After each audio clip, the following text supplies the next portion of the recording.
All right. How's everybody doing tonight? It is 5:45. We try to be punctual if nothing else.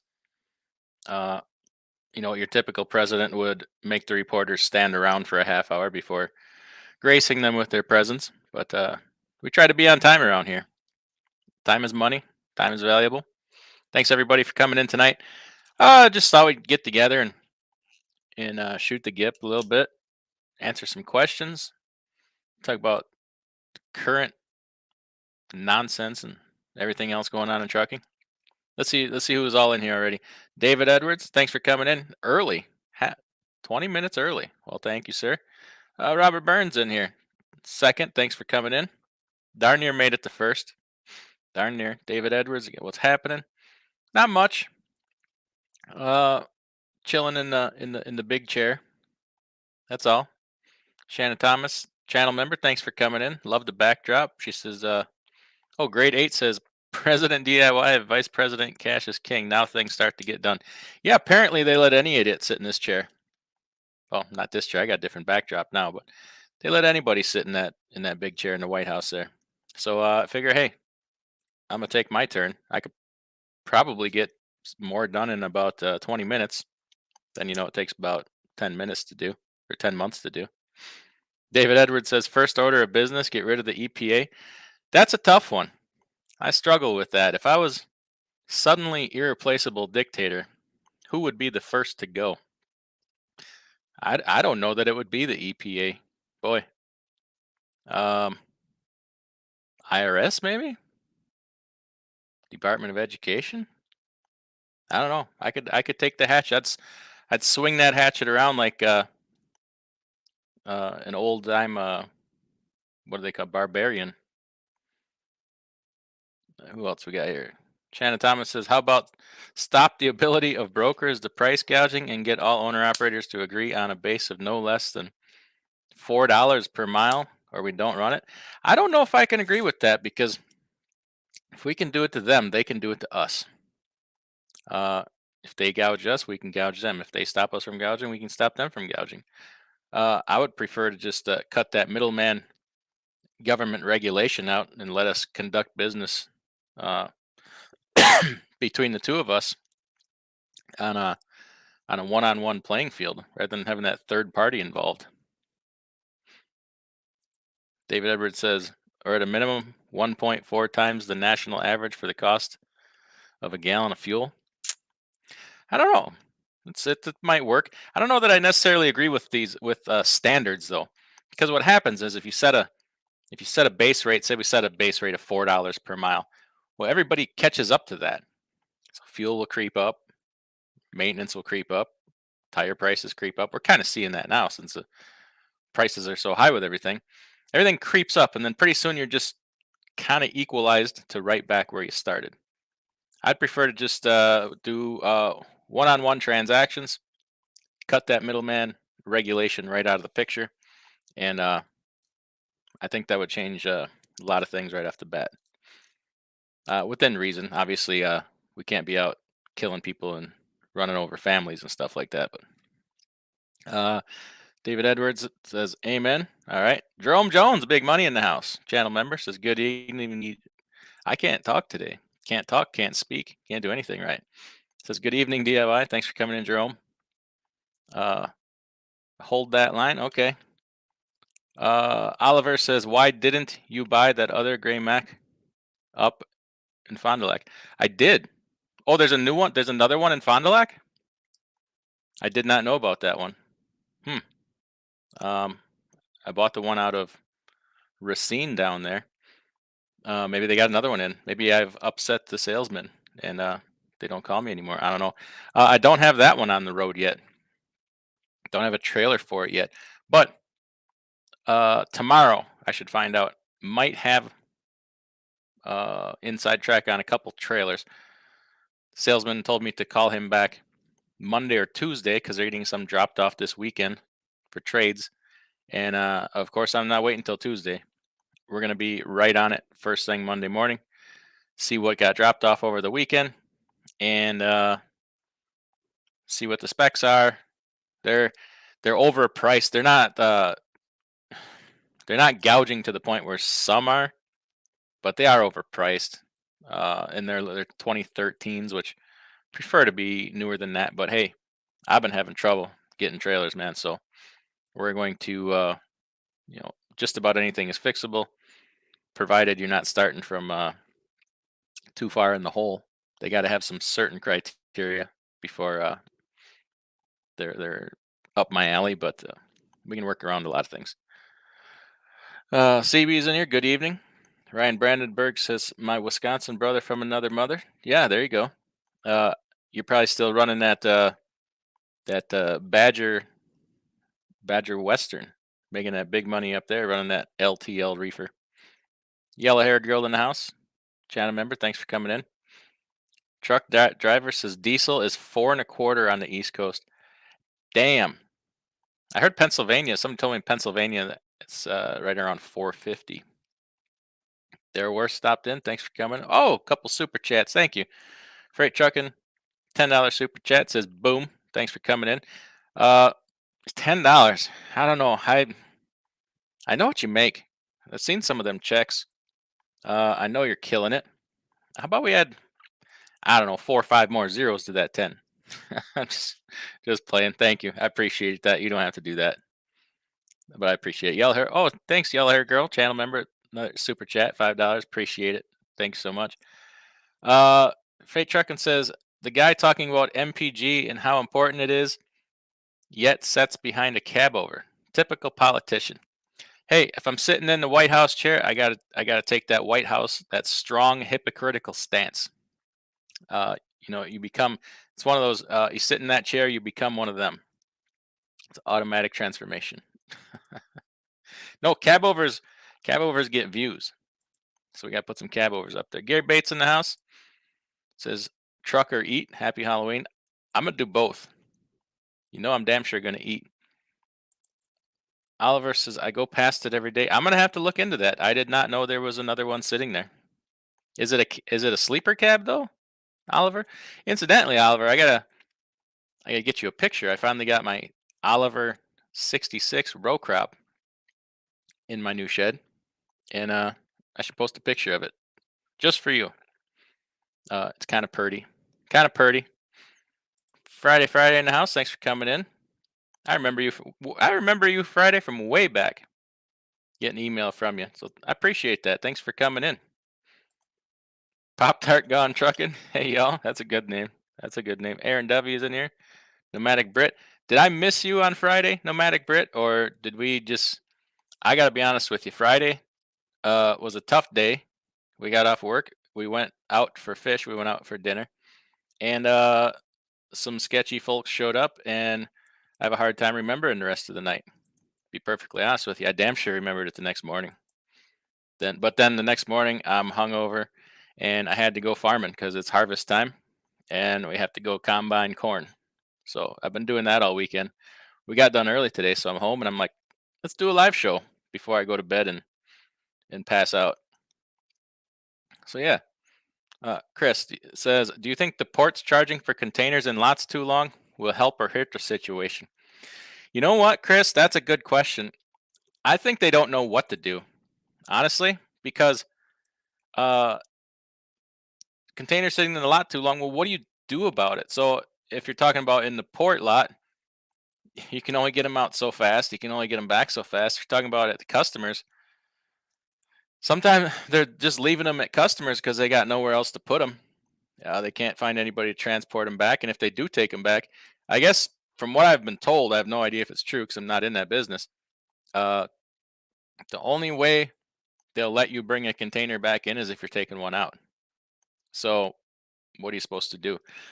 I don't know. That port situation is a monumental mess. Everybody's blaming each other now. I hear the government was trying to stop them from charging so much these ships, and I don't know. It's way above my pay grade. I think most things they probably do with putting surcharges on and penalizing people is probably going to hurt things worse because people then just try to find a way to work around it and do shady crap. And I don't think anybody knows what to do, to tell you the truth. Uh, that's, you know what, the money is way more than above my pay grade. And could you imagine, you know, the kind of money involved in this, just in things being late, just in like late fees, layover charges, detention. I don't know what, a ship, they got to be. I know they have like they have checking. They have a couple hours typically to unload you, but with a cargo ship, you get multiple days. Well, I wonder what the per day charge is over that. It's got to just be insane. Gary Bates says, "How are you doing with your brokerage? I am ramping up. I'm doing horrible. Have not yet successfully booked a load. Haven't really tried. Uh, what I did right off the bat is I took on an agent. I hired an agent to do that, and that didn't go well because I don't really have the time to devote to that. So I took on an agent thinking, okay, I'll support him. We'll get him some training, this and that. And he kind of it was a struggle right off the bat. And a new brokerage is one of those things where you can go a little while before you make some money. And I think it was hard for him to sustain that. And you're going to get told no an awful lot in any kind of sales job. And I think that affects some people differently. Uh, hearing no is not easy. Eventually, you get used to it, but eventually, you're going to start hearing some yeses, and hopefully, you get that snowball going. I do not have the time to devote to that right now, so I'm just kind of letting it sit there. It doesn't really cost me anything to sit there and let it season. So we're just going to do that for a while. I don't know, maybe a year, or if I ever get time. Right now, it is of no priority to me. And then we'll see what happens from there because it takes a long time before the factoring companies give you credit, anyways. So there's that, and uh, it's kind of discouraging lately with all the mergers and acquisitions going on in the brokerage world. You're creating mega brokers with infinite technologies and sales teams, and a lot of them are publicly traded. They can raise money at the drop of a hat. I think it's going to in the future get hard for smaller brokerages to compete. I find that pretty discouraging. So after a while, when I do get time to even devote some thought to it, I'll have to decide if it's even worth pursuing or not. But for now, it doesn't. The setup cost is over. My bond is like $1,200 a year. So that's all it costs to have going forward. And we'll figure that all out later, to be honest with you. Oh, the chat jumped on me. Okay, here we go. Trey Lincoln in the house. What's going on? Thanks for coming in. Pop Tart Gone Trucking says gasoline is $7.49 in California. Some town on Google. I saw that. That is absolutely ridiculous. Uh, when are Californians going to realize what their policies are causing? I know it's not the average person in California, but these politicians, man, holy crap. Holy crap. Boosted Hatch in here says, hey, how's it going? Thanks for coming in. Ryan Brandenburg says, I moved my equipment to Leslie, but Crete and the insurance company aren't seeing eye to eye on how to write out the policy. Pain in the butt. Really? Really? I know that's a small company. I've heard of them, but I don't know anything. I heard they make good money.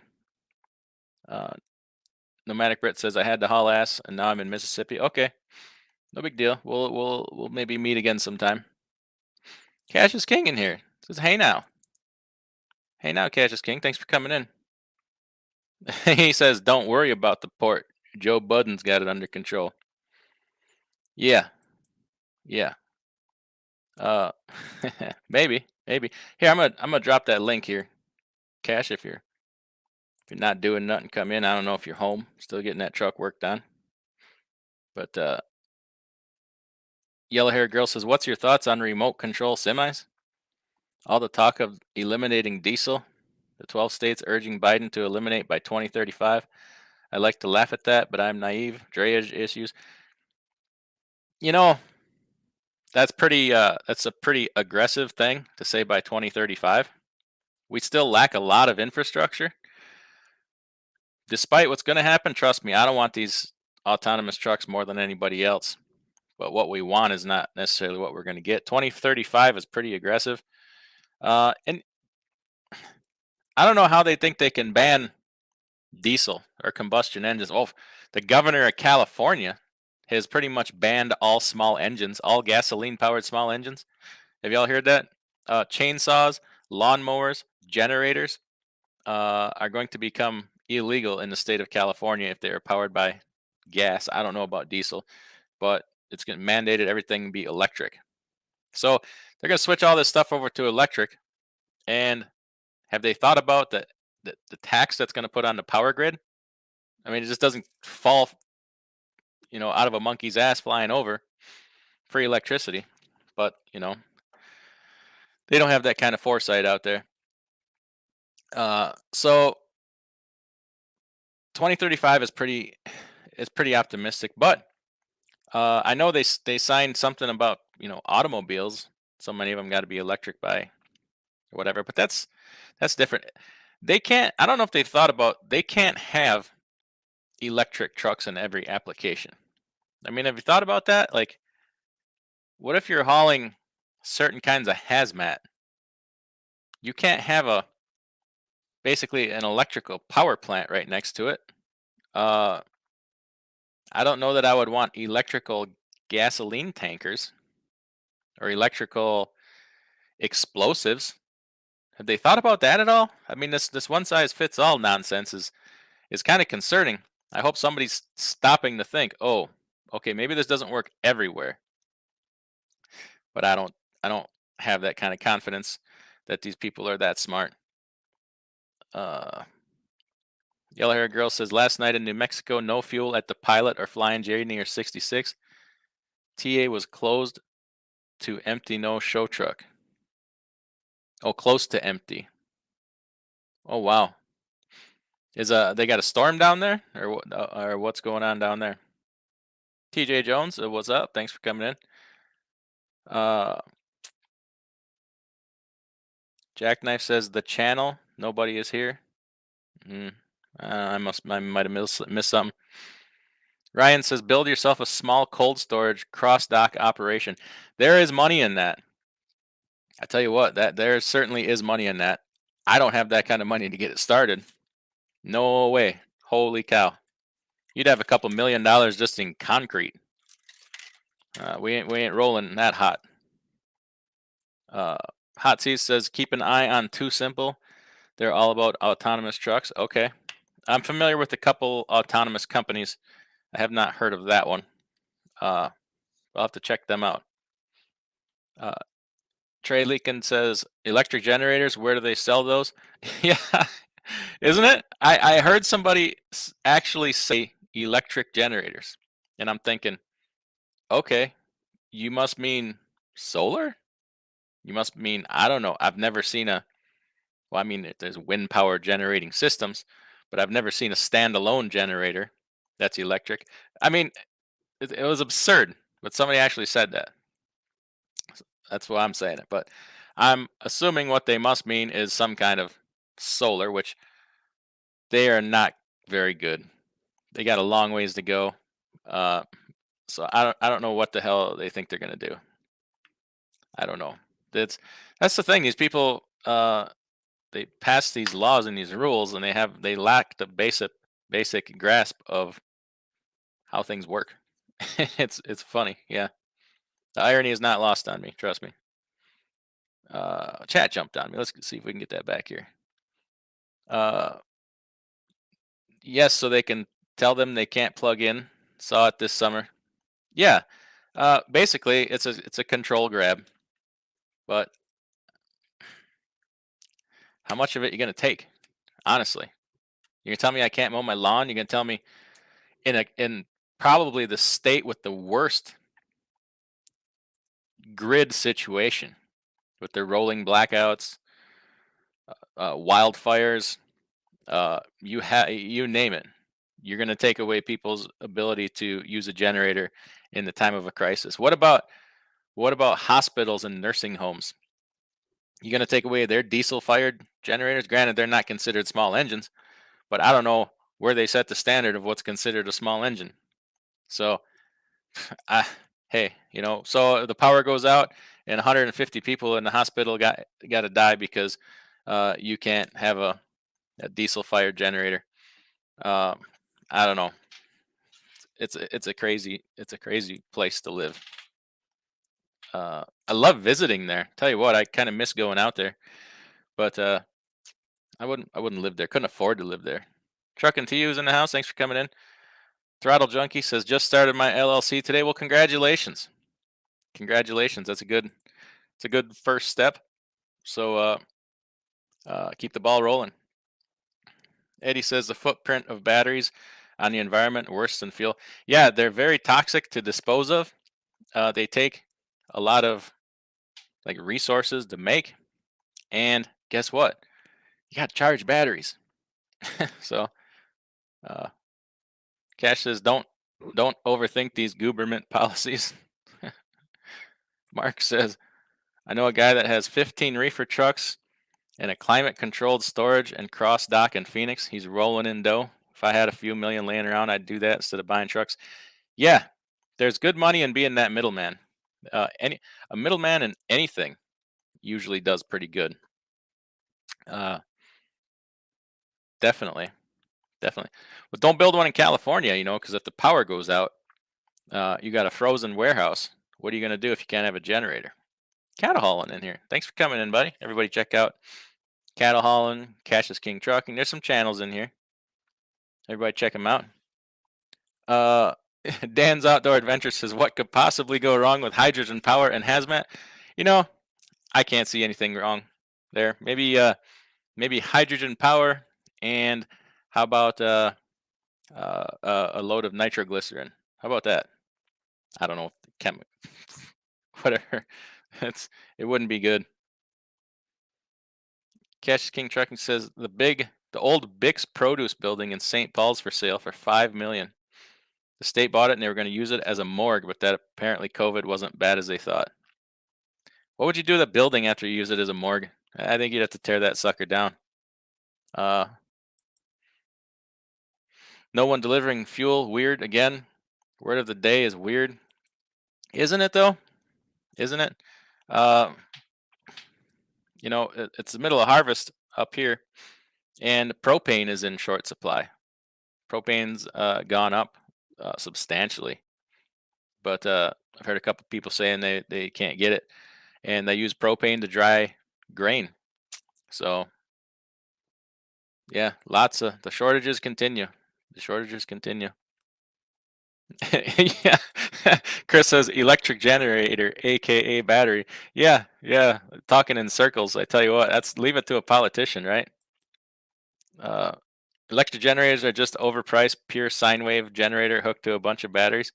Yeah, but we all know there's no positive. How do I say it? Net positive gain that way. So it would take uh, how many batteries, kilowatts, whatever. How much would you lose, on down the line to where your final need was? It just it would be impossible. It would just be impossible to have something like that set up at your home. Ryan says, "Let California fall off into the sea." Yeah, I got a good joke about that, but it's not appropriate for YouTube. So if you ever run into me, remind me to tell you my California joke. Jackknife says that's a small price to pay to save the world. Yeah, think of how many less nonsensical regulations we would have if it wasn't for the state of California. We wouldn't have CARB, we wouldn't have DEF, probably wouldn't have DPF or EGR. We wouldn't have all kinds of things. It would be great. L Stacker, thanks for coming in. Cannonball the like button, he says. Best advice all day.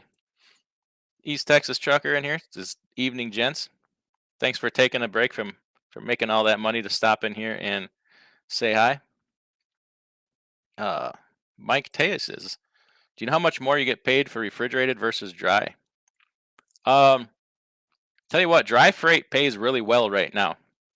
Uh, Reefer freight is still paying more, but dry freight is paying a lot.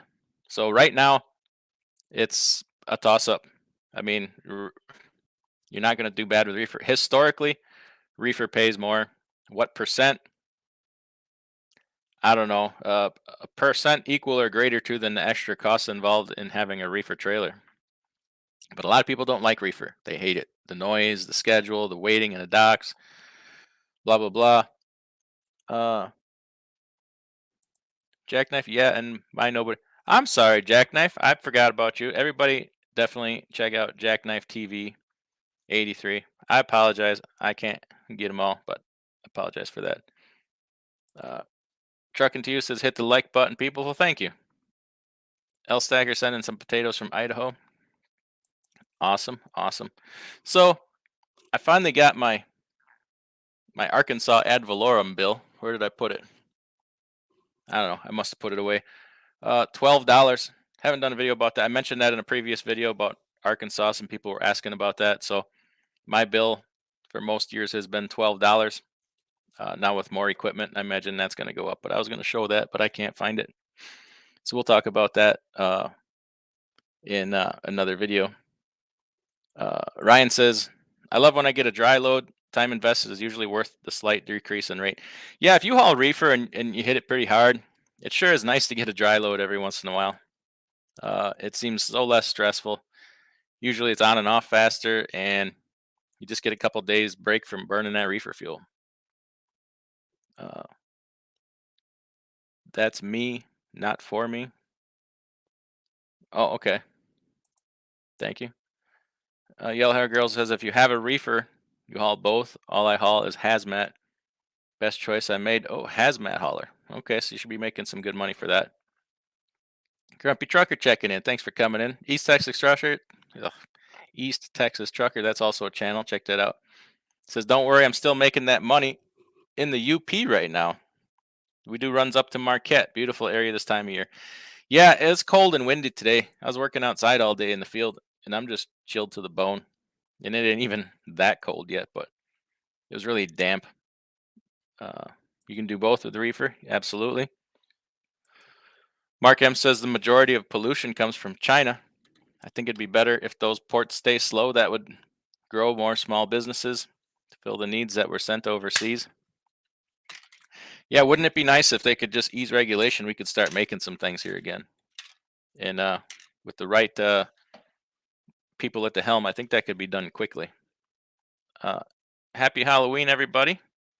Awesome. L Stacker, that's a channel. Snowboarder. Entertaining. Dan says, without California, we wouldn't know all the things that cause cancer. Yeah. Read the label. California says this might cause cancer. Was it California Proposition 59 warning or something they got to put on everything? California, I believe, is also the reason there's stickers on your snowblower saying don't use your snowblower on the roof. I don't know. It does snow in Northern California, but that probably sounds like something that came from California. Sean says, what's your opinion on our industry through 22? All the way through 22? Uh, we're looking at busy. I mean, I'm kind of that gap between, you know, end of the year after New Year's, uh, that New Year's slouch that we usually have, January, February, first part of March. I'm kind of interested to see what that looks like this year. I'm guessing busy, like last year, but just trying to. I've always said, left to its own devices, I think it's going to be busy, but kind of waiting for somebody to screw it up. And I was reading a lot of schools now are sending the kids back home and saying we're going back to virtual learning. I don't think that's a good thing for us. Then like last year when all that was going on, your Cisco's, U.S. Foods, McLean's, they weren't very busy, so there was quite a bit less reefer freight. Does that trend continue of them telling kids to stay home from school? I don't know. Um, it's so unpredictable, but I think left to its own devices, it'll be busy. Especially with the equipment shortages. By every day by attrition, we're losing equipment off the road that's not getting replaced. Equipment that's being knocked out by accidents, just getting old, taken off the road. We're not adding new equipment to keep up with the demand. So, that'll keep freight busy for those of us that are out here. And, New trucks won't be delivered probably till late 2022, 2023. And now, did you see this thing on Asian Mai the other day where they've ordered a whole bunch of internationals to be crushed because they lied about the manufacture date of the engines so that they didn't have to meet emissions? Uh, are they going to pursue that? I don't know what the whole deal is with that, but how many trucks would they have to take off the road and crush if they did enforce that? So we're losing equipment faster than it can be replaced, and that only means one thing: shortages, shortages. Busy trucks in demand.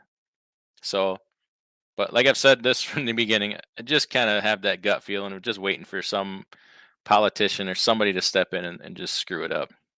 I think that's the thing that would throw a wrench in it. Uh, Diver Davis said, "Do you think eventually all trucks, regardless of year built, will be monitored by e-log and paper log will be phased out?" Yeah, I do. It's just all it has to happen is some politician get a bug up their ass because it can be done. All it needs is GPS. It can be done right now. Like my gold glider kit, you can run an e-log in that thing. It's just your GPS, your Garmin, or whatever does it already. Your phone. There's all kinds of ways to do it. So I would like to think there's bigger fish to fry right now. I would like to think that that's a non-issue, and it should be. It should not be an issue right now. There's bigger things going on, but you get some activist or something that needs to justify their job, and there you have it. DPG says, "Hello, DIY semi family. Thank you, DPD." Uh, Cash is King says, "Shortages, phase 3 of the pandemic." Distinct possibility. Distinct possibility. Uh, Georgia Patriot says, "When they said charcoal grilled steaks cause cancer, I relegated myself to dying of cancer." Hey, Georgia Patriot, I saw you signed up as a member, the higher level member. So, if you want to do that one-on-one thing sometime, email me. We'll set up a time. I want to make sure everybody gets what they paid for.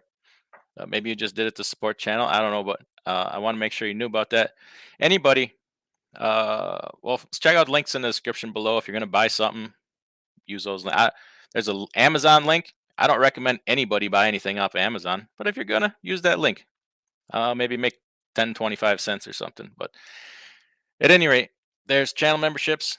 Georgia Patriot signed up for one, and I just want to make sure he gets what he paid for there. East Texas Trucker says, "I read something on TT News that claimed the reason behind the container pile issue is a lack of chassis." That's part of the issue. So they can't unload the ships fast enough. Obviously, there's work shortages in the port. You can't unload them off the ship onto the ground. There's no place on the ground to set them. Uh, you can't haul containers out of the port because there's no chassis to put them on, and even if there was, there's not enough trucks to get them out. So it's kind of from 5 different angles here. Which one is the worst? I don't know, but that's kind of the scenario. And plus, there's more. There's a backlog of ships from when everything opened up, and there's more ships to meet demand. So, uh, what's the answer? I don't know. Just everybody get to work, I guess. I don't know. Eddie says, "California is the reason our cup of hot coffee at the shop reads caution hot." Yeah, I thought that too was part of that. Maybe it happened in California. I don't know if anybody that's probably 40 years old remembers years ago when somebody sued McDonald's because they handed them through the drive-through a cup of coffee that was hot and they drank it and burned themselves. I guess they burned themselves really bad, and they sued McDonald's and got millions of dollars. So I'm wondering if that happened in California, and uh, thus the uh, the thing there. Mark M says paper logs won't go away. The majority of trucks on the road now are ELD now. Fleets don't care about drivers' well-being; they just want profits.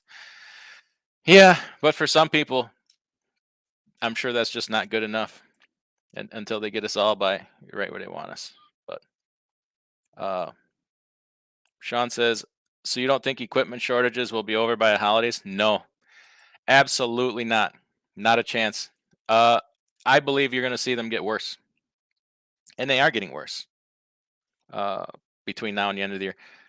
Talk to don't take my word for it. Call any truck dealer, call any trailer dealer, and ask them that question.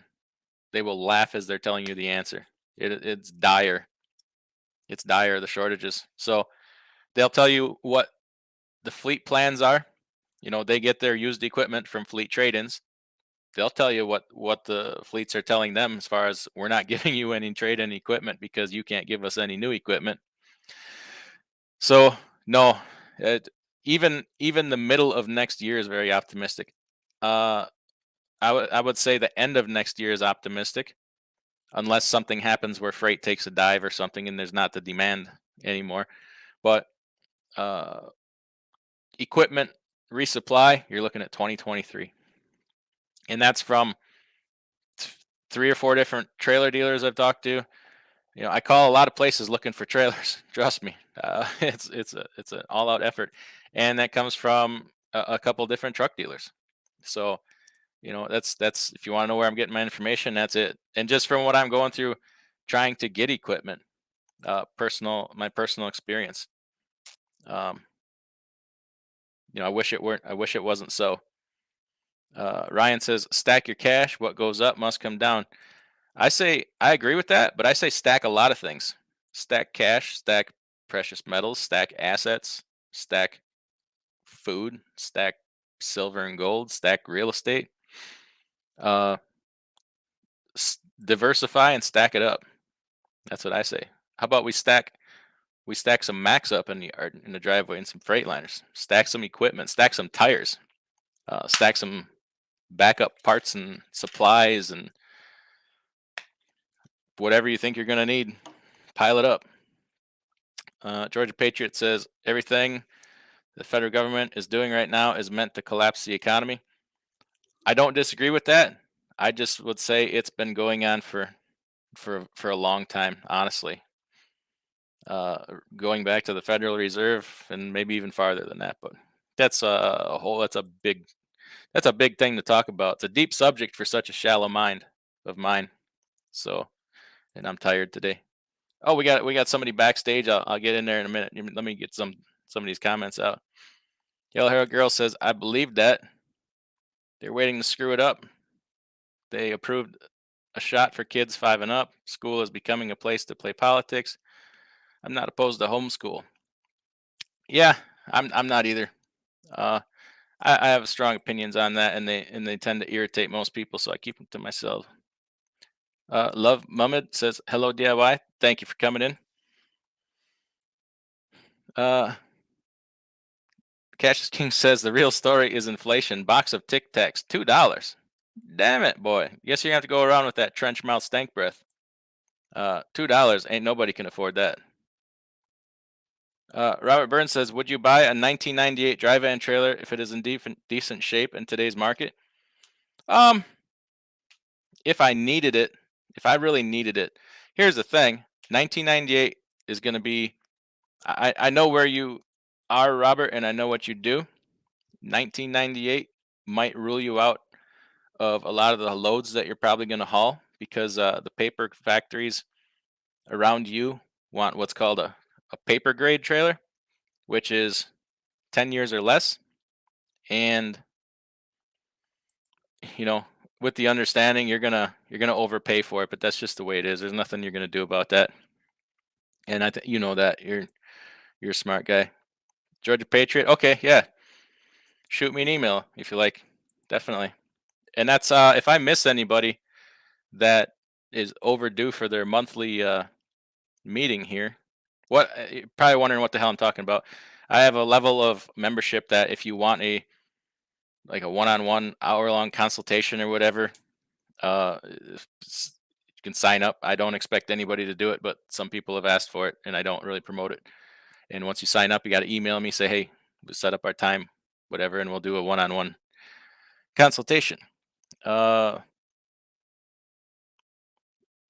I jumped up. Boy, you got way ahead on me here. Uh, there's a lot of great comments tonight. Keep them coming. Thank you. If anybody has a channel and they want to drop their link, they're more than welcome. We like to support uh, around here. Boy, I got way behind here suddenly. Oh, Tic Tacs. Okay. When I had my Cascadia, Mark M says a lot of time I had a virtual co-driver. ELDs don't fix the problem. DOT should be showing up to these slow shippers and lighting them on fire with fines. I support that, Mark. I could get behind that every day of the week and twice on Tuesday. That nothing will ever change in this industry. They always come down on us because we're the easy target. We're crap rolls downhill.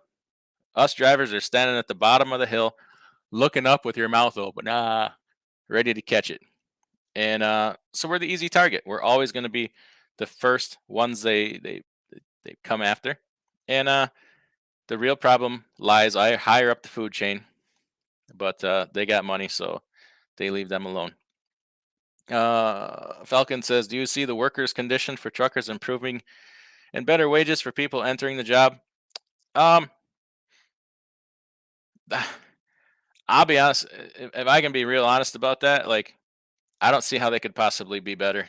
I mean, if you're talking about like home time, yeah, that's probably gonna like improve. But conditions for people coming into this industry, like you're coming out of driving school a lot of times and getting put into a brand new truck. Nobody in their right mind would have done that 15 years ago because when you're new, you're going to break things, you're going to hit things, you're going to make mistakes. Like trucks are like glorified motorhomes now. They have microwaves, TVs, refrigerators. Like I don't know. I mean, there's some things you're not going to do anything about. Like parking sucks, this and that sucks. Shippers and receivers suck.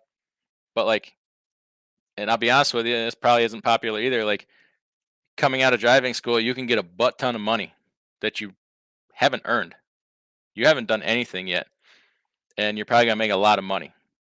So I think anybody that's been around a very long time might agree. They might. A lot of people disagree. That's just what I think. But there has never been a better time to be a new person in this industry. I'm sorry, but if you were around a long time ago and know what things used to be like you'd probably agree. There's probably people in here right watching right now that used to drive a spring ride cab over and would be pissing blood at the end of every day. And 250 miles running across, New Mexico, Arizona, and stuff was a good day.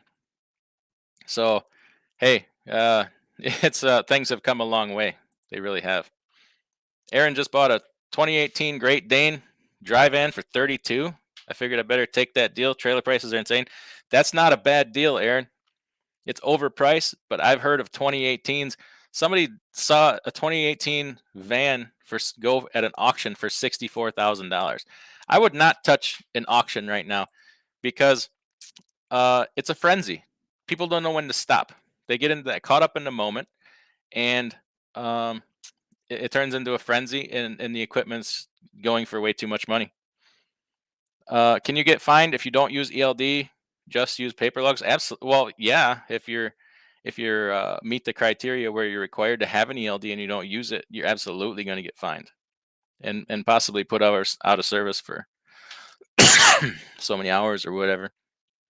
I'm going to bring in Freight Trucking wants to come in, but I'm still going to burn through these comments here. She says, great price. I'm jealous. Can't find a good trailer, dry or reefer. You're not the only one. Cash King Trucking says, I think the person that sued McDonald's over the hot coffee it spilled in their crotch.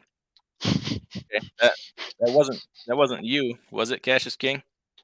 Because I know there was an unfortunate accident at some point that you had. Uh, Jackknife TV says, I'm pretty much stuck at a carrier because I can't get a reefer. Trucks financed, so the banks seem scared to overlend. They absolutely are. They want big down payments and a lot of interest so they can equalize that equity at purchase because they know there's going to be repossessions later.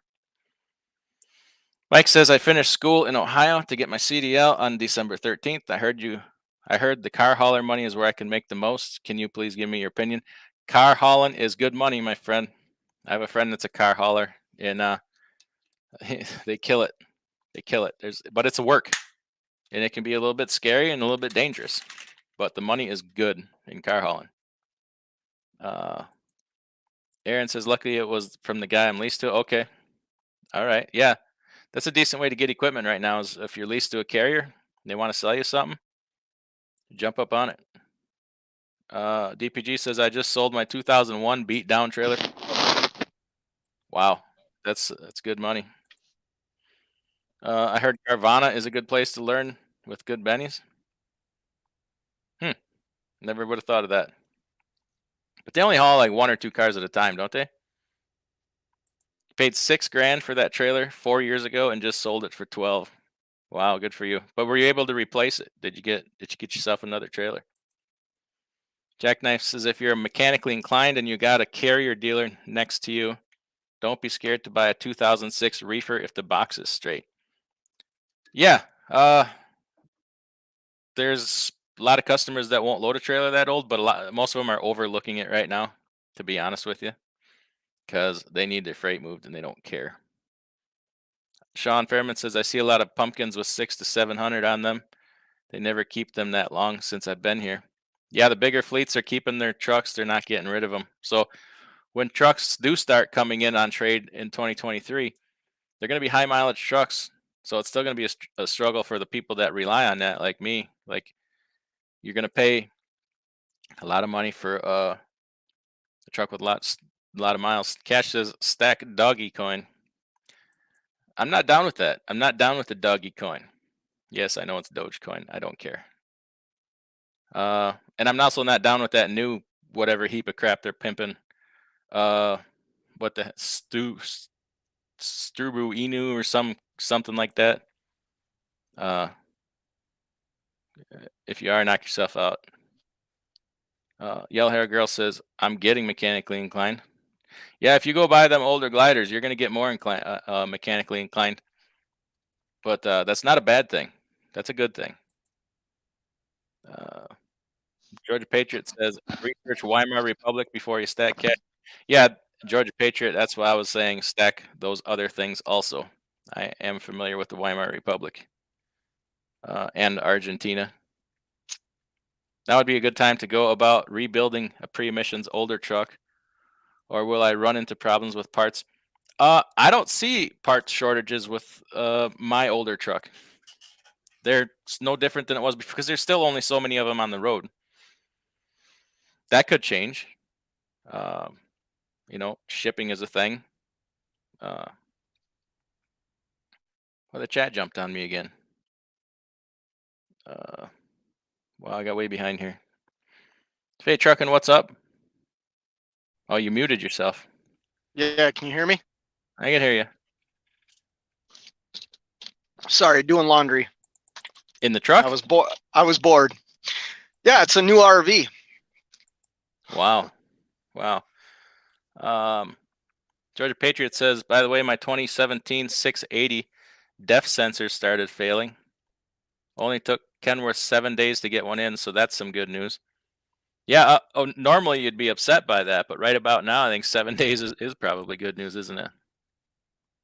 Mark says he's got an older classic and every part was available. Yeah, I'm not, because the demand is only going to be so much for the older trucks, because there's never going to be more of them on the road. There's only going to be the same amount or less. So, yeah. Now, when those parts get in shortage, who knows? What do you do then? Go ahead. I was just going to say, I just went through a breakdown and I was super lucky. I got in and out in 2 days. Yeah, I was scared I was going to be there for a while. You got the last radiator within like 500 miles, didn't you? Or second to last? Yeah. They had 2 left. Yeah. Trucking with Cliff in the house. Thanks for coming in. Says, I'm on the downhill to getting my authority completed. I already have my equipment. The challenge will be finding parts.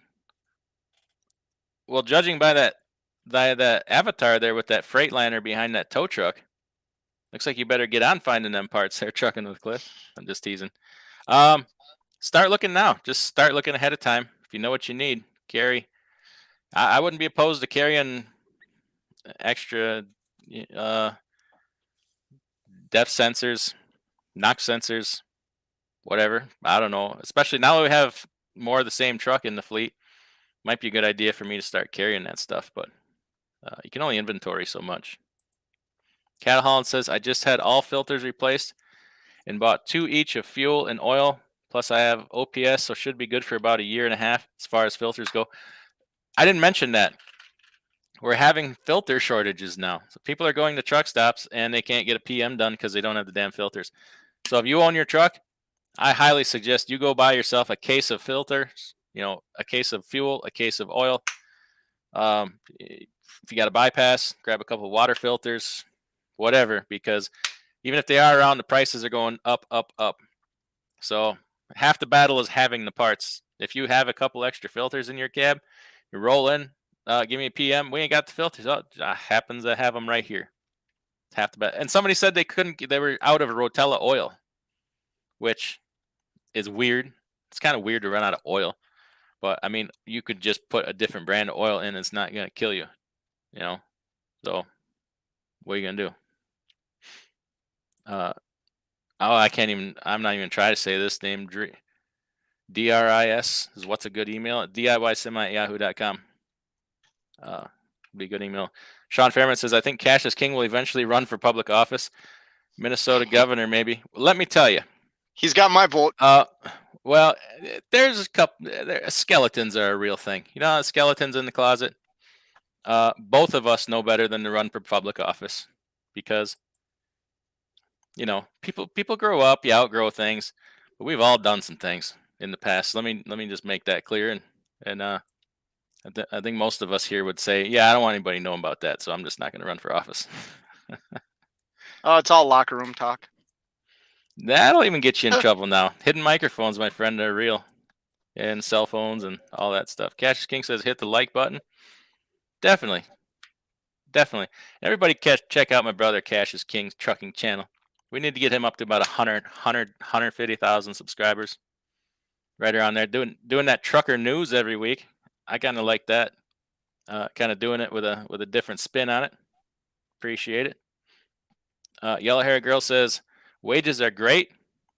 Truly need to stay out until it stops so I can retire, hammer down, and stay away from the roller grill. Yeah, absolutely. We were just talking about that there, Fate Trucking, that you might think you want to stay out for a little while longer because rates are good right now in this holiday push. Yep. You think that's good advice for somebody? Yeah, I think it's great advice. There's money to be made right now, and during the holiday season, what I've seen is the lanes I run, the rates are ridiculous. So instead of going home for a couple of nights, I'm just going to stay out and stack cash. That's my plan. All right. So I hear tell that your daughter might have just got accepted to a really expensive college. So sounds like I got my hooks, my meat hooks into you for a few more years. We're gonna keep you poor, keep you hungry, right? Yeah. Good for her though. Good for her. I'm proud of her. Got to be. As long as she's not sitting behind the wheel like me, that was my goal. It's your one job in life, to keep her off the pole and keep her out from behind the steering wheel. That's correct. Hey, if you do that, you're a successful father. Pop Tart says, I believe that's a good time to be in the industry. I think it is too. The money's definitely right. Equipment has come a long ways. Yeah, we have our problems. We're always going to have our problems. This industry will never be without problems. Well, but hey, it's come a long way. Can I say something real quick? Yeah. Or do you want to keep reading comments? Go ahead. No, go ahead. Just based off of that, it is a great time to get into the industry, at least in my opinion. And, I can only speak for myself, but all the fears that I had before I started this last January, because the rates are so high, I was able to stack enough cash to where, like, everybody talks about a motor blowing up or your transmission going, you can make enough money very quickly to cover all those expenses. You know what I mean? Like, it's not going to take you years to do it. You can do it in a matter of months. Yeah. I mean, it can be life-changing if you make the most of it, and I think you're definitely making the most of it. Georgia Patriot said, I found my 2018 Wabash on Craigslist 3 months ago, and I paid $40,000. Needed all new tires and some minor repairs that I did. You're probably sitting pretty well with that trailer right now. You probably could sell it for probably 50 or more. I mean, it's crazy, but don't. Keep that thing, man. It's urgent. Truck on the Cliff says, I've been waiting 4 weeks for my ELD equipment to be delivered. Yeah, I use Keep Trucking. I use Keep Trucking, and they called me last week and they said, "Hey, uh, in their best broken English, and said, "Hey, uh, we're about to have a delay. We're anticipating about 3 months backlog of devices because we're having a supply trouble." He says, "Do you need anything?" He says, "If you need anything, you need to order it now." He says, "Right now, I could deliver a couple." I says, "I don't. I think I'm good. I got an extra one on the shelf." But yeah, so I don't know what the deal is with that. If it's they can't get them shipped, or if they can't get the those chips or whatever. Who knows? Funny how they can always find the electronics and the chips for those, you know. But hey, Sean Ogden says, question: what would be the best way of buying a heavy haul setup? Hmm. Do you have experience in heavy haul? First of all, uh, somebody that could really sit down, or maybe you already do. Heavy haul is one of those things where it's, man, you got to spec that equipment right. You need heavier duty axles, heavy spindles, um, front to back. Maybe I don't know how heavy you're talking. Do you need a double frame? Do you need a tag axle? Definitely get them specs right first of all, and then I don't know. Hey, I don't know what the backlog is on building something like that. You're not going to take one off the lot, definitely. Um, I don't know. Right now, in this time, you might have better luck getting that built because it's kind of a specialty thing. It's not a run of the mill, So say, all trucks, all these over the road trucks have 12 to 14,000 pound steer axles, and you need I don't know what the hell a heavy haul would run. I'll just make this up. Say you need a 20,000 pound or an 18,000 pound steer axle. Just making that up. Maybe you're in luck because it's not a run of the mill thing. Uh, I don't know. You're gonna need to find somebody that has experience. That's. I don't want to speak out of my pay grade here, and that definitely is. Yellow Hairy Girl says there are broker loans for no risk drivers. Trailers easier to find than trucks. Uh, I disagree that trailers are easier to find than trucks. I'm finding trucks. I'm not finding trailers. So I disagree with that. Um, I don't get the first part there. Broker loans for no risk drivers. I have to explain that. Um, I'd let McDonald's boil my taters with some hot coffee for 5 million.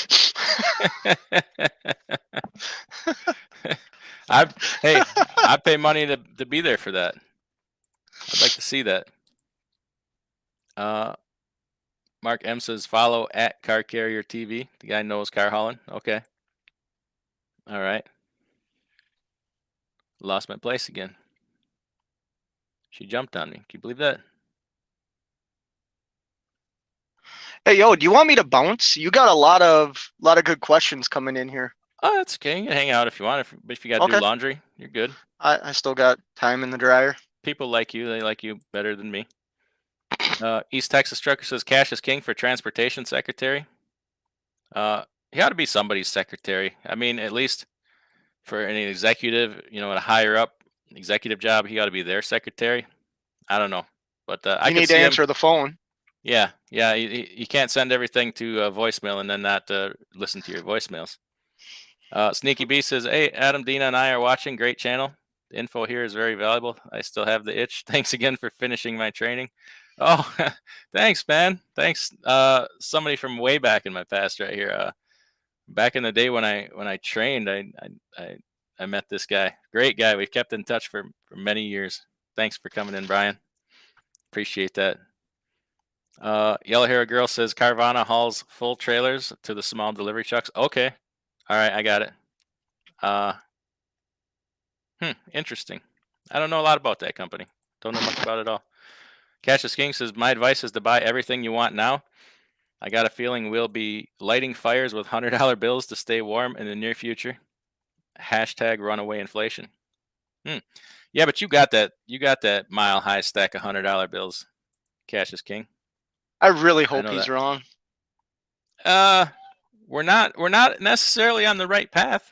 I mean, it's not going You and well. I talk a lot. You're right. It's not going well. It's not going in the right direction.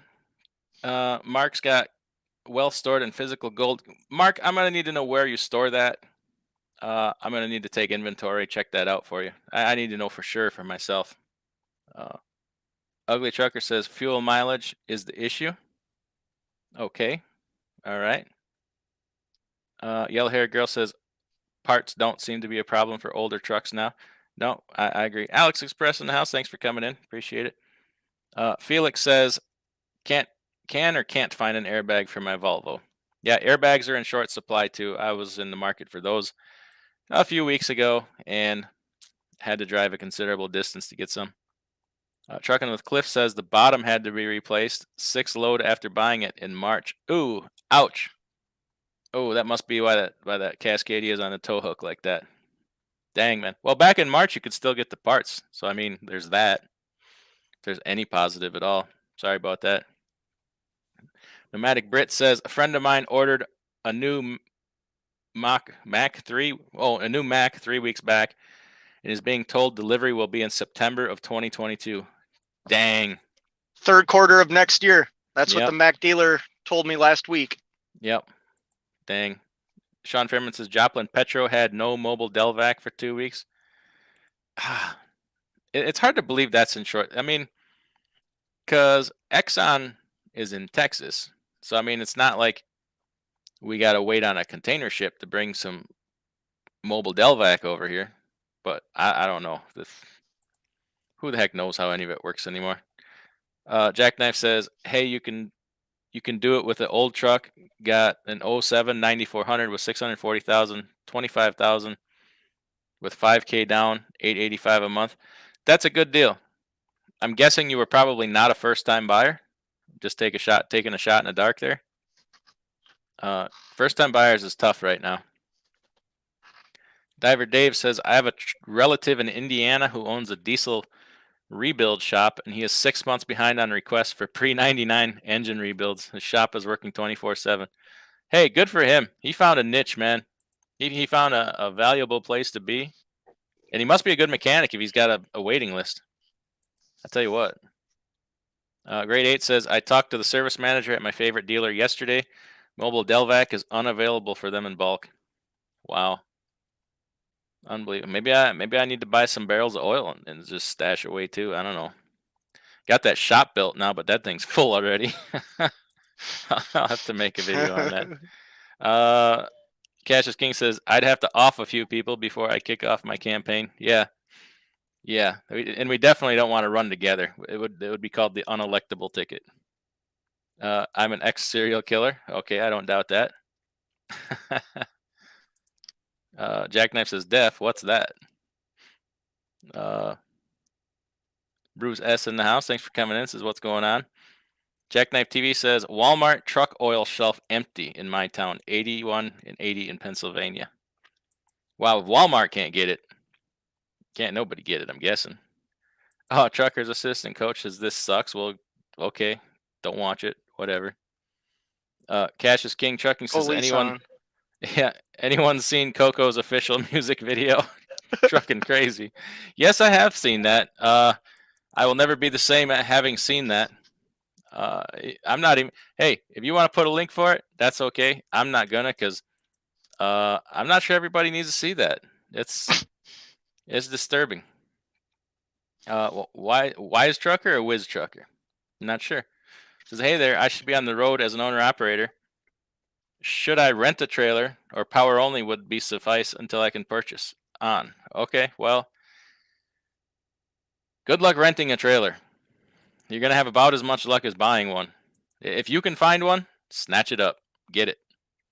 I have a feeling that you're probably not gonna find one, and hate to give you that bad news, but power only is a very viable option. Until that point, plenty of people are making a good living with power only right now. There's not a lot of power only. Good, I should say, not a lot of good power only in my neck of the woods. So I don't really get into that. East Texas Trucker says couldn't get any Tums at the store the other day, and the Starbucks opened 45 minutes late. The world is ending. Oh, damn it, boy, that ain't good. You can't go through the day with heartburn. Starbucks probably gonna make that worse though. So maybe you want to skip the Starbucks. Sean says he's actually doing 7-axle now. Okay, so you know what setup you need then. All right. Not everybody, not everybody's familiar with that heavy haul world, and they don't know the detail you need to get into when you're speccing that equipment out. But I guess I said all I can say is you might be better off because it's kind of a niche thing. You might be able to get all the parts to do it. Bruce says buying right now is expensive. You're darn right. You're darn right. If you can find what you need to buy. Yellow hair girl says I went from working with high rollers to strollers to 18 wheelers. Follow the money. So I'm guessing a casino, probably a daycare or something like that, or an infant ward at the hospital, and now a truck driver. All right. I would have thought that casino job maybe you could have, cozied up to one of them high rollers.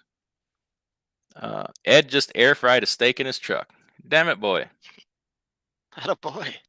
Doesn't sound like a bad idea. Doggone chat.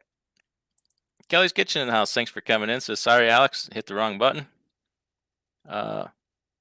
He says the burns don't hurt bad. Air fryer. You get burned from an air fryer? How's that? I don't even know. I've never used one. Cattle Holland says sensor shortage is just another reason to use fuel catalyst to keep those sensors clean. Feel free to push the one you use. All right. Check out the links in the description below. Fuel Ox. Use the promo code DIY Semi for 15% off every order. A lot of people having good results with it. So give it a try. Also, it's the time of year to get your anti-gel. Where's my... I don't have nothing here. Yeah. So you could fit a whole year's supply of anti-gel into one little ammo can. Damn it. I got to mute you here a second, buddy. And that'll last you a whole year rather than carrying around big cases of it. There you go. Fuel Ox Cold Charge. Right there. Good stuff. Ed says, how can you believe they will ever deliver it? Oh, that 2022 Mac? Yeah, that might get pushed back too. People's orders are getting pushed back now. So until it's in your hands, it's not yours with anything right now. I've had people promising me different things, trailers and such, and I can't count anything until it's in my hands. Oh, you muted yourself there, Freight Truck, and I can't unmute you. Bruce S says, my new truck ordered is September as well. Okay, well, I hope they deliver. I hope they do. When you have contracts, you should have to deliver on that contract. If it was you trying to cancel a contract with them, you'd be darn sure there'd be a penalty. Ed just ordered fuel and oil filters. Good job. Excellent. That's a good move right now. I'll tell you that. Mark M says, I think we're headed into a brutal winter if shops are running out of oil.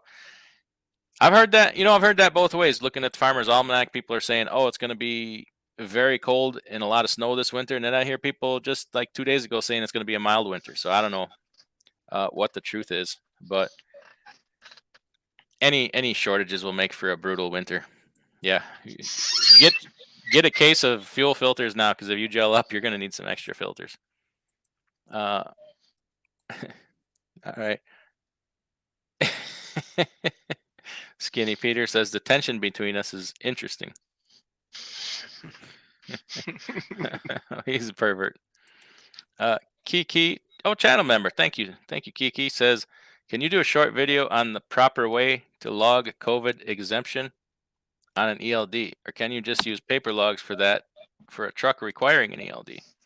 Go ahead. Did you have something you want to say? No, it's super easy to do it on the ELD though. Yeah, there's multiple ways you can do it. You can put yourself in personal conveyance and put a note in there that says COVID exempt load. You could put yourself in whatever duty status you want, because technically if you are under a COVID exempt load, you do not even have to have an ELD or keep a log, according to the letter of the law. But most companies will require you to still use it somehow. I have my drivers, when we're doing a legit exempt load, put yourself in personal conveyance and enter comments after comments. Comments are important. to note what you're doing. So you leave a paper trail. It's important to me, okay? Because lawyers are a bitch, all right? So we document it, and just how we do it. You could you could log it, and technically those hours won't count against your 70. But how the heck do you take them out of the ELD? You can't. So, uh, a lot of states you do not even have to have an ELD. If you could unplug it theoretically, but I don't advise doing that, because lawyers exist. So I hope that helps. You could do paper, whatever. If you're technically allowed to do what you want. Grade 8 Transportation says checked Amsoil website. They're out of certain greases. Yeah, dang it, Grade 8. That was gonna be my secret weapon. I order Amsoil all the time. I'm like, you know what? I'm thinking in the back of my mind. I'm like, we got all these oil shortages. I'm gonna stock up on Amsoil, but now you put the word out. Now everybody's gonna make a run on Amsoil, and I'm not gonna get my Amsoil either. So that's okay. We'll figure something out. Jackknife TV says I was frost time, but LLC was 1 year old, 670. Oh, first time buyer.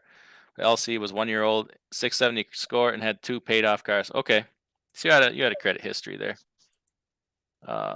Easy Trucking says hello. Thanks for coming in. Easy Trucking, appreciate it. Jerome Jones, big money's in the house, says Peterbilt dealership is bypassing the sensor, but they're putting a lien on the title until they get the sensor in stock.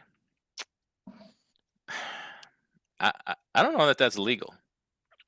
You're not indebted to them. What they could do, well, I don't know what the right way to do it, but putting a lien on the title, I can't see how that's legal because you don't owe them money. You didn't put a lien. You didn't put money against that title. Maybe a mechanic's lien. I suppose maybe they could do a mechanic's lien. I don't know. I still don't think that's right. There's got to be a better way to go about it. But I know they have to have a way to make you come back. I've heard that some of them are saying, we get the sensors in, you have X number of days to come and get them put in, or we turn you in to whoever and they suspend your permits. I've heard that. So, have you talked at all about what Asian Mai had on the other day? Yes, I did in the beginning, that they might have to crush certain trucks, take more. So, in a tight market and capacity, and everybody's screaming for help, let's take more trucks off the road. A great idea. That's going to fix everything. Friggin' morons. I just don't get it. Yeah, absolutely. Skinny Peter says he watches Coco every night. All right. I myself do not. Alex says, been home. Well, I got been home 2 months now waiting for the truck. Did you buy a truck, Alex? Did you find another truck? I know the one had, there was an issue. I guess I haven't talked to you. I don't know what's going on. Emily Early Bird says, hello, family. Well, hello there. Sean Fairman says, Fuel Ox really works. Been on it 4 months. Great. I like to hear that. I can't convince anybody that it works. I've had people on here saying that they use it and saying it works. So I just leave it at, hey, try it. If you like it, here's a discount code. Have at it. Reynaldo Tirado says, what's your opinion on OTR performance? If you don't know, it's basically a tool that would diagnose your truck, can clear fault codes, engine derate, manual regen, $600 a year. I'd like to have a tool like that. If I was on the road myself with an emissions truck, I would have some kind of tool like that. That being said, do not misuse it. If you have something pop up and it's going to derate you, and it's something very minor, like a NOx sensor, okay, or something minor, and you want to clear that code so you don't have to end up on a hook because there's a dealership 20 miles down the road, I feel like that's an appropriate use of that. But to clear something that is serious, or to just clear that NOx code and say, I'm just going to keep going, however, another month, whatever, I think that would be irresponsible. I think it would be a misuse of it to do something that could cause yourself damage. But sometimes, some trucks you can't do a forced regen. Some trucks will have a button where you can make it regen. One of the trucks I have does not have that, so he carries that tool. and he has been able to do a forced regen for himself. That was right there was probably worth the $600 for the cost of that tool. I don't know if it was the OTR performance one. He originally ordered one that works off your cell phone and has a cord. It was it could read codes and clear them, do a forced regen. Sent that one back, wasn't real happy with it. It stopped working after like the first time. Got a different one. I don't know what it's called. Maybe I should get the name of that and put a post up. But very happy with that one. But I would just say if you're going to get a tool like that, just don't misuse it. Don't do something that would allow you to keep running when your engine, might be in a little bit of trouble. My 2 cents. Dan's Outdoor Adventure says, Cash is King Trucking just watched the video. Good thing I'm not at work. Yeah, I warned you. You can't unsee that. You can't unsee that, Dan. I'm sorry. I'm sorry about that. East Africa to the world says, what's good? Thanks for coming in. Michael watched the video too. Birthday cake. Michael, what are you doing? What are you doing? Alex Express just signed up for membership. Appreciate that, Alex. Eddie Drotar just stopped in. Thanks for coming in. What's happening? Happy Halloween. Eddie, I dig that. I dig that Columbia in your avatar. That's a nice looking truck. That's my kind of truck right there. Happy Halloween. Eddie says, hell yeah. Roll on till you get to a shop. Okay. Yeah, unless it's serious. If it's serious, then reevaluate. The nice part is you can read the codes, and if you got a friendly dealer back home, call them up, say, hey, here's this code, and then is it going to disable me? Is it safe to drive? Information is power. There's a thing there's this thing called the interwebs, and a Google, something about a Google. Can look a lot of things up. Cassius King says, make sure your OTR performance doesn't interfere with warranty. Yes, it shouldn't, because it's a read-only device. You could not go in and change parameters. Well, the OTR performance, I don't know, but most of them, you can't go in and change parameters. It's a read-only device, which is permissible. So, I don't know. Do check into the forced regen thing, though. If you're putting in a forced regen, make sure that definitely wouldn't void your warranty. Yellow-haired girl says, good credit loans with a lender that has people wanting to invest their money. Individuals want to make better interest on their money than investing with a bank, haven't done it. Okay, I think you're talking about peer-to-peer lending. Like, what the heck is a couple of them called? I can't remember. They typically have higher rates. I'm not diametrically opposed to it. I don't really feel one way or another about it. People do it. You can even be you can even be a lender. No, not Lending Tree. I forget. I talked about it in a video a while back. Peer-to-peer lending, where you can say, okay, I'll open up an account, put money in, I'll put $2,500 in, and I can put it towards this loan or that loan. People do it all the time. It's legit. Is it good or bad? I don't feel one way or another about it. Nomadic Brit says, I had to go to 3 Walmarts to get 10 gallons of Rotella. Wow. That's crazy. I'm going to go in this truck stop and get some oil. All right. We'll catch you later. Thanks for coming in. All right. Take it easy. Oh, you were kidding. You're serious? I was. No, No, I'm sorry. I got oil. I got 4 gallons. All right. Cattle Holland says, with all the Pro Stars on the market, International should replace all bad trucks with a newer, acceptable truck. Yeah, there's got to be some kind of reparations made to these truck owners. I don't like that. There's a $52 million fine. Where the hell does the $52 million go? That doesn't help anybody that's going to lose a truck or lose their life. Like, this couldn't be at a worst possible time. So if they come in and snag these people's trucks and destroy them like they're saying they're supposed to, then what? You're leaving a person without their livelihood in the worst truck market ever. They're not going to be able to replace that truck. International should have to step up and do something, but what the hell can they do? If the trucks don't exist, they don't exist. I think that $52 million fine is a bunch of crap. Maybe that $52 million should go to compensate the people that are going to lose their equipment. What the hell is the government going to do with $52 million? just piss it away, and they're not a penny of it's going to see, make it back to the truck owners. Oh man, Cash is King Trucking is super chat channel member. Thank you, sir. Says sorry I shouldn't have brought up Coco. Everybody left to watch that milkshake. They'll be back. They'll be back.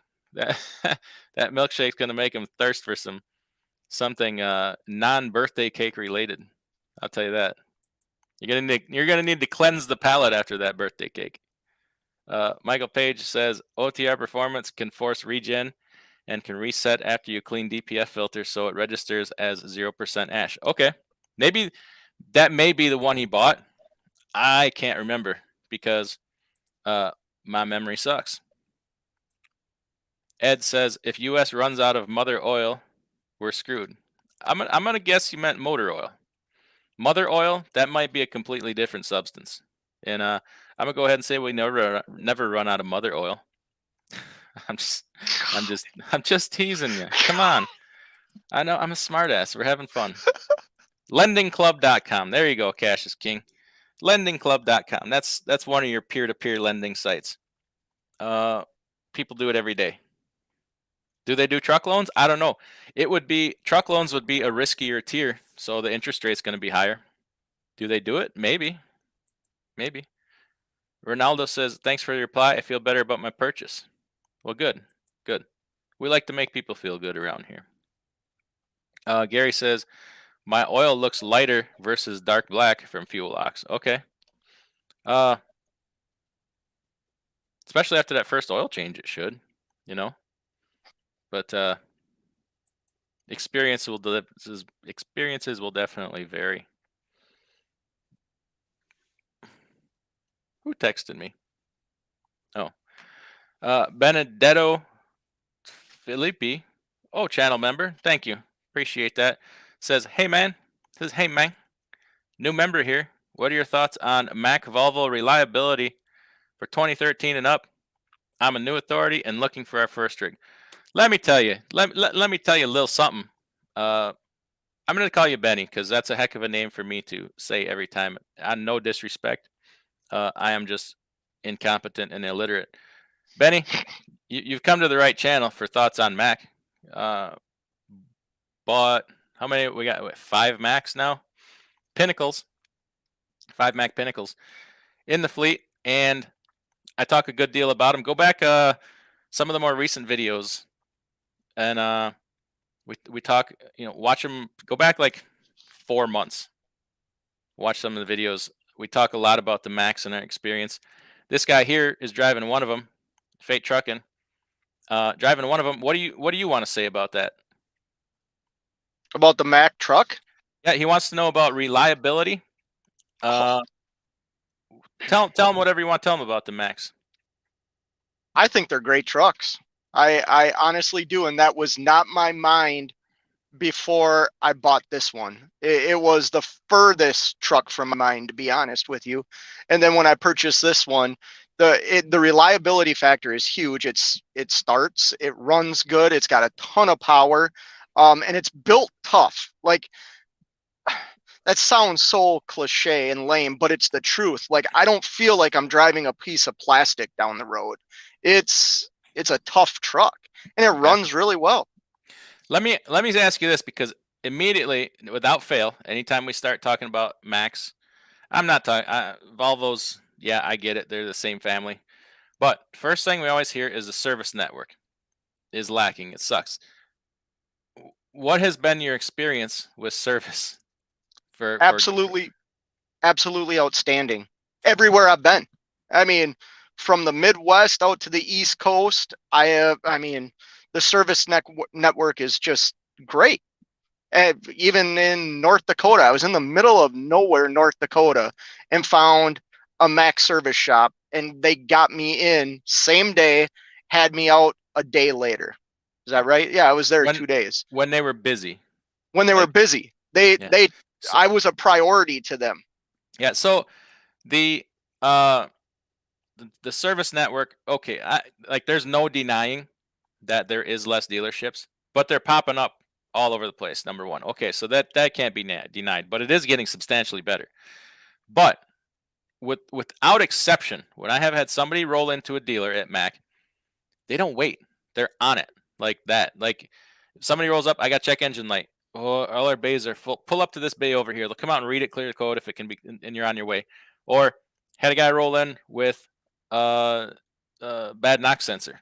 They're like, I called them, and they're like, next Wednesday, man. I'm like, damn. I says, can I at least have you come? Can I send the guy in there to read the codes? They're like, all right, send him in. So we sent him in. Like, pull up the bay once. He pulls up the bay one. They're like, yeah, inlet knock sensor. We're busy. I tell you what, drop your trailer, pull up the bay two. He's in there, and they're changing his freaking knock sensors, and they, doing a force regen, doing a Knox conversion test. When they're saying, we're too busy. The kind of service we're getting is, I'm very pleased. Okay. I would agree 100% with that. Yeah. 100%. Could there be more dealers? Yes. But you can't change that. They're starting to pop up though. I mean, yeah. Obviously they're not as big as the fuel Kenworth and economy Freightliner. Yeah. You know what? I'm gonna go and I'm gonna do an online search here one of the days and I'm gonna go through each brand: Freightliner, Kenworth, Pete, Volvo, Mac, International, whatever, and I'm gonna find out how many dealers for each of them there are in the country. At this point, I'm willing to say that Mac is right up there with Pete in Kenworth. I bet you it's getting close. I want to know the numbers on it. They might be off the road. They might be off the major highway then. You know what I mean? Like you do see, at least I see more Freightliner, Kenworth dealers than I do Mac. Yeah. But I see Mac dealerships in places that I didn't a year ago, right off of 70 and forget where I was the other day. And there was a Mac dealer right, I think I was in New Jersey, right next to the TA in New Jersey. Yeah. I think that was New Jersey. There's going to be the most Freightliner dealers. There's just the Freightliners the most on the road. There's most dealers. There's no change in that. But, and I'm a Freightliner guy, so this is like a lot. I've had some bad experiences like waiting. They'll make you wait and they don't care. So I'm happy with the level of service. So let's say that reliability has been very good. Let's see, you had a water pump, you had a radiator, which is age. Those are normal things with age. You're over 500,000 miles. I was just going to talk on that too. I had a starter go out. And I didn't go to a Mac dealer. I went to a different shop, but they were full. They were full. And they're like, we're not going to be able to get to you for a night or two.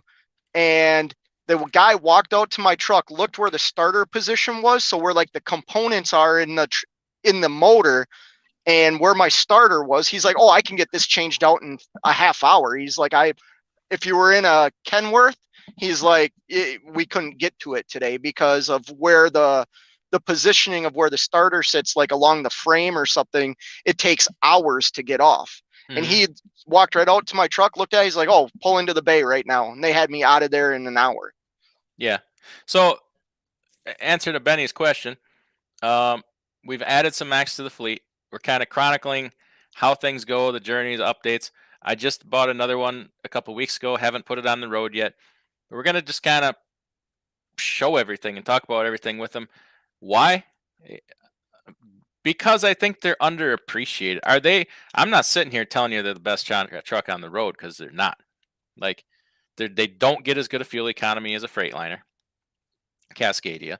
They don't. Few things do. But dollar for dollar for what you can buy a Mac for right now, I don't feel like you can go wrong. Like, it's the only thing that's left that's reasonably priced. So given the choice of apples to apples, if all things being equal, yeah, I would prefer a Cascadia for the fuel mileage. But, a Mac with 400,000 miles on it that I just bought versus the Cascadia with the same mileage on it, I paid 45,000 for it. That same mileage in a Cascadia, I'm pushing $90,000 to $100,000. I can buy a lot of fuel for $50,000. So it's kind of where I'm at with that. There's a reason for it. After owning a Mac, I know it goes against your principles. I don't think I would take the Freightliner. I know it makes sense, but I don't know if I would. Like, I like them. like I've never owned a nice truck for myself. So when I get in these ones that you guys are driving, I'm like, damn, this is a nice truck. Now somebody that just came out of a really nice Peterbilt or a really nice Kenworth, they'd be like, meh, meh, They wouldn't meh. like it. No, but I don't I don't have a high level of a threshold for comfort and all that. So to me, it's a really nice truck. But my standards are I've driven mostly Cascade or Columbias for my own trucks. So you know any truck's going to be really sweet to me. But I think any truck you can pay off very quickly is a sexy truck. yeah, I'm You know what I motivated mean? by a pretty bank account, not a pretty truck. And to each his own. Not saying everybody else has got to be like that. That's just me. But Michael Page says mother oil. That's used in the birthday cake. Oh, got to keep going back to the birthday cake song, don't you? That's how we roll now. Mark Cerrone says he has arrived. Thanks for coming in, Mark. G Star says, hi, good evening, DIY and everyone. My truck condition, very good now, but I wish I had back one truck. It's scary as a carrier. Yeah, it can be. You're on your own. You got your big boy pants on. You got your own authority. You're on your own. But hey, you're doing it. You're doing Sounds it, man. fun. Yeah. Yellow hair girl says, yes, high end casino host. Many high rollers want to be sugar daddy. I just don't share. I don't know. Everybody has a price, yellow hair girl. I mean, I have mine. I mean, I'm not like that, but hey, 10 million is 10 million. Let's be honest. Uh, we all have our price. Uh, East Africa says, why do truck brakes often cause problems? Better question. What is the main cause of brake failure? Well, probably brakes out of adjustment. Honestly, if you're talking about causing problems, slack adjusters out of adjustment. People don't check. You get cracked shoes, cracked drums. Those are probably the main causes right there. There's better designs now. I mean, this, Operations got to be a huge. yeah, misuse. I mean, you're rolling down a Yeah. mountain riding the brakes. You're gonna smoke them. So, and I think there's a lack of training on that mountain driving, and it should be better. Uh, oh, Benny says I said his name right. How about that? Even I can get one right from time to time. Cattle Holland says, by the way, great interview with Freight Trucking last week. If anyone hasn't seen it, yeah, we were just more or less talking and trying to put ideas out there. I said at the very beginning, I stand by it. Like I know crap about health insurance. Well, and I'm only That's speaking on what worked for me. yeah. Thanks, Apparently, Cattle Holland, by the way. yeah. Apparently, an insurance agent got a hold of that and is very upset. Like, and I just told him like, listen, dude, we're just two guys talking. I said multiple times from beginning, I don't know crap about that, so you can't take it for gospel. But it's a problem. Health insurance for self-employed people, and nobody's talking about it. So just trying to put some ideas out there. Uh, ain't nothing more I can do about it. Two-pish. Is it the same with Volvo truck dealers? This sounds magical. No, it ain't magical. It's just something. It's sad in this industry that when you get good service, it's a surprise to you. Like it just shows how bad service is in this industry. So it's not magical. It's just somebody took the time to do the right thing or bother to care. Are Volvo dealers like that? I don't know. They're in the same family. They're in You the know, same family. So go ahead. attitude plays a big role. I mean, I shared with you how I kind of walked into that dealership last week to get the radiator put in, and I mean, you gotta be respectful, but at the same time, kind of be assertive. You know what I mean? Be like, hey, man, Yep. I lost $9,000 because I had to cancel a load. What can you do? Can you work with me at all? And if you're polite and kind to them, I mean, they work with you. That's my Yeah. experience. Yep. It's a lot to how you approach it. Ed says Freightliner tears your truck apart, then says busy 3 days for a brake chamber. Ooh. Hmm. Oh, Eddie. Or Ed, sorry. Yeah, that'd be a hard one to swallow. Yellow hair girl says, then got married with babies, then wanted a challenge, learned to be a tanker yanker. Now owner op, fun times. You've done a lot. You've done a Wow. lot there. Yeah. Cassius King says if you got a Peterbilt, you don't even have to stop at the dealership. You just keep rolling. They'll pull up alongside you in a pickup truck. The guy jumps onto your truck, replaces the part you need moving. I think that's how it's done. Alex says there's 430 Mac dealers in the USA. Okay, Alex doing the hard homework for us. Okay, Alex, how many Peterbilt dealers? Can you search that one? And then how many, let's say, international dealers? Can you throw that out there? That'd be awesome. Ed says drove a Mac in the oil fields. They take a beating. I tell you what, that chassis can't be beat, man. There's a reason everybody, well, not everybody, but a lot of them use Macs for vocational trucks. Mac factory in Salem, Virginia, and Macungie, Pennsylvania. Okay, awesome. Two-pish, do Mac Pinnacles, Anthems turn as well as Volvo VNLs? I've never driven a Volvo, so I can't speak to that. They should. I mean, they should be very similar. They're, you know, electronics and electrical is different between Mac and Volvos. Everything else is very, very similar. Most common parts. So, but not having driven a Volvo, I can't answer that. Have you driven a Volvo there, freight trucking? Just a day cab.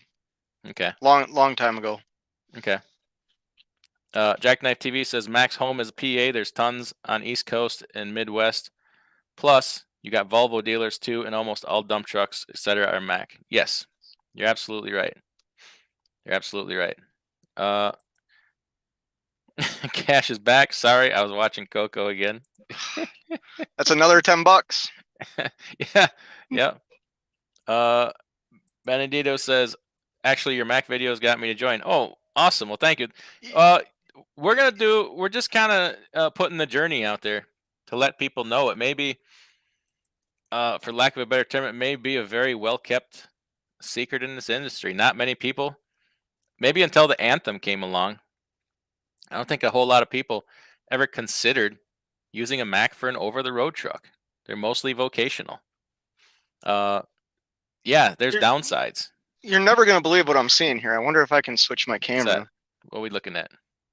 Coco? I don't know how to shoot. I don't know how to switch my camera. No. Amazon has like 15 spots at this truck stop I'm in. Okay. And they have them barricaded with cones. There's this guy right here. If I turn it this way, maybe you can see that. He's backing right up into all the cones and like pushing his DOT bumpers, pushing the pylons back. Somebody had enough of Amazon. Amazon probably damaged one of his packages, and he's just getting them back, returning the favor. Unbelievable. Yeah. Cassius King says, everybody remember, open enrollment for Marketplace Insurance or to change your policy is November 1st. Yeah, if you need to get into that health insurance marketplace, tomorrow, November 1st is tomorrow, starts open enrollment. He also says, always remember, you're the boss when you walk into the truck shop. You pay their bills. LOL. Till they hit you with that environmental fee and that shop supplies fee. Shop regs. And now the new one I'm seeing, the technology fee. Seen that one a few times, especially on the reefer unit repair.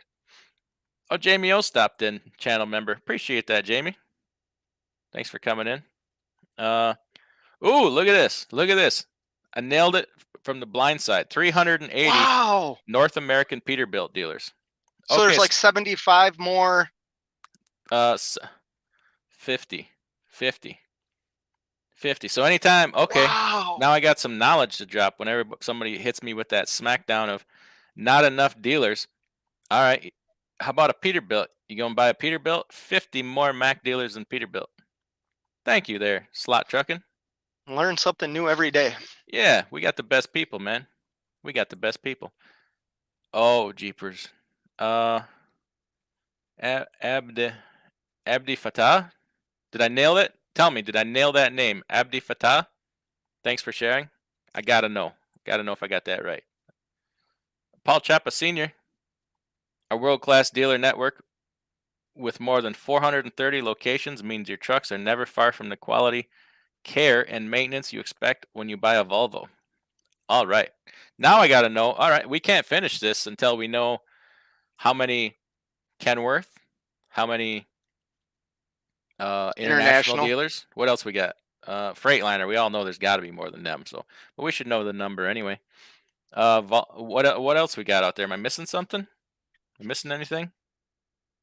Cause no, Sterling, Western Star. Yeah, it's a glorified Freightliner. Uh, if I'm missing anything, somebody put it out there. Uh, Jackknife TV says I've sat 15 minutes Kenworth service counter before with people pretty much ignoring me until I said, "But you can't get any service after you buy a $200,000 truck." Isn't that the truth? Isn't that the truth?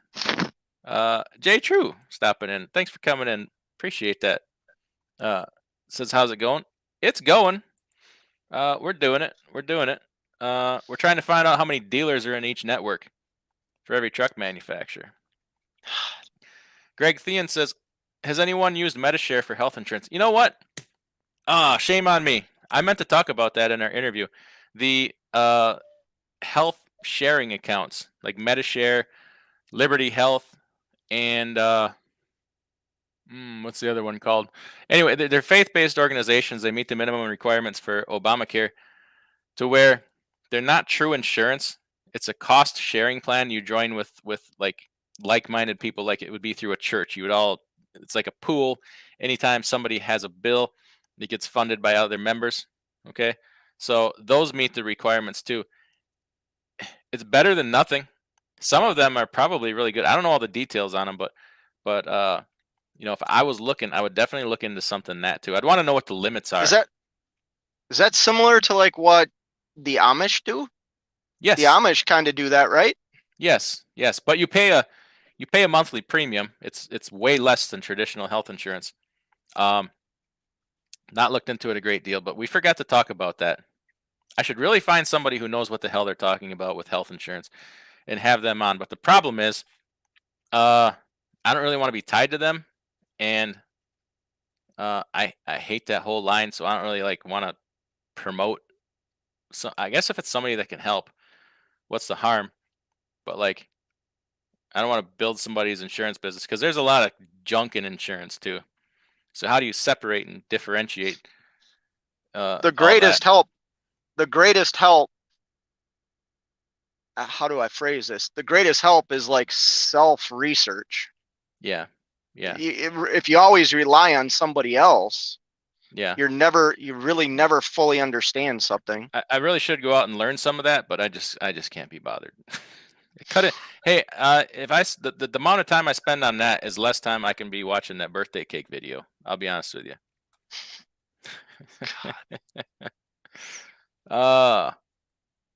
Slow Truckin says, Freightliner has partnered with many other service centers, giving them over 700 locations throughout the USA.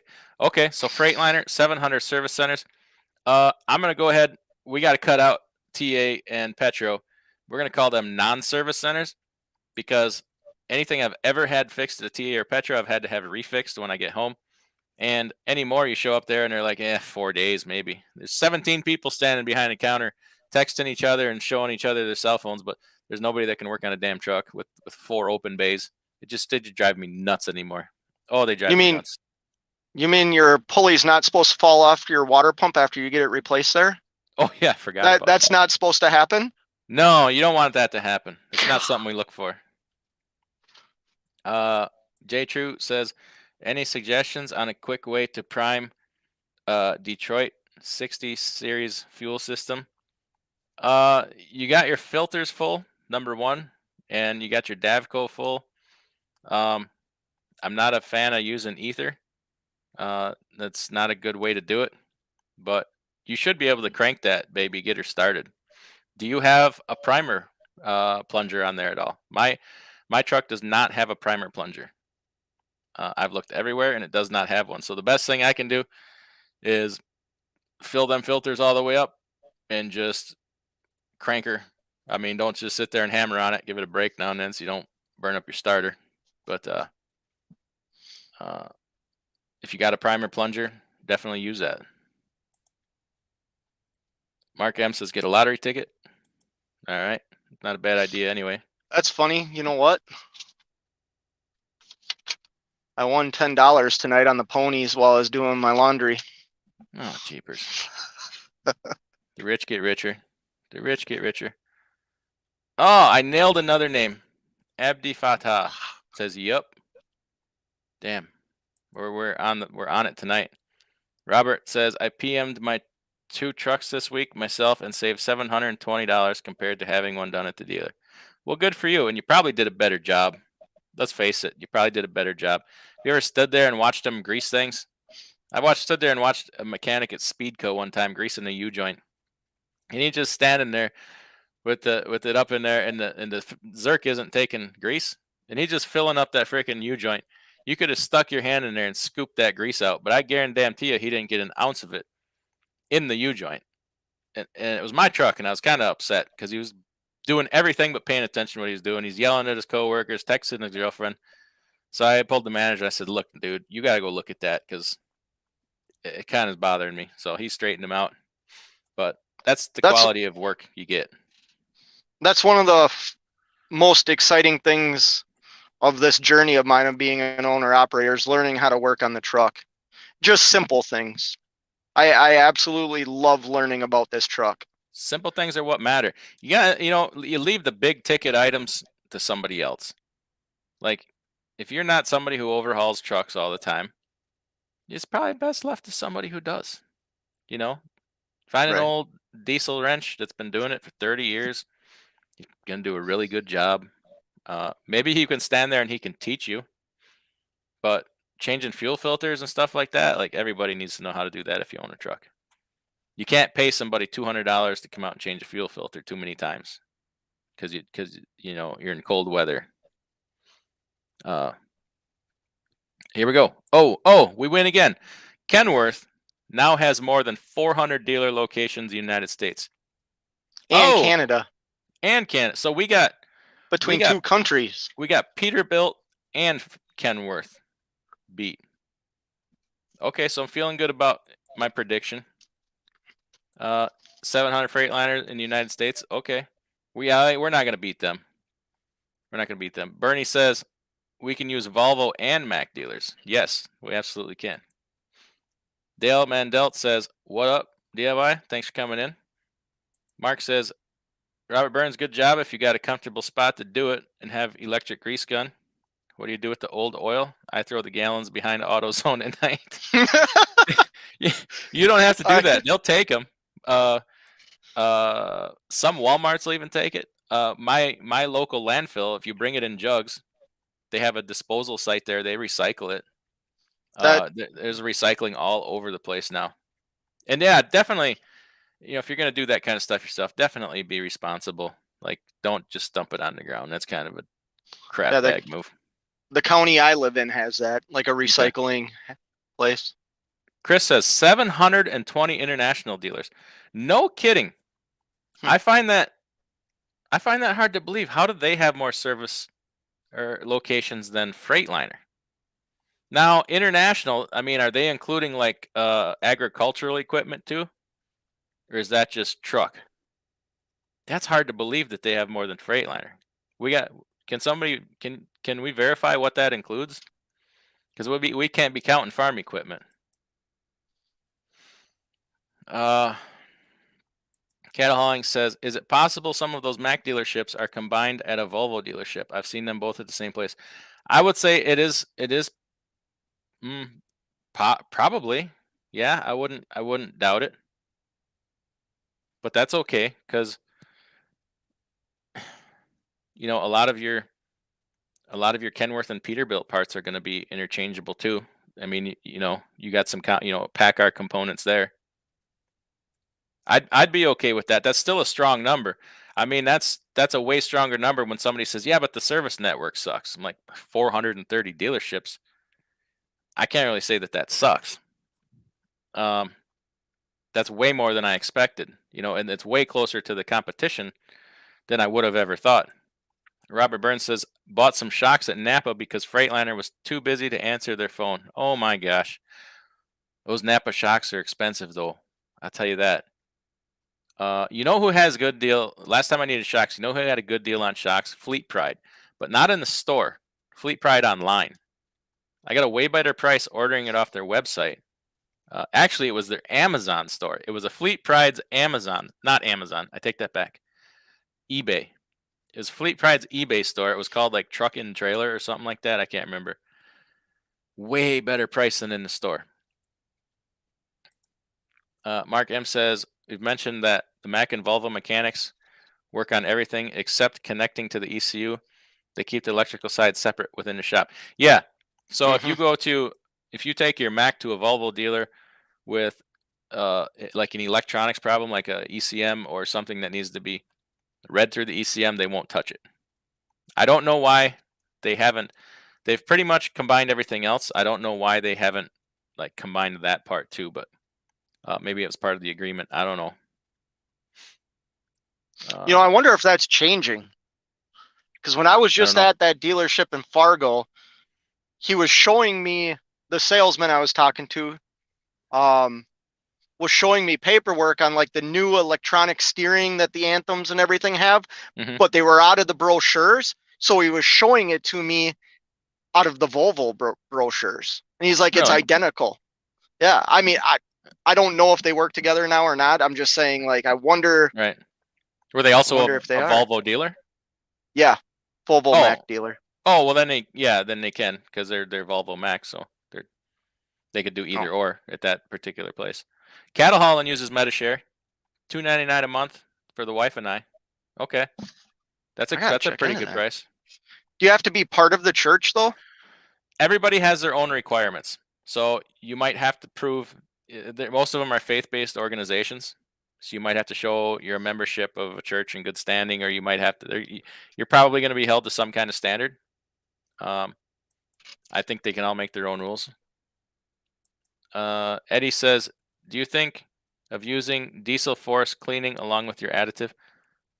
I've known nothing of diesel force cleaning. I'm sorry. Now that I got that name, I'm gonna have to probably look it up though. Let me write it down. Diesel force cleaning. Okay, I'm gonna have to look that up. Cash is King Trucking says, I'm going to be shopping for a new policy. I might recorded that so people can see how easy it is to buy insurance on the marketplace. That's a good idea. That would be a good video. I think you absolutely should do that. If you can find the time between Coco videos. East Africa says, we are hearing about driverless trucks coming to the market soon. So what do y'all say? Yeah, they've completed some trips with them already. They're a real thing. It's gonna happen. When? How much? We don't know. Like, they're making a hard push for it. I'll tell you that. They're putting some real money behind it. Billions behind it. When, where, and how? We don't know. Who knows? Go ahead. Well, no, I told you this the other day. I mean, I'm not a car guy, but like I know Teslas have like the autopilot feature. But I know you have to keep your hands on the steering wheel. Yeah. Right? While that's engaged. You're telling me they're going to put 80,000-pound death machines on the road without anybody even behind the wheel? Like, that just seems immunity from lawsuits is what they'll do. That just seems that seems crazy to me. It is crazy. We're not there yet. Like, the infrastructure is there, not there yet, but it doesn't seem to really change anybody's mind. I mean, they've completed trips in the South across I-40 and I-10. There have been unmanned trips that have been completed. So, I mean, proof of concept is there that it can be done. Should it be done? I say, hell no. A strong hell no. But nobody cares what we think.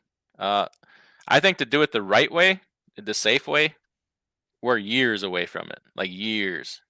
You need a whole, like, they need to be able to read the freaking stripes on the road. A lot of roads don't have freaking stripes on them, you know? But they don't really care what peasants like us think. They're going to do what they're going to do. BG says, looking for a flatbed company that has their own CDL school. Anyone else besides Swift, TMC, and Maverick? Probably. Tell you what, if you're looking for the lowdown on trucking jobs, you want this guy right here. Cash is King Trucking. Done a lot of videos, knows a lot about different companies.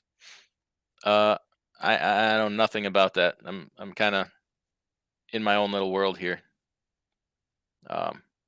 He can watch a bunch of his videos. He talks about a lot of different companies. Ed says HSA eligible health insurance. Just don't get sick. Well, you don't want to get sick with any health insurance because they're not going to pay for it. Maybe right to the point just before you die, and then they might help you out. Kenny says, Mac dealer in North Carolina, not good.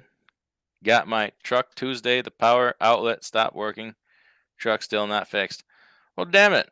Give them a call and tell them, fix me up and do it right. They should be able to fix something like that. Sorry to hear that. Hear plenty of stories like that from various places. The lack of good skilled mechanics anymore. And these trucks are way too complicated. They're way more complicated than they need to be. Paul says it's always good to network, but nothing replaces your own legwork, finding out the information that you need to require. Absolutely.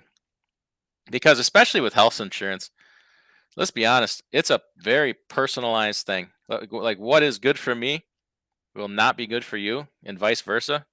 Our conditions aren't the same, our ages, our lifestyles. So, that takes a lot of personal research. David says, you have to be in perfect health to join those sharing companies. Okay, that's good to know. That's definitely good to know. I suppose you're probably not allowed to smoke, or I think they have like morals clauses, don't they? You can't sleep around and things like that too. By the time Mark says, by the time we get driverless trucks, we'll have bigger problems with society. Yeah, we already got big problems, don't we? This is Mad Max eventually. Then we'll have self-driving trucks, and they'll all have like grenade launchers on the front. Dwayne Johnson. Stop scaring me. Okay. Hey, we're just having some fun. Dwayne Johnson says, been watching and learning from you for a while. Well, thanks. Good deal. This isn't the Dwayne Johnson, is it? Is this The Rock? Come on. Do you smell what he's cooking? I think I might.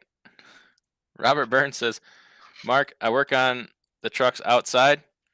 I do have an electric grease gun, and yes, I did take the old oil to AutoZone for the win. All right. Well done. Well done. No plunger, no Davco. Oh, crud. You got that? What happened here that you lost your prime in the first place? Do you mind telling me? We might have something else going on here. 700 Freightliner dealers. Okay. Jackknife says Dave Ramsey insurance. It's a thought. Does he offer insurance now?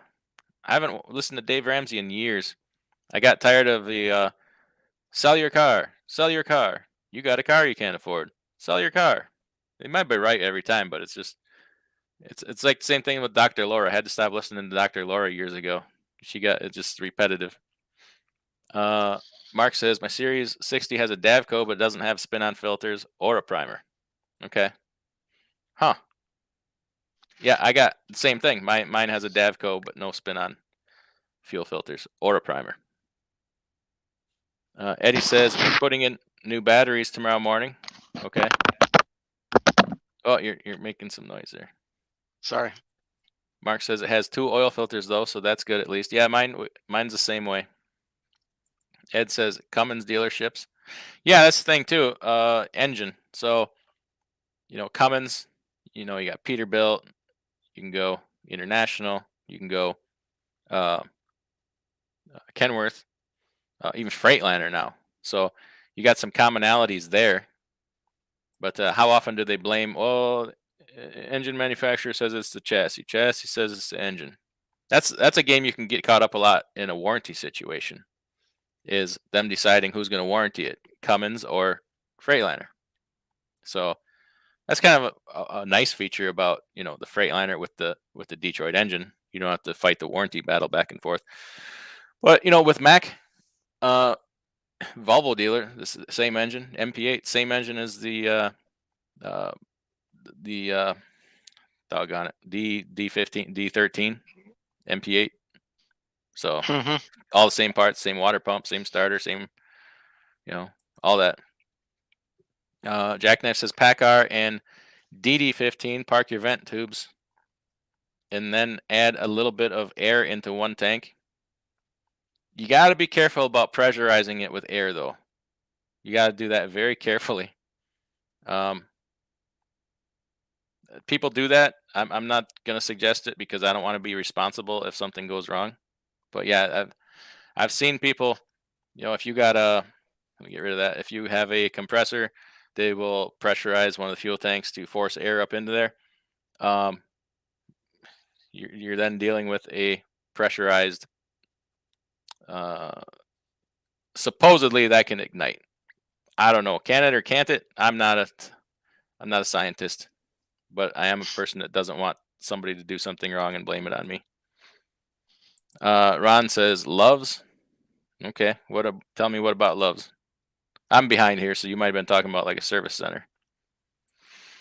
Hot Seat says, if I was a business-minded mechanic, I would have a shop to hold classes to teach truckers the basic. Yes, I would pay for it. yes. I've in the years past, many years ago, I thought about doing something. This was way before YouTube.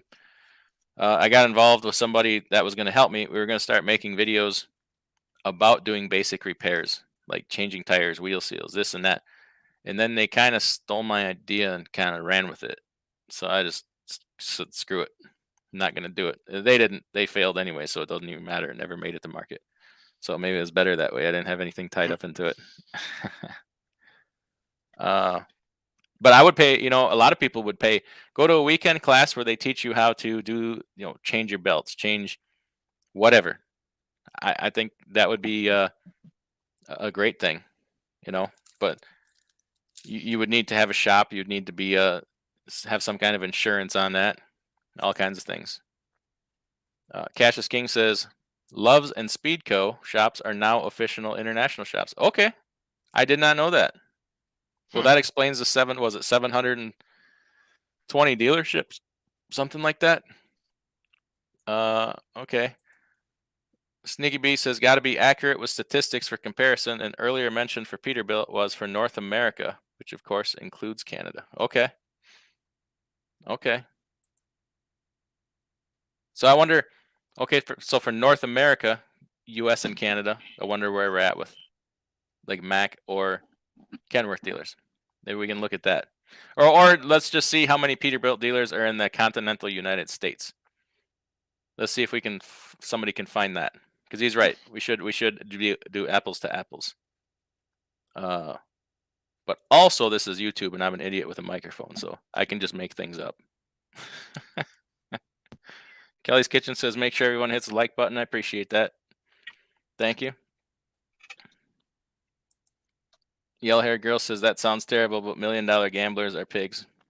Yeah, I'm sure. I'm sure they are. Slot Truckin' says, International, 720.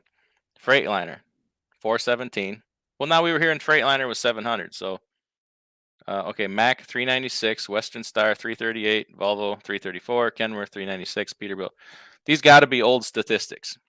Or are these just continental United States? So now we're getting different numbers coming in. Cassius King says, I wouldn't let the TA shops tug on tug on my lug nuts, much less replace important parts. I tend to agree with that. You got to use care with the lug nuts. You don't want them over torquing them. Strip the threads. You don't want somebody over torquing those lug nuts. Come on, or not put enough lube on them when you put them back on. And you don't want galling on there. You don't want no galling on your lug nuts. It's not a good thing. Chris, 720 International from International Truck Site. Okay, guessing from name doesn't count farm stuff. Does include Canada. All right, now we're back to that again. Oh, statistics is tiring. It's exhausting. Good thing I just drive a truck. Or don't. Jackknife. Loves is a certified international shop. Okay. Cassius King says, if I was going to own a truck stop, I would definitely want it to be an international. The business they get has to be unbelievable. $1,000 shot bills for wiring issues coming and going. Oh, yeah, you definitely. I would find out what truck has the most problems that are the easiest to fix, and I would just do that. So I didn't have to work that hard all day, and then I could just get paid a lot of money for it. That'd be the way to go. What do we got here? Check with Shock Warehouse too. Okay, that's a good. Must be a good resource for shocks. Yellow haired girl's got a Peterbilt. Oh, okay. All right, here we got some information. Slot Truckin' says diesel force works like this. Rapidly expanding high volume foam is delivered simultaneously into the intake and exhaust side of the engine with our patented diesel force equipment. Okay, I have seen that. I think Pittsburgh Power does that. I've seen that. That's actually pretty interesting. The theory is it cleans your whole system from intake to exhaust and gets the carbon packing out. Okay.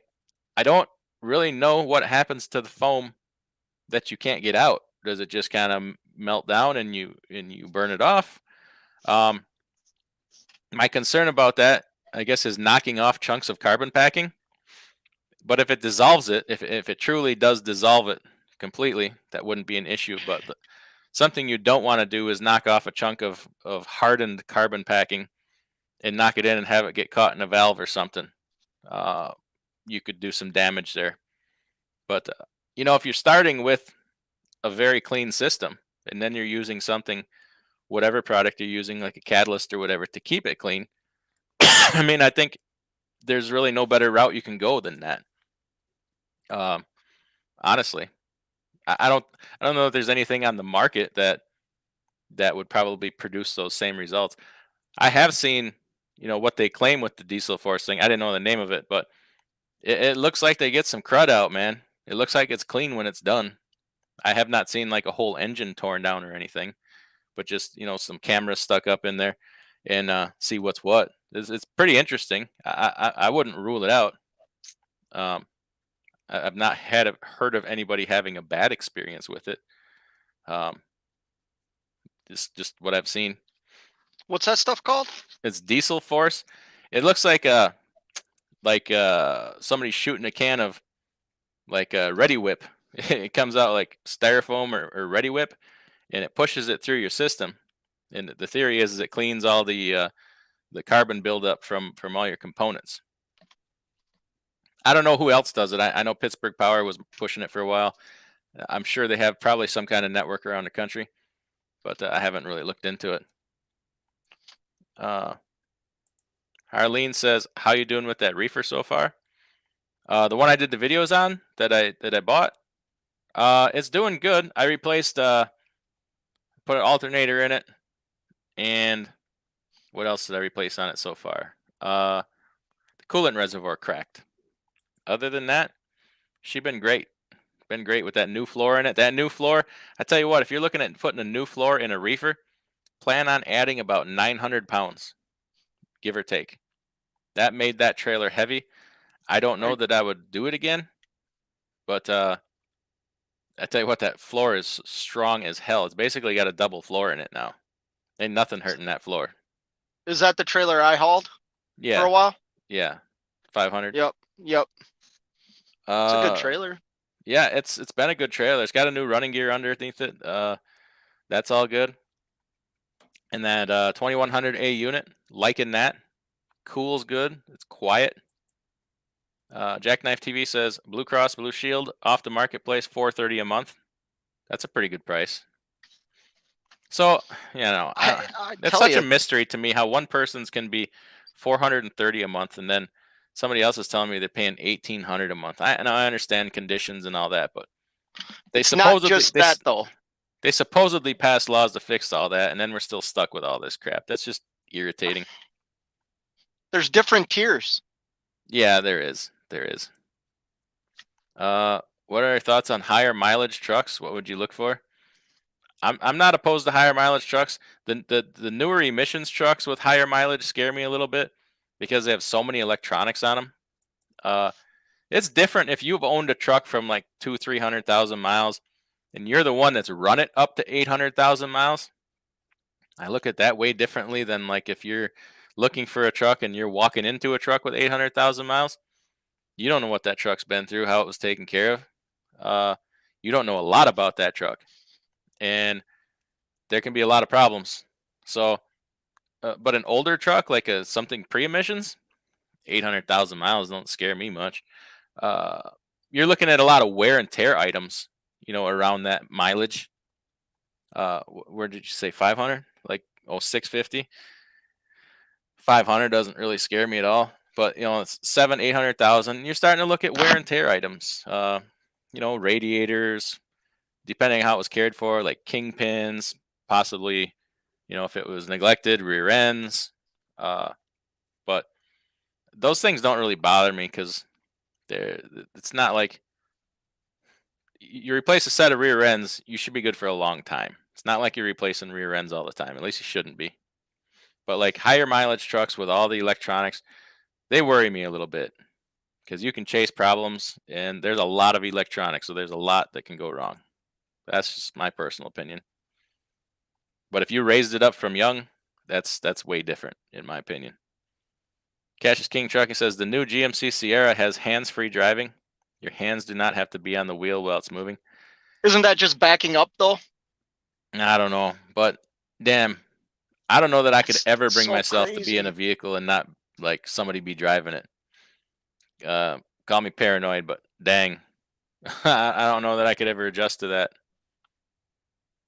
that. Mark says, keep it and use it in the shop oil heater. Yeah, you can use used motor oil in some shop heaters. Definitely. Blue Cross Blue Shield off the marketplace, $430 a month. PPO saved my ass. Torn bicep last year. Injured meniscus this year. Damn it, boy. You're gonna be Android pretty soon. RoboCop. We'll build the $600 man one piece at a time. See a flatbedder? Looks like it from his picture there. It looks like I see a Yeah. flatbed sitting next to that Pete. Dwayne. Oh, it is not Dwayne the Rock Johnson. Damn it. Thought maybe we had a celebrity. Bernie Sands says, so you can't get that insurance if you smoke meth. I don't know. You might, Bernie. You might fool him. You might fool him. You ain't fooling me though. I'll tell you that. Well, J True says, didn't fill my fuel filters all the way up when I changed them. Oh, pull them out, fill them up. Yeah, dang it. It'll start if you keep cranking. It should. I've done that to mine, and just Detroit's are pretty good like that. There are a lot of methods to prime it. It wouldn't be responsible for me to tell you. Some people use ether. I don't like. You can do some damage with ether, but some people do it. And then, like I say, some people will use that air hose to pressurize the fuel system. Uh, they're both effective, but like I don't want to be responsible for your damage and anything. If it was my truck, I probably wouldn't do that. Just keep trying to get her started. Samsar says, "Hi guys, is Hot Shot Secrets oil additive any good?" I boy, you ask questions that get a lot of hate. I'm gonna tell you my opinion. Okay, uh, a lot of oil additives have chlorinated paraffins in them. Okay, when you heat them up, they turn to hydrochloric acid. All right, you do not want that in your engine. Now, also, some of these ones that remove carbon packing, they work. But the problem is they work. Okay. I had a friend that did just that with that additive or one like it. Doesn't really matter. And busted loose a piece of carbon packing and it lodged in a valve and took out his head. So do some of these things work? Yes, they work, but if they don't work the right way, harm can be done. So I'm not a fan of that. Okay. There's also were you talking about oil or fuel additives? Oil additive. So yeah, we'll just leave that at that. I'm not make don't make accusations. I'm just saying that sometimes these things can be a problem. Things can do that. Things can clean up your engine, but they need to do it the right way. Okay. What is the best way to get your truck? Lease with Wasatch, SFI, etc., or financing? I mean, there's different ways to get a truck, man. I mean, obviously, the best way is to go out and buy cash. I mean, no payment, no interest. Uh, Conventional financing is a good way. That's very difficult right now. They want 30, 50% down with 20 some percent interest. Not everybody can do that. These SFI or Wasatch, I don't think they have any trucks right now. If you wanted one, so that's somewhere in the middle of the road as far as I'm concerned, or Lone Mountain, and probably I'm not going to say the worst because I'm not saying things are good or bad, but I'm saying probably the most expensive way is probably a lease purchase at a mega carrier. So it depends. I mean, how's your credit? How much money you got to throw at the thing? What's your patience level? Um, So Lone Mountain didn't have a bad deal probably no, 4 months ago. I They don't think. they they had some very reasonable Yeah, price trucks with low down payments and manageable monthly payments. yeah, like Lone Mountain, SFI, Wasatch. Like I don't think they're terrible deals. I mean, is it as good as saving up a buttload of money and plopping a big down payment and financing it conventionally with your bank for 7-8%? No, but most people can't do that. So then you just move on to wherever you fit in. I don't think those are terrible dealers. If you run the numbers start to finish, you're not. I mean, you're paying a high dollar for the truck, but it's nothing out of line. For instance, like a prime lease purchase or a prime lease. You're paying a lot of money for that truck, man. Like figure the total cost of ownership from start to finish and measure it that way. And that'll kind of tell you where you can fit in. And I understand not even everybody can do the Wasatch or the SFI or the Lone Mountain. Maybe you can only get into a lease purchase, but man, then look for the best price on a lease purchase or run the numbers. Maybe at that point you don't have to do it at all. Just continue saving until you can get yourself in that other position. Dud Hemsworth says, "Look at this crowd. I probably should have got my tetanus shot before I came in here for the win." What does that even mean? I don't get that. What does that even mean, Dud? You're confusing, fella. Uh, Called KW yesterday for airbags for my Pete. Wanted to know if I had part number because he couldn't look up Pete VIN number. Both PACCAR products, so go figure. Yeah, I hate that too. Um, they're the same airbag. Why they gotta have a different part number? And like Freightliner, I've seen where Freightliner will change their part numbers. I don't know, once a year, every couple years. Uh, don't need to bank it that hard for me to do business with you. And if you didn't do crap like that, maybe I wouldn't be looking to buy the damn thing online. But usually, honestly, my local Freightliner dealer usually gives me better pricing than I can find online. When you consider sometimes there's shipping and in tax, I don't pay sales tax at the dealer. So, you know, make sure you set up an account at your local dealer.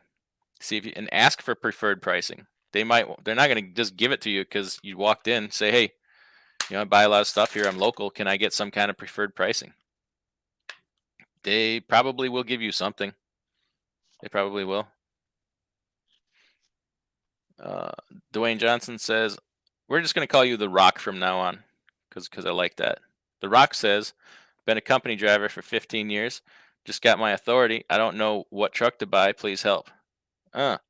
You, The Rock, you don't have a lot of options right now, my friend.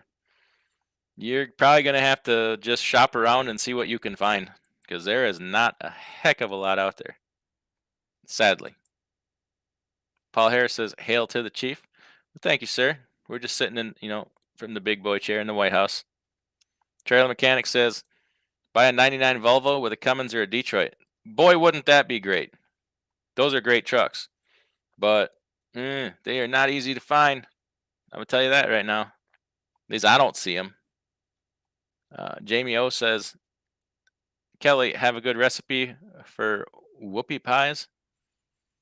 What the hell is a whoopie pie? That sounds disgusting. Do you really want to take something called a whoopie pie and put it in your mouth, Jamie? Come on now. Come on now. Depends Unless how I'm. long you've been on the road. Yeah. I ain't like that. I just been on the road a long time. Jerome Jones says TA charges you around $50 to jumpstart the truck in their lot, but Love's does it for free.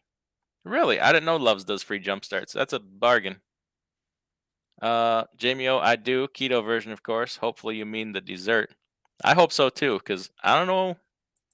I don't know what else a whoopie pie could be. Doesn't sound too appetizing. B-Man Hemi forever. Currently in school to get my Class A CDL. Do you have any advice on what is best for a new driver? Reefer, van, flatbed, or tanker? Hey, it's whatever you want to do, man. Honestly, the world is your oyster. You get that CDL, you got so much opportunity available to you. But if you're looking for good information on a good company to start with, check out my buddy Cassius King Trucking in here. Knows a lot about trucking companies. Check out his videos or email him or something. Like, he's got the lowdown on a lot of them. Nomadic Brit says my truck had that diesel force treatment done 2 months back, but my mechanic runs great. Okay, so there's a first-hand experience of somebody that did it. Yeah, I think if you do that, and then if you want to use the catalyst, you're starting from a way better place. You're starting with like an engine That's clean. in clean condition. I mean, your sensors are probably going to thank you. Trucking companies have it mastered. $1,200 a week for drivers and mechanics. Warranted trucks, contracted outbound freight, 8.5 miles per gallon. As long as owners don't get greedy, they have a money-making racket. Yeah, maybe. But there's a lot, like, you find out behind the scenes. Trying to find drivers. I mean, it costs a lot of money to bring in a new driver, and recruiting and orientation and paperwork, blah blah blah. I'm not sticking up for big carriers. Trust me. I'm just saying. Contract freight, especially of dry van, my man, it don't pay what you think. A lot of it. But I've done a lot of it. It's always hard finding a new way to slice that pie to make that money go all the way around. It really is. I mean, let's face it, right now, I mean, you can't help but step into money. Let's be honest. But any other time, it's a struggle trying to find a different way to slice that pie. There's a bunch of dealers now that do the diesel force cleaning. Okay, that's nice. It would give me confidence to know that they're doing it on the dealer level, like Freightliner, Volvo, Kenworth type dealer, or like shop, independent shop type dealer. If it's something on the dealer level, I'd have pretty full confidence in it. DJ says, "Did you mean pen power?" I don't know. I forgot. I have to, I forgot what you're asking about. Kelly's working on getting back in the kitchen. Okay, check out that channel if you're looking for some healthy recipes. Cattle Holland says, I had diesel force clean done a year ago when I bought my 2016 579. Had headset, power tune, and used catalyst with no issues. That's good to know. That's a win. I have a request for Kelly's kitchen. What's that? Can she do some cooking that can be done over the road, or at least have some ingredients for guys and girls that are over the road that we can maybe use a microwave or a little cooktop to cook some food in the trucks? Interesting. We'll have to put the request in. I just dumped stuff all over myself. Now I look like an animal. Boosted Hatch says, do you need to complete drug alcohol awareness training when opening a new authority? Yes and no. So it says in the rules you were supposed to, and it does not grant an exception for a one truck operation. However, they will tell you when you get audited, or if anybody asks about it, they will say, well, we don't really look for that if you're just a one truck operation. Do it anyway.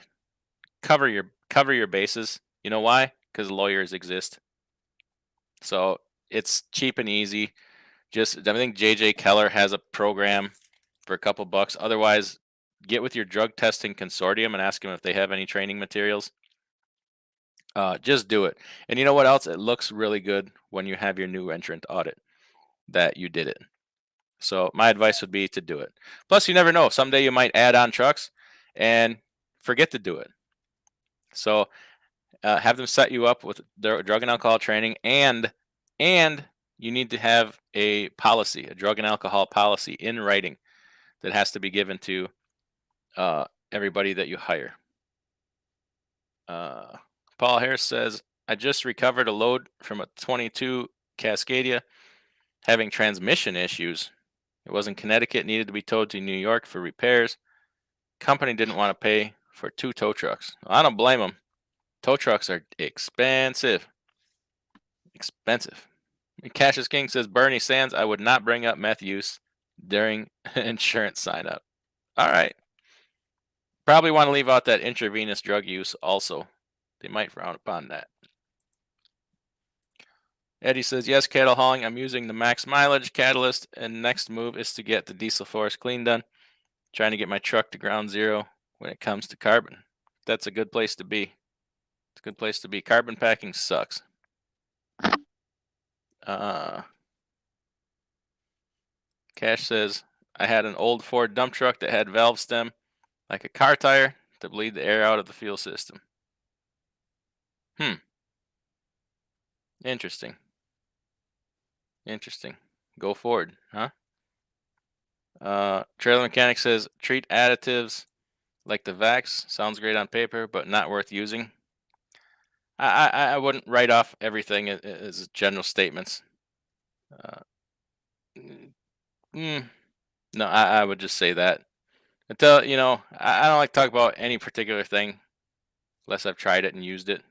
There are good things out there. There are some good things out there.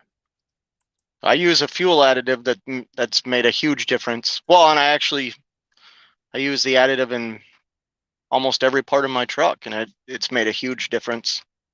Okay. Paul Harris says, had a high mileage Lincoln, added Lucas to the oil, blew the engine 20 minutes later. I'll never use Lucas.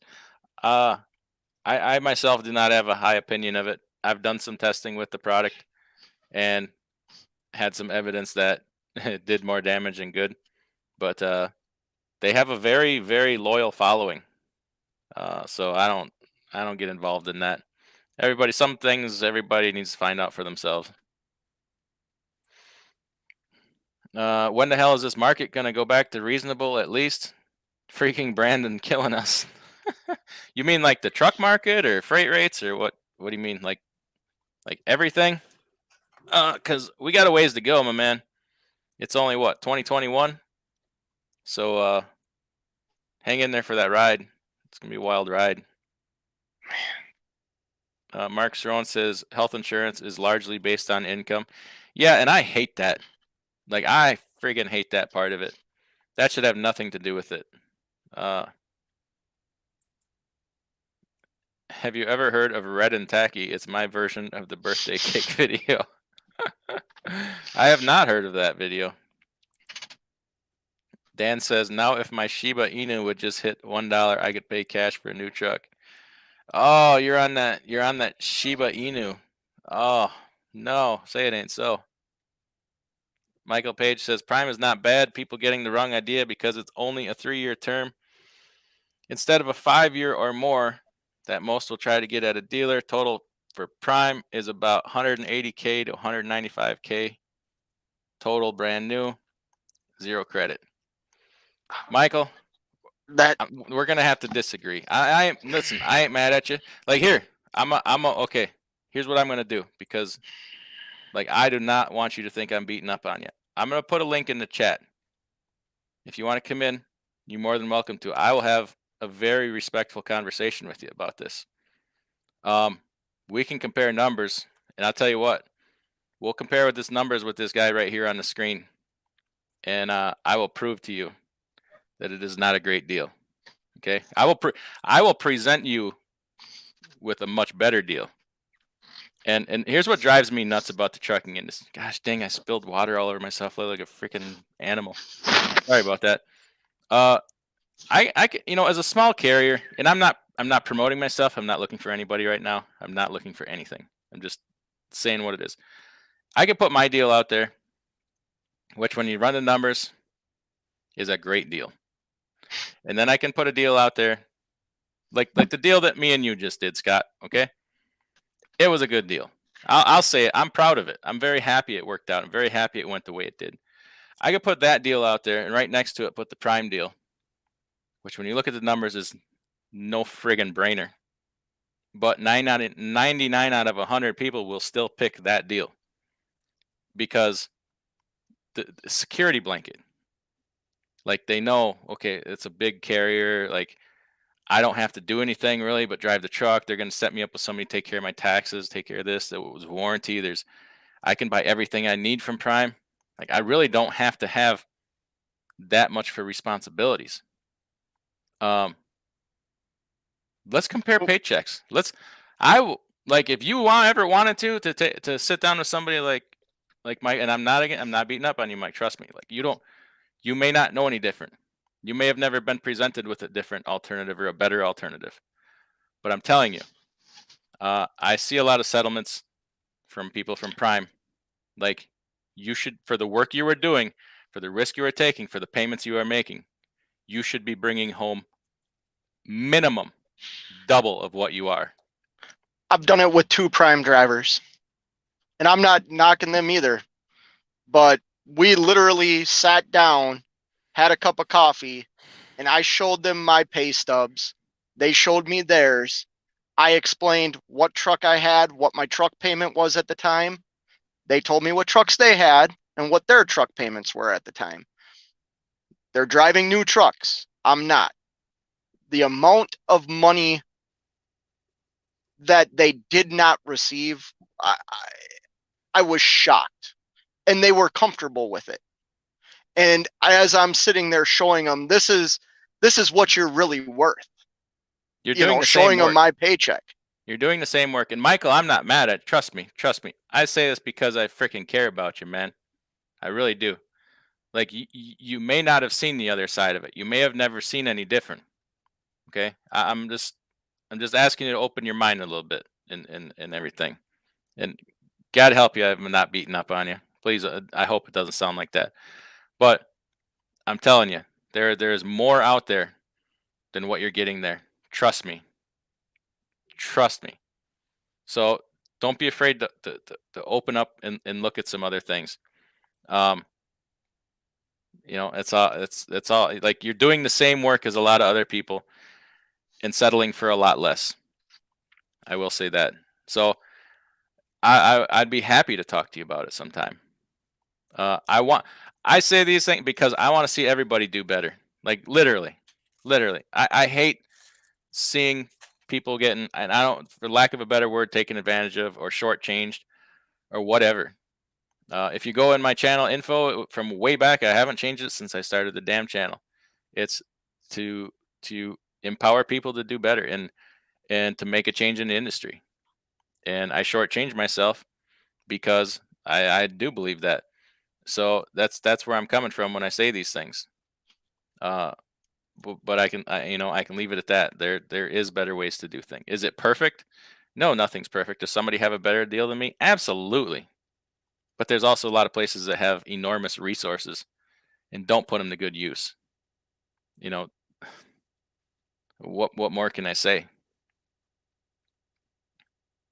Am I missing anything, Scott? No, I was tough on that a long time ago. I said some things that somebody brought to my attention that, if somebody goes from working kind of like a dead end job and they get into one of these lease purchases and they're bringing home $2,000 a week or $2,500 a week, that is a huge step up for them. And I need to acknowledge that. It is. However, you're doing the exact same thing I am. And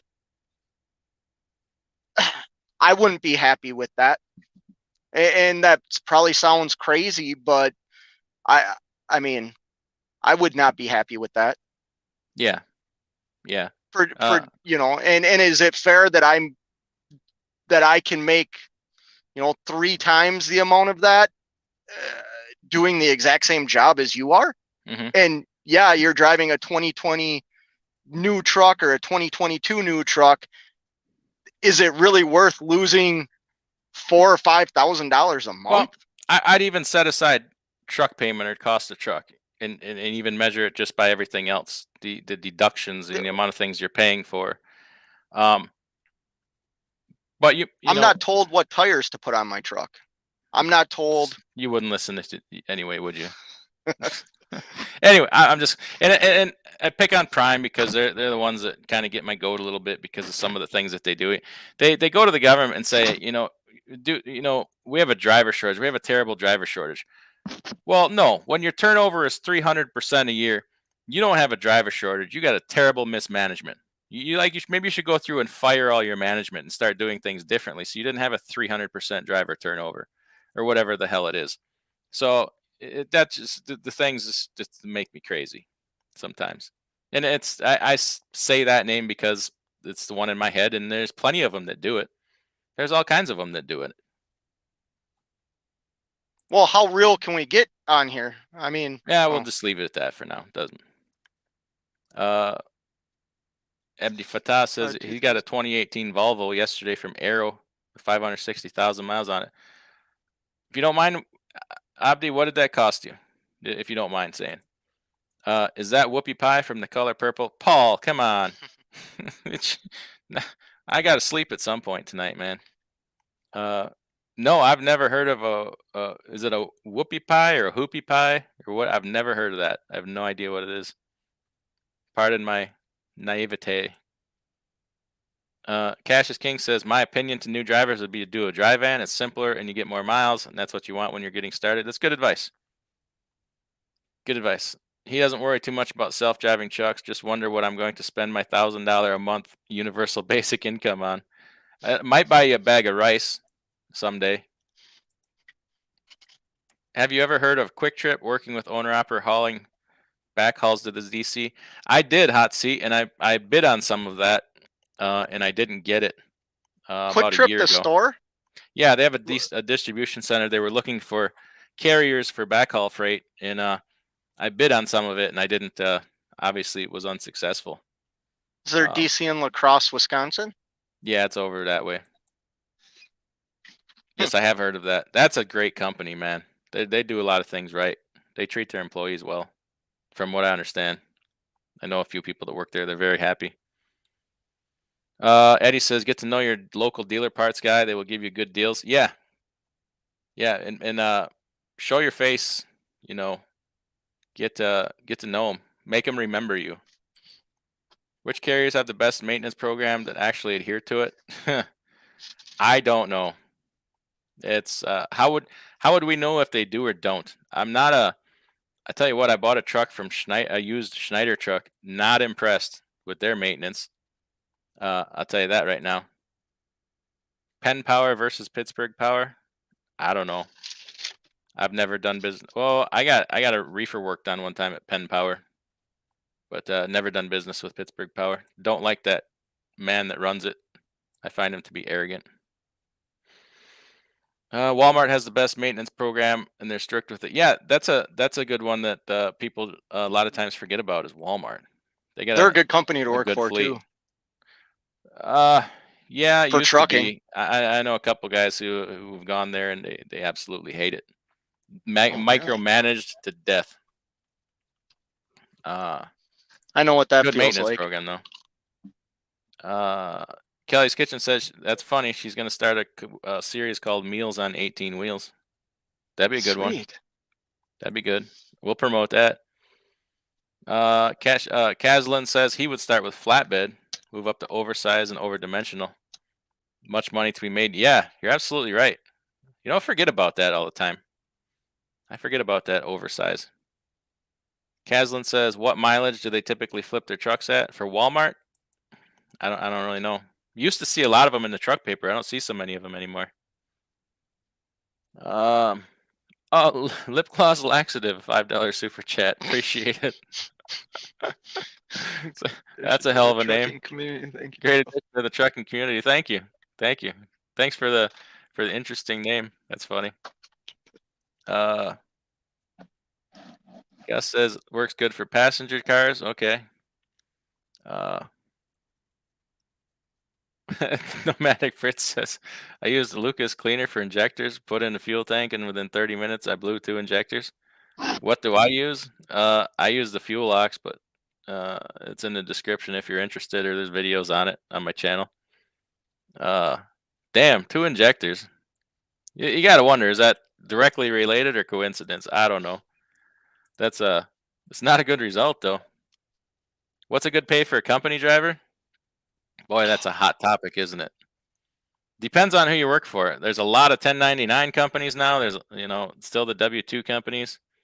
So right there on the screen, Uh-huh. says $1,000 a week. That's what I made before I started this venture. Okay. And Net or gross, before or after taxes? no, that was gross. Okay. That was gross. It was like 1,000 to 1,200 a week. I don't know. That was never good enough for me, to be honest. But that was home every day, wasn't it? Yeah, I was home every day. Yeah, and Samuel, we got to, consider that too. Are you home every day? You over the road? What are we doing here? But $1,000 a week, I think, is, if you're over the road, I think that's kind of low anymore. That's I think that's on the low side. Wages have really come up. What's going to happen if the market goes down?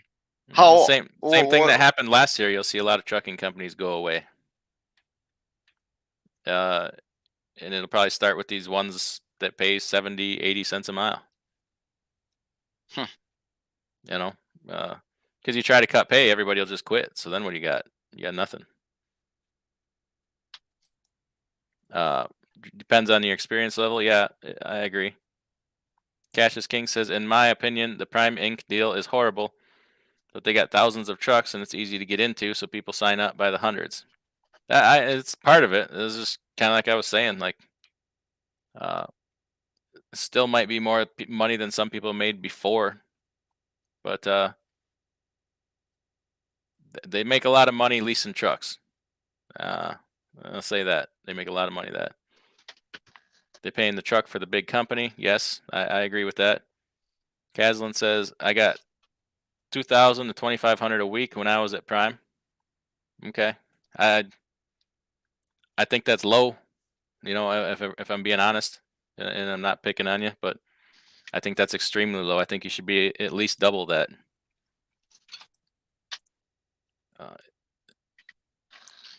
Jack says, don't ever take a lease purchase deal on a carrier that does not let you see the actual rate con, or unless you dispatch yourself. Yeah, man, that seems to be a big thing now. The carriers not letting drivers or owner operators see the rate con. If you were on percentage, they must. It is the law. They have to let you see that rate confirmation. Now, they can make it difficult for you. They can make you come to the terminal to do it. They can, and then just say, well, we're not giving you a load to the terminal for 2 years or whatever. But it is the law. They have to show you that rate confirmation if you ask for it. So I don't know how this is happening, but I would immediately walk, because if they're not showing it to you, that's about a guaranteed sign they're doing something shady. Why would they not? Like, when I get a rate con, I forward it right to the drivers. It's like, it's the way it's got to be. Like, how can you trust somebody that says we're going to pay you a percentage, but then doesn't show you the percentage of what? Like, I don't know how you can trust that. Paul says he's talking to a land air driver, came from CRST Trans Am. She was happy and making more now than she's ever made as a driver, $1,200 a week. I was shocked. I haven't seen a check that low in 12 months. Yeah, one of those companies you just mentioned has just an awful owner-operator program. Maybe all of them do. I don't know, but I know of one in particular that it is just god-awful. And I don't know how they get people to sign up for it. You'd make way more as a company driver. I'm not here to promote Prime. I'm just saying, as a person that wants a new truck and has zero credit, Prime isn't bad. Okay. But Well, why? that too. Okay, so that's what's important to you as a new truck. That's cool. You got to know what's important to you. So then I guess whatever comes with it is part of the deal. Okay. It's to each his own. Everybody, like, I like aerodynamic trucks that get good fuel mileage. Some people got to have a long hood. That's not so good. That's all right. If we're paying our own way, as long as we're not asking somebody else to pay for it, we got to let people to their own decisions, right? That's what keeps us free. Too many people trying to take away our own decisions, right? No, you're right. It's just You I don't don't have know. to, Yep.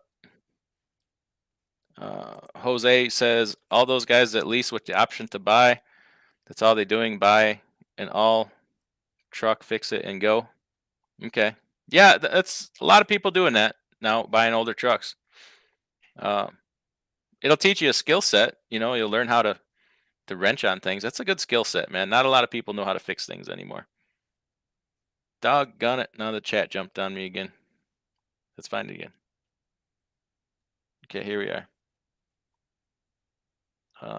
Michael says he bought his truck outside of Prime and leased onto them. Okay, well that's way different.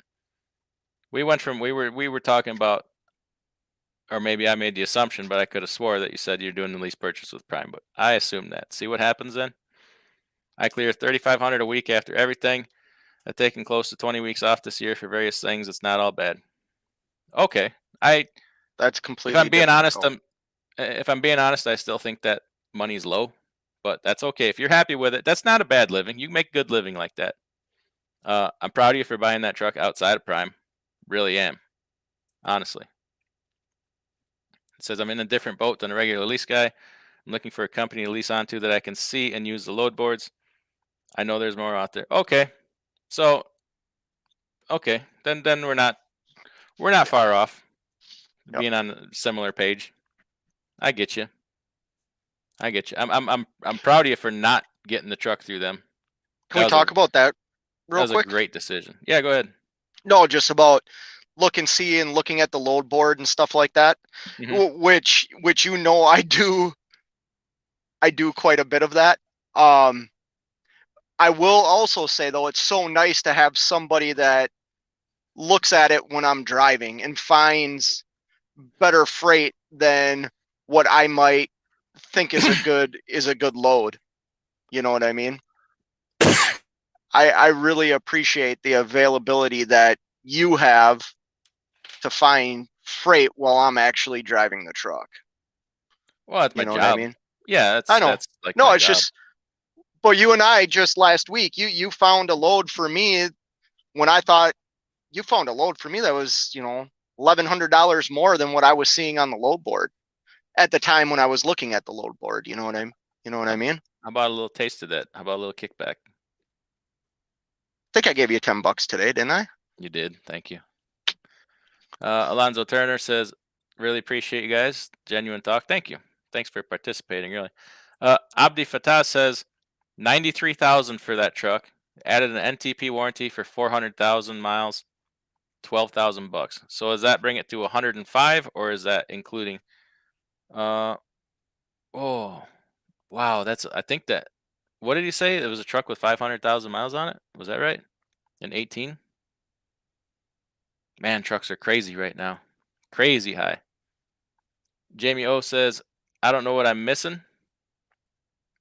Are you talking about you going back to that birthday cake song? God, I hope not. Oh, I'll miss that. Uh, Derpity Derp says, no. hey, bud, I work as an owner operator since 18 years old. I'm currently 24, but Cali is so expensive right now. Thinking about leaving the business and starting a diesel mechanic course. That's a good profession to get into, honestly. We need more diesel mechanics. Damn sure need diesel mechanics. Cassius King says, wouldn't work for Walmart. Slip seating, a sleeper is a no-no. You just got to dodge the stains in the mattress, Cash. That's all. That's all you From got the to do. whoopie pie? From the whoopie. You got to dodge them whoopie pie stains. Whatever the hell that is. Paul Harris just picked up a 21 Volvo 760. The PM window decal due at 92,000. I'm at 115K. Mechanic said we just went through the truck. Found a Rand McNally GPS in the truck. All right. I wouldn't definitely watch and share the 18-wheel series. All right, then it shall be done. Cattle hauling here. It says, I don't consider catalyst an additive. It actually changes the chemistry of the fuel, however you want to explain it.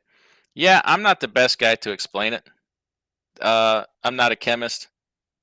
It is different than your traditional fuel additive. Like, there's only a couple of them on the market with the catalyst in it. And catalyst isn't even like a real thing. Catalyst is a word used to describe something that promotes a change or promotes like a reaction.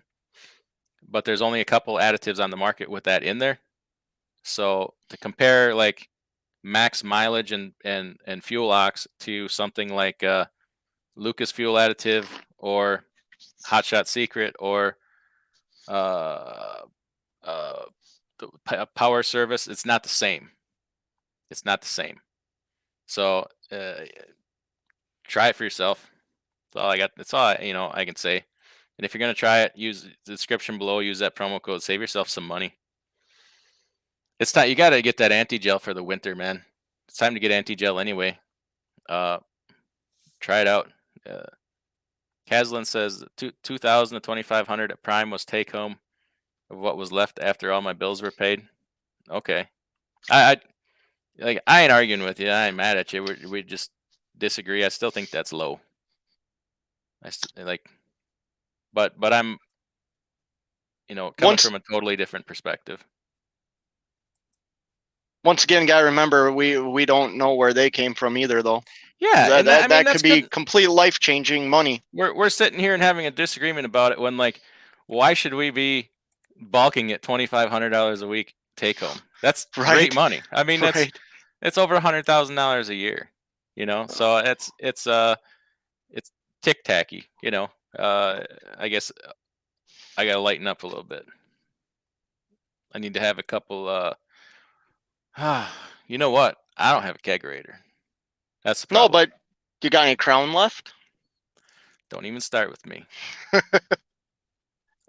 2 for 1 says CNBC put out a propaganda piece on what's wrong with the freight industry and how autonomous trucks will fix it. It's fake news. Fake news. Fake news. That's all I got to say. That comes from a complete lack of understanding of anything about the freight industry. Autonomous trucks will fix it. My left shoe. Autonomous trucks will gack it up even worse. But hey, maybe we let them screw it up real bad, and then that drives freight rates higher, and we make a little bit more money. Just saying. Unfortunately, they will probably sooner drive us all out of business than they will let us make some more money or something. Paul says my best week this year was 2,300, averaging about 16 to 1,800 a week as a company driver with full benefits. Hey, that's good money, man. That's that's what they call one of them their livable wages. Unless you live in like San Francisco, where probably 300 grand a year is the poverty line, something like that. Denver's pretty outrageous too. Yeah. Killian's Trucking says happy Halloween. Thank you. Happy Halloween to you. Cash says at 2 for 1, I seen that CNBC video. I think I'm going to do a review of that video and explain all the things that they did a hatchet job on. Yeah, everybody stay tuned for that video. And if you haven't checked out Cash's King Trucking channel, definitely check that out. Give him one of them their thumbs up and a poop emoji so he knows where you came from. Thanks for all the help trying to G. All right, appreciate it. Thank you. Thanks for all the help trying to gather all the info I can. Oh yeah, absolutely. That's what we like to do here. Ooh, WCF Invader. I think I've been saying that name all wrong. I was calling him WC Finvader. I think it's WCF Invader. Channel member, thank you.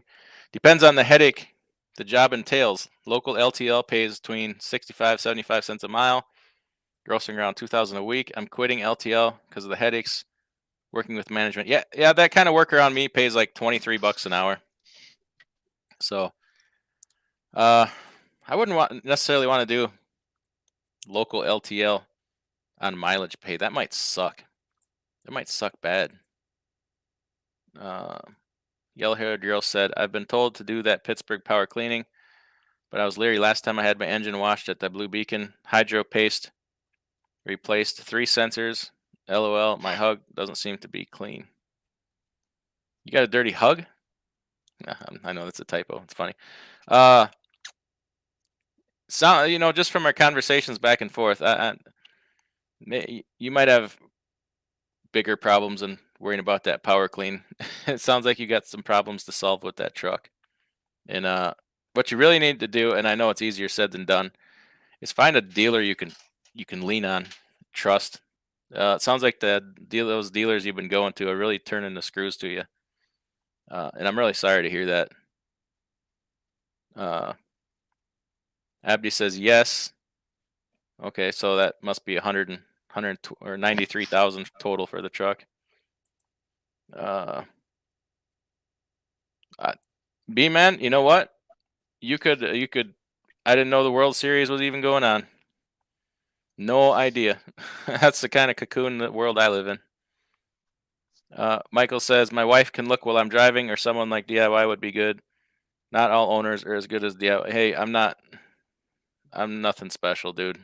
I just have a microphone and a camera and this guy here. That's all I got. And a wife and a dog. I'm nothing. And I'm nothing. You're good enough. You're smart enough. And doggone it, people like you. Cassius King says he likes those red velvet whoopie pies. Oh my God. I got to find out what that is now. If it's anything like a birthday cake, it's got to be good. 2 for 1 says, at Cash, you should definitely expose that CNBC nonsense. Yeah, now we got to see that video. Pick them apart. We'll make you famous. We'll put you up against CNN. I watched a video. I forget who put it out. Somebody on YouTube put it. It probably was Asian Mai. And it showed the guy was talking and says, see, this truck changes lanes when there's a pedestrian walking down the road. And it showed the truck going from the right lane to the left lane. Very convenient that nobody else was in the left lane when the truck had to switch lanes. Yeah. And the guy was making an argument that humans behind the wheel don't make a clear path for people walking down the road. Yeah, obviously 100% of the time we're going to veer to the right and wipe out that pedestrian. Yeah. Apparently.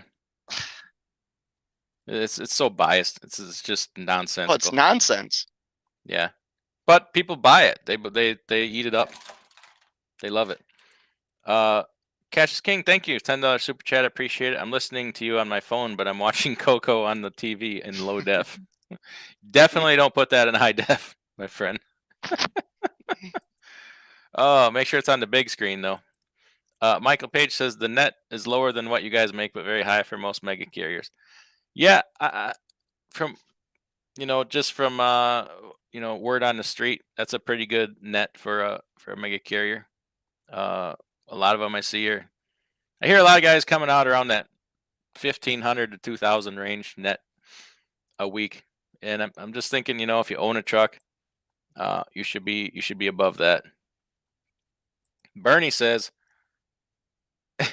Bernie Sands says, first $2,500 check I see, I'm going to give my carrier hell. Oh.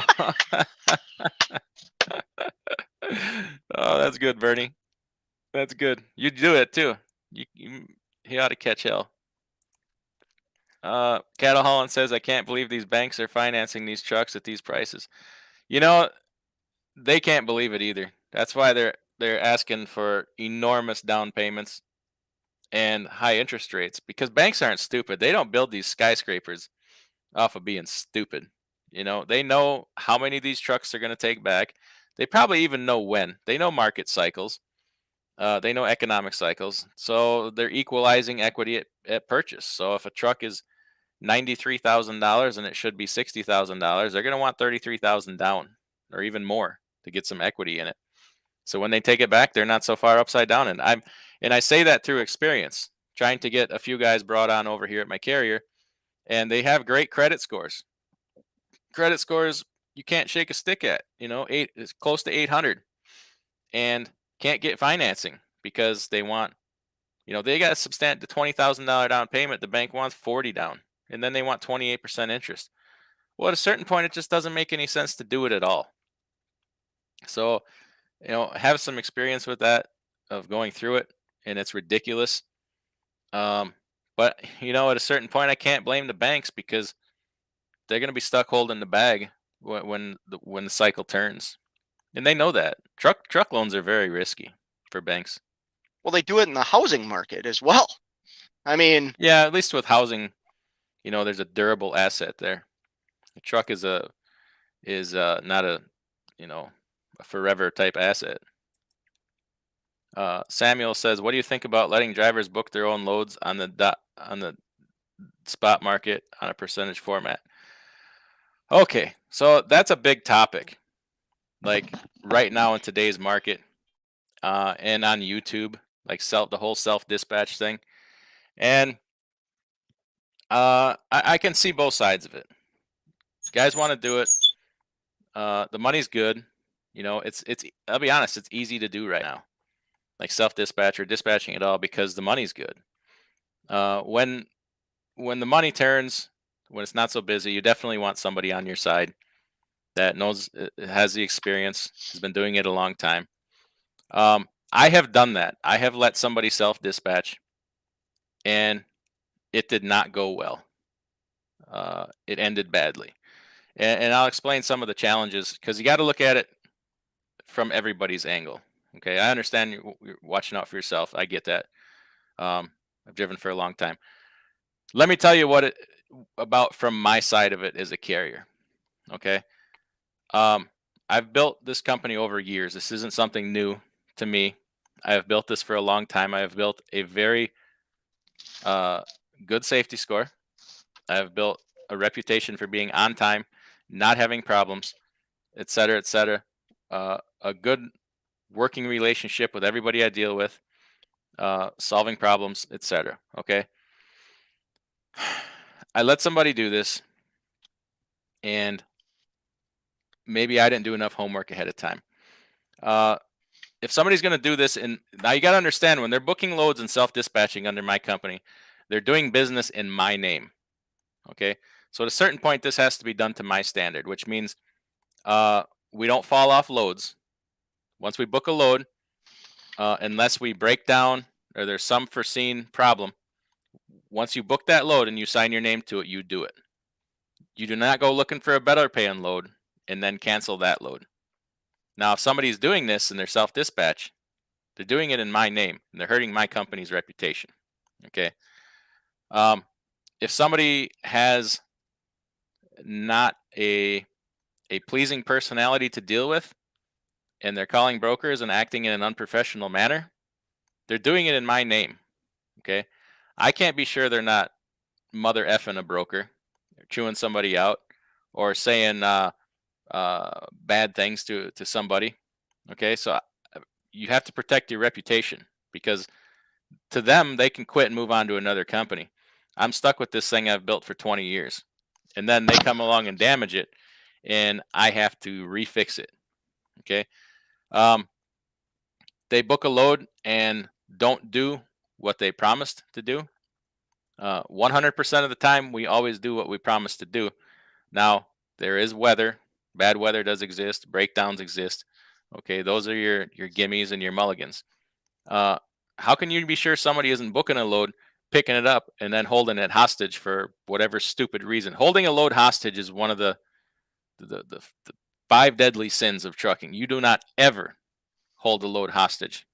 Okay, and what I mean by that is people will pick up a load and they aren't happy with how things went or whatever reason, and they'll take that load and they'll say, I ain't delivering your load unless you give me X amount of dollars more, or I want more money for this, or I want more money for that. You do not ever do that. That is death to a carrier, because they're going to put that on your carrier 411 or wherever.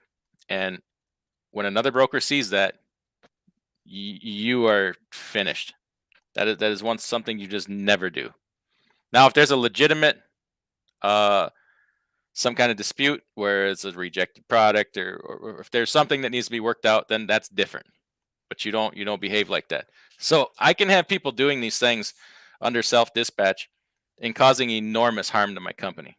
Okay, to them it's no big deal because they can quit and move on. And okay, so another thing that happened is I had somebody booking loads, not asking the right questions, just agreeing to any old load as long as the rate was good. And then turning around and there'd be all kinds of problems with the load, and then coming to me saying, fix this, save me, work this out. Well, you wanted to be a big boy, you want to book your own loads, but you don't want to deal with any of the problems. You book a load, that's your baby. Now, if you end up eating a crap sandwich, you book that load. Because you didn't ask if it was a drop trailer on one end and they're going to keep your trailer for 3 days, that's on you. That's a shame on you. If I book the loads, if I do the calls and do the legwork, it's on me. I got to fix that. But I guess a lot of people don't see the downsides of that. And when something goes bad, they still want that carrier to step in and say, fix it for me, or I need help here, because you weren't experienced enough to know which questions to ask or quite how to do things. So those are some of the downsides that can come. And how it ended was, when somebody's on self-dispatch, you don't quite have the level of oversight that you would like to have. There was an enormous claim on a load. I'll just leave it at that. That came from inexperience, and I didn't find out about it until it was done. It was a monumental expense to me. It probably should have put me out of business. Okay, but luckily I had reserves, and that's all the deeper I'll go into it. It was a careless mistake, and so my experience so far with letting somebody dispatch has been very negative, very bad. Would I let somebody do it again? Things would have to be different. There would be a lot of ground rules laid down, a code of conduct, and like, you're gonna have to have a lot of years of experience before I let you do something like that. And we're gonna have to keep close, regular contact. So, you got to understand, there's a lot of harm that can be done that way. Would I let somebody come right out of driving school or as a new owner operator do it? Absolutely not. Absolutely not. Because just for the reasons I just mentioned. Now with the right coaching and like, if somebody said, I want to learn how to do that, and they're leased onto me, well, I'll put them on three-way calling, and they can sit there and listen to me, book loads, and pick up and learn how to do it. So that's my position on that. I don't take it as lightly as some do. I think some people that let all of their people do that, I think are taking, like, I'm not opposed to it. Everybody has their own choice, but I think there's some risks there that maybe are not apparent until something goes bad, when something goes wrong. But then it's too late. So, but maybe they talk about them ahead of time and say, hey, here's the rules. Here's this, and here's how it's going to be, and it's this way and that way. You stray outside of that, and you're gone. I'm in favor of that. It's problems are very expensive and very important in trucking, and that becomes apparent when you're the one writing the checks instead of cashing them.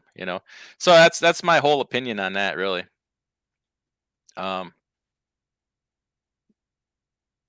Any other questions?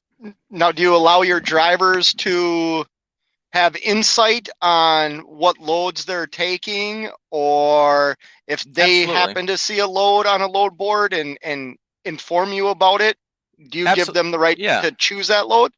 Absolutely, but I'll tell you, 10 times out of 10, I find a better load. Absolutely, it And I'm backfired on not me. bragging, but that's how, like, I sit at the computer all day. I have eyes on all this stuff. I see stuff that you don't see. A lot of the loads I book don't come off the load board, and you're never going to Hmm. see them. So, uh, have some faith.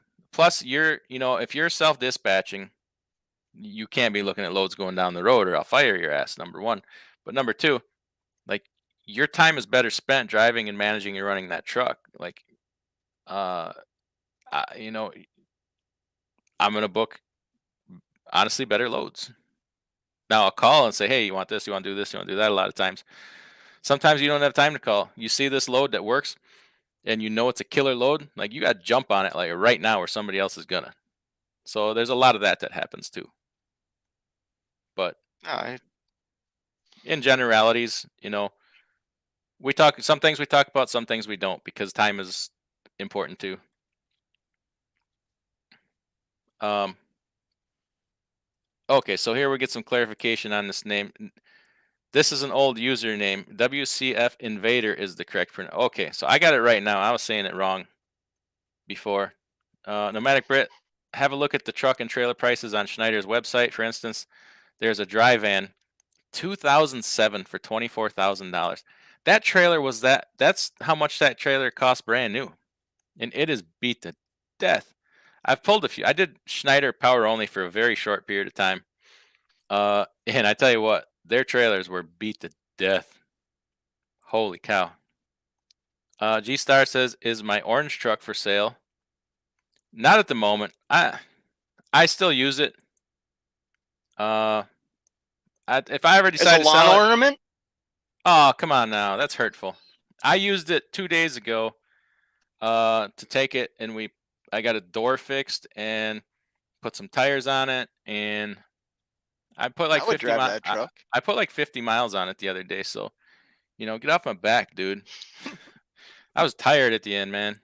Uh, Nomadic Brit says my average over the 6-week freight race, 4,800 net per week, leased onto Schneider tanker with paid off truck. There you go, man. 48 grand in your pocket in not 48 grand. 4,800 times, my math sucks, times 6. $28,800 profit net in 6 weeks. That's a big win, my friend. That's a big win. Congratulations. 2 for 1 says he left a comment on the CNBC piece saying, if you think it's a bad when foreign hackers attack local infrastructure, just wait until they ransom hack the autonomous trucks. Oh my god. Amen to that, brother. And guess what? It can be done, because I don't know if anybody remembers, I don't know, 8-10 years ago, when people were hacking Jeep Cherokees going down the road. Does anybody remember that? I remember that for some reason. They also hack into like that OnStar thing? Like Yes, people that's were how they would get talking in to, them. yeah, Yeah, yeah. Uh-huh. and baby monitor, yeah. T Hill in the house. Great Thanks for coming point. in, T Hill. People are 100K for a truck with 500,000. It's due for in-frame, one bots, etc. How can you survive? Well, hey, money's just falling from the sky right now, and a lot of people don't consider all that. I think we talked about it already. 2018 Freightliners with 525,000 miles on. Oh no, Calvin Leaks posted it. That's where I heard it. 525,000 miles, $129,000. That is insane. Oh, I Mark saw M. old Thank you for the super chat, sir. Good job on the channel. Well, thank you. Thanks for participating. We have some good back and forth all the time. Very, always respectful. As far, uh, you know, on my side, I think you are too. Lone Mountain has some 2017 Cascadias coming soon. $20,000 down, $19.50 a month for 40 months. $98,000. Wonder what the 2017. What's the mileage? That's high, dog. That's high. They're But gonna be it's five not as hundred high. thousand mile It's trucks. it's not as high as some that I've seen. Honestly, seen worse. Because I think a lot of times the Lone Mountain trucks come with some kind of warranty, too, don't they? But or do you have to purchase that? I don't remember. 2 for 1 says self-dispatch in the year 2025. Siri, find me a load leaving X town to Y town on X date for X amount of mile. Permission to auto negotiate. Just kidding, but probably not. Hey, that doesn't sound too far off. I think you're probably kidding. It's probably closer to reality than all of us like to think. Harvey Weinstein says, I'd never do that. Sounds like you let a dumbass self-dispatch.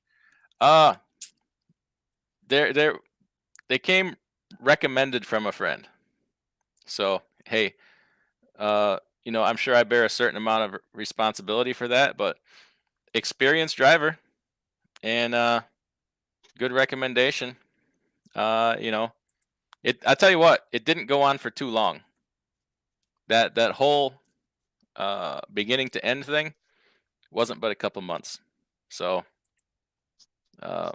hey, some of the things I didn't find out till afterwards, but it is what it is.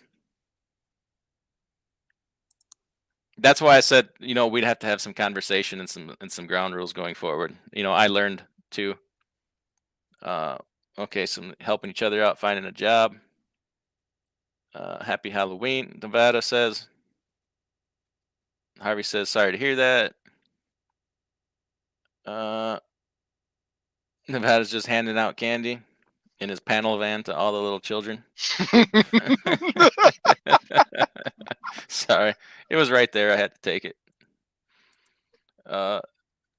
Samuel says, with a listed rate on a load, what kind of increase should one counter offer initially? A load for $1,000, shoot to do it for X. Samuel, I like that question, and I'm not going to give you a number. What I'm going to say is, that's where you need to know your lanes. Okay, so that comes over time. It takes time to learn lanes. Like Scott, you've learned some lanes here over 10, 11 months. You're getting a pretty good grasp on them. So you need to know lanes. You need to know what the volume is like in that lane. You need to know if there's a season happening in that lane right now. So let's take example, Atlanta to Chicago. Okay, Atlanta to Chicago right now. If they're posting a load for, I'm just making up numbers, so don't get excited. If they're posting that load for $1,000, you're gonna ask for a few hundred more, because right now, that's a dog crap lane. There's nothing going on. If it's watermelon season, like it was a few months ago, yeah, we're bumping that way up, because that's hot and heavy. So we might get close to double that during that time. See what I'm saying? So you need to know the lanes. You need to know what seasons are happening in that lane, and by knowing the lanes, you're going to know that, okay, Atlanta, well, a lot of chicken comes out of that area. Not Atlanta proper, but the surrounding places. Okay, so it's a chicken mentality when watermelons are not going on for the most part. You also got beer in Cartersville. You got a lot of different things happening. But also, what's going on nearby? Is it produce season in Florida? Early produce season? Well, that draws trucks out of Georgia. You're not having all them trucks bounce up from Florida to Georgia to grab freight, because they're loading right out of Florida. So that's going to drive rates up in Atlanta and southern Georgia. So there's a lot, and I'm not trying to dodge your question, but there's a lot going into that. So also you would look at DAT and look at the volume. How many loads are posted today? Okay, if I'm looking for a load tomorrow, and it's 2:00 in the afternoon today, I'm looking to see also. I'm gonna search today for Atlanta, Chicago. See how many loads are uncovered for that lane, because there's going to be a certain number of loads that go uncovered that are going to trickle over into tomorrow. So, without completely dodging your question, I'm going to say that those are the things you got to learn for over time. Okay, and there's a lot that goes into it. So, I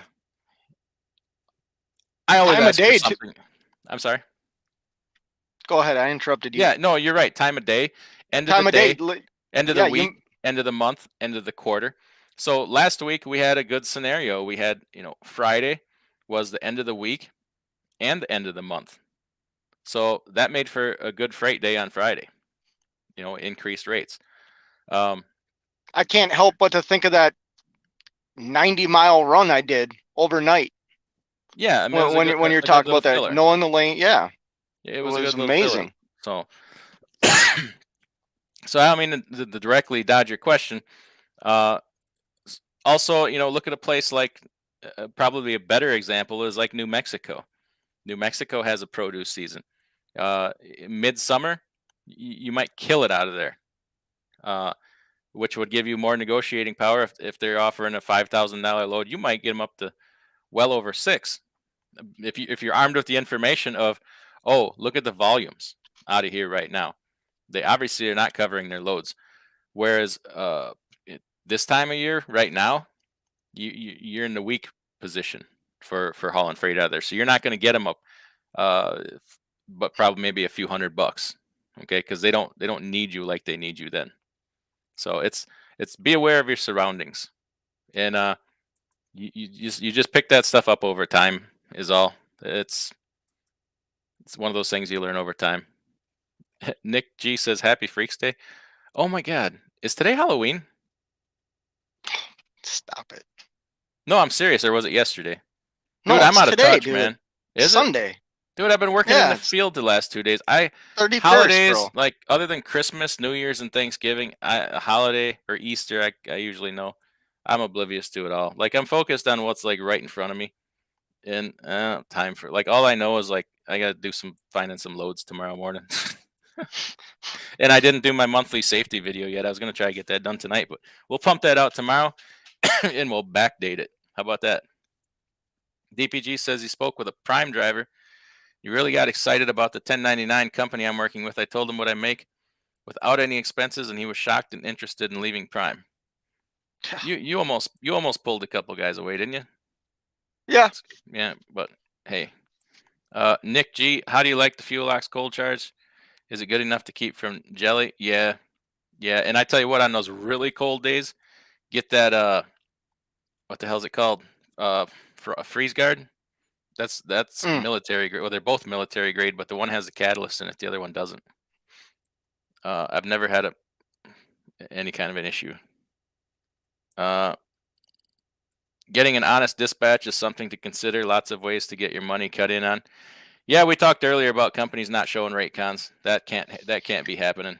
And something else I wouldn't stand for in a dispatch is I would not stand for a dispatch that is outside of this country.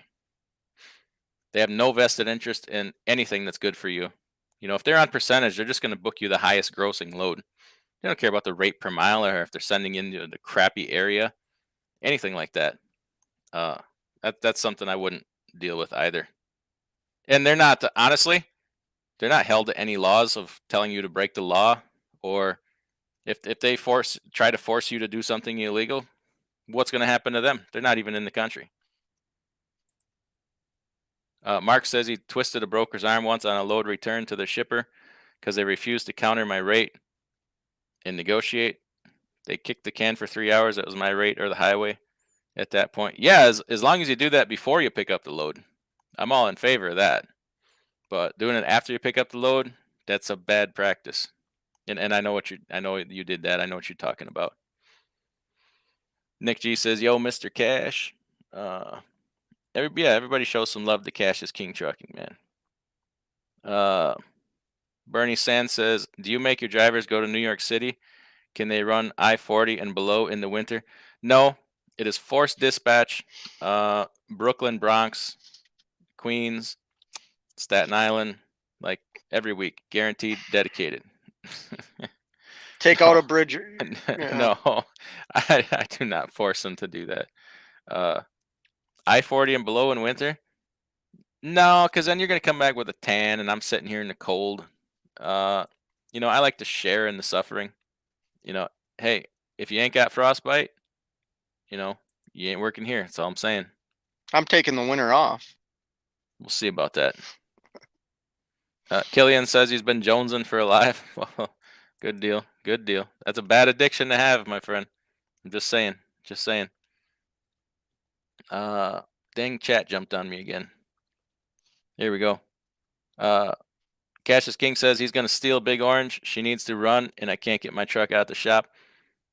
Ooh, So, how about an update? How about an update that, my man? What's going on with that truck? They getting her fixed? DPG says New York City pays very well. Not sure why drivers hate it. Cali or New York City? I pick New York City every time. I've had my share of it. I tell you what, those tolls are a little too much more than I want to pay. Do I mess with crypto? No, I absolutely do not. For many reasons. For many reasons. No need to. If you ask me, but I've spoke a good deal about that in some Friday videos. They can hack every vehicle with keyless ignition. Wait, that's almost every car built nowadays. Yeah, yeah, or OnStar or what's the Ford one called? I can't remember. And Toyota has their version of it. Yeah, Honda, they all have Wi-Fi in them now too. yeah. How much It's you how much you think a '99 Volvo with a 60 and a 13 speed, almost new tires is worth? Million and a half these days. I mean, really, you're sitting on a gold mine. Probably way more than you think.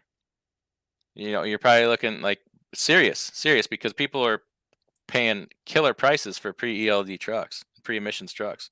well, I told I you mean, last week the dealership at Mac offered, and my truck's not special, offered me what I paid for this truck yeah, if I wanted to do a trade-in. yeah. So that Volvo, if it's in really good shape, I mean, I wouldn't hesitate to ask like 50 for it or 60.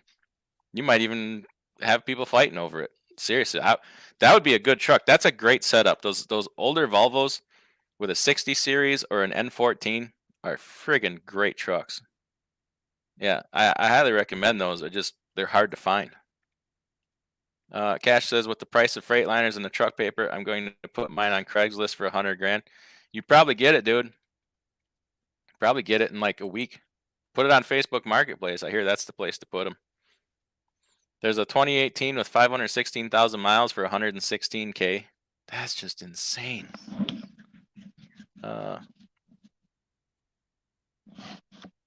Yeah, Mark, there you go. Harvey Weinstein, you already got an interested buyer in that Volvo for 30K. I know Mark's got the money, so don't be afraid to run that up. I know he's making all that money. Cassius King says, 2016 Cascadia Evolution I, 640,000 miles, easy 8 mile per gallon truck, 100,000 K. I'll vouch for that's a great truck. It's in the shop because it's getting some body work from an accident, but I'd vouch for that's a great truck right there. Killian's Trucking found a true gem 3 weeks ago. Was able to swap his Cascadia with 600,000 on it for a 21 T680. 76,000 miles, 117,000 total cost. Because it's like a Bentley. That's a pretty reasonable price for a truck in that situation, my man. Good for you. Very reasonable. Yeah. Big Chris says, anyone notice how Lone Mountain doesn't list the breakdown now on the new trucks? They're offering the way they used to. 13.5 down, 24.50 a month for 40 months. I have not noticed that. The only thing I've noticed is anybody I talked to has called them said they don't have any trucks to sell, but supposedly, from what somebody said earlier, that's going to be changing. Harvey, if you don't buy that Volvo, let one of us know where it's at. Those are good trucks if they've been kept up. Yeah, Harvey, we could, if you're serious about selling that, I bet you we could sell that in a heartbeat. We'll make a post on that, emailing me all the information and some pictures. I mean, I won't sell it if it looks like it's been through World War III. But the Volvo 780 D13, a good truck. I don't know what year, what kind. I mean, there's a lot to know about it. You definitely would need to do a full inspection on everything, just like any other truck. Find out all the information you can on it.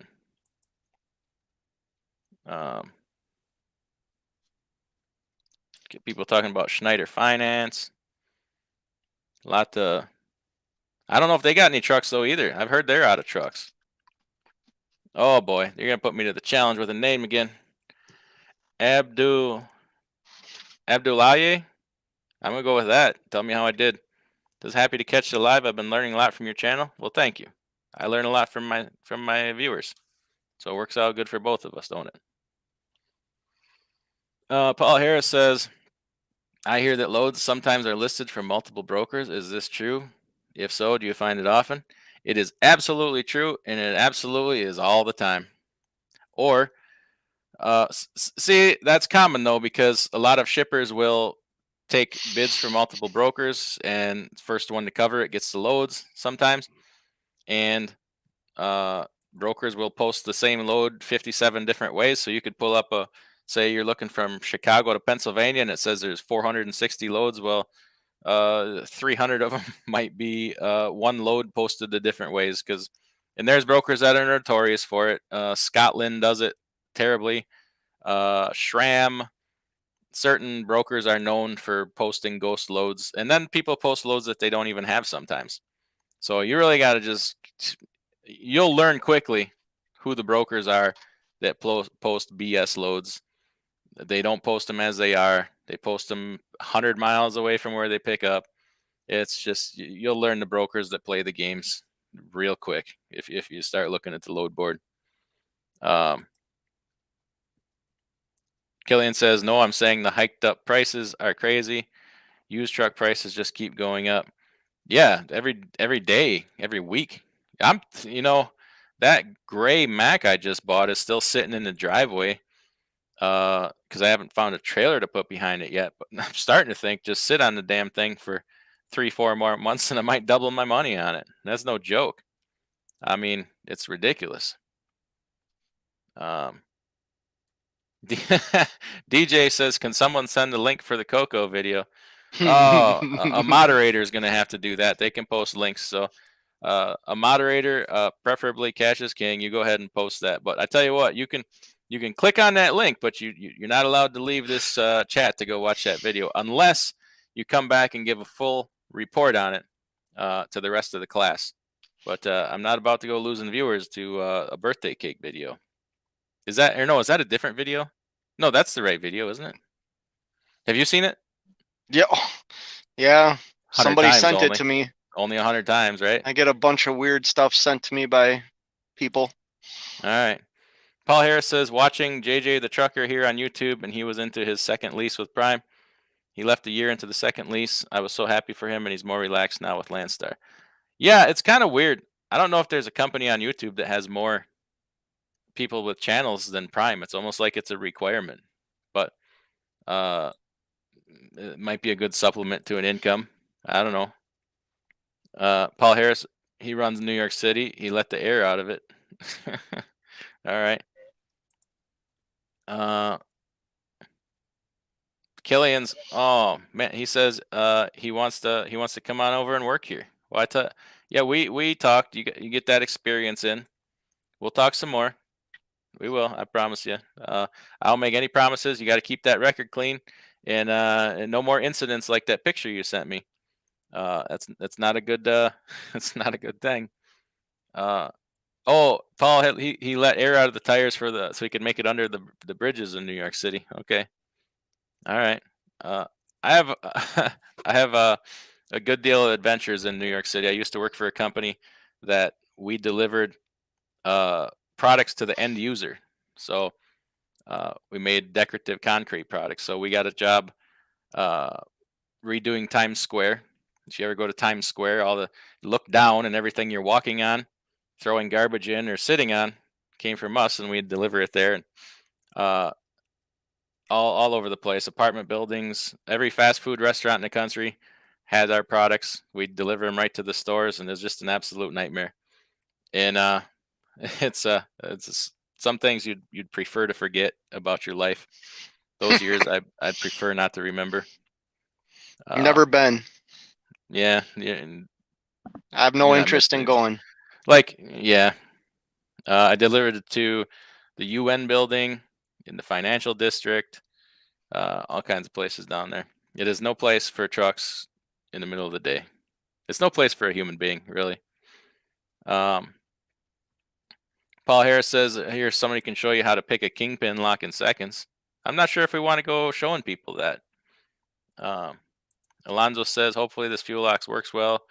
Just clean the DPF. I'm crossing my fingers that it works, or it's a $2,100 replacement. Yeah, Well, hey, if you think it does, uh, share it. If you think it doesn't, share that too.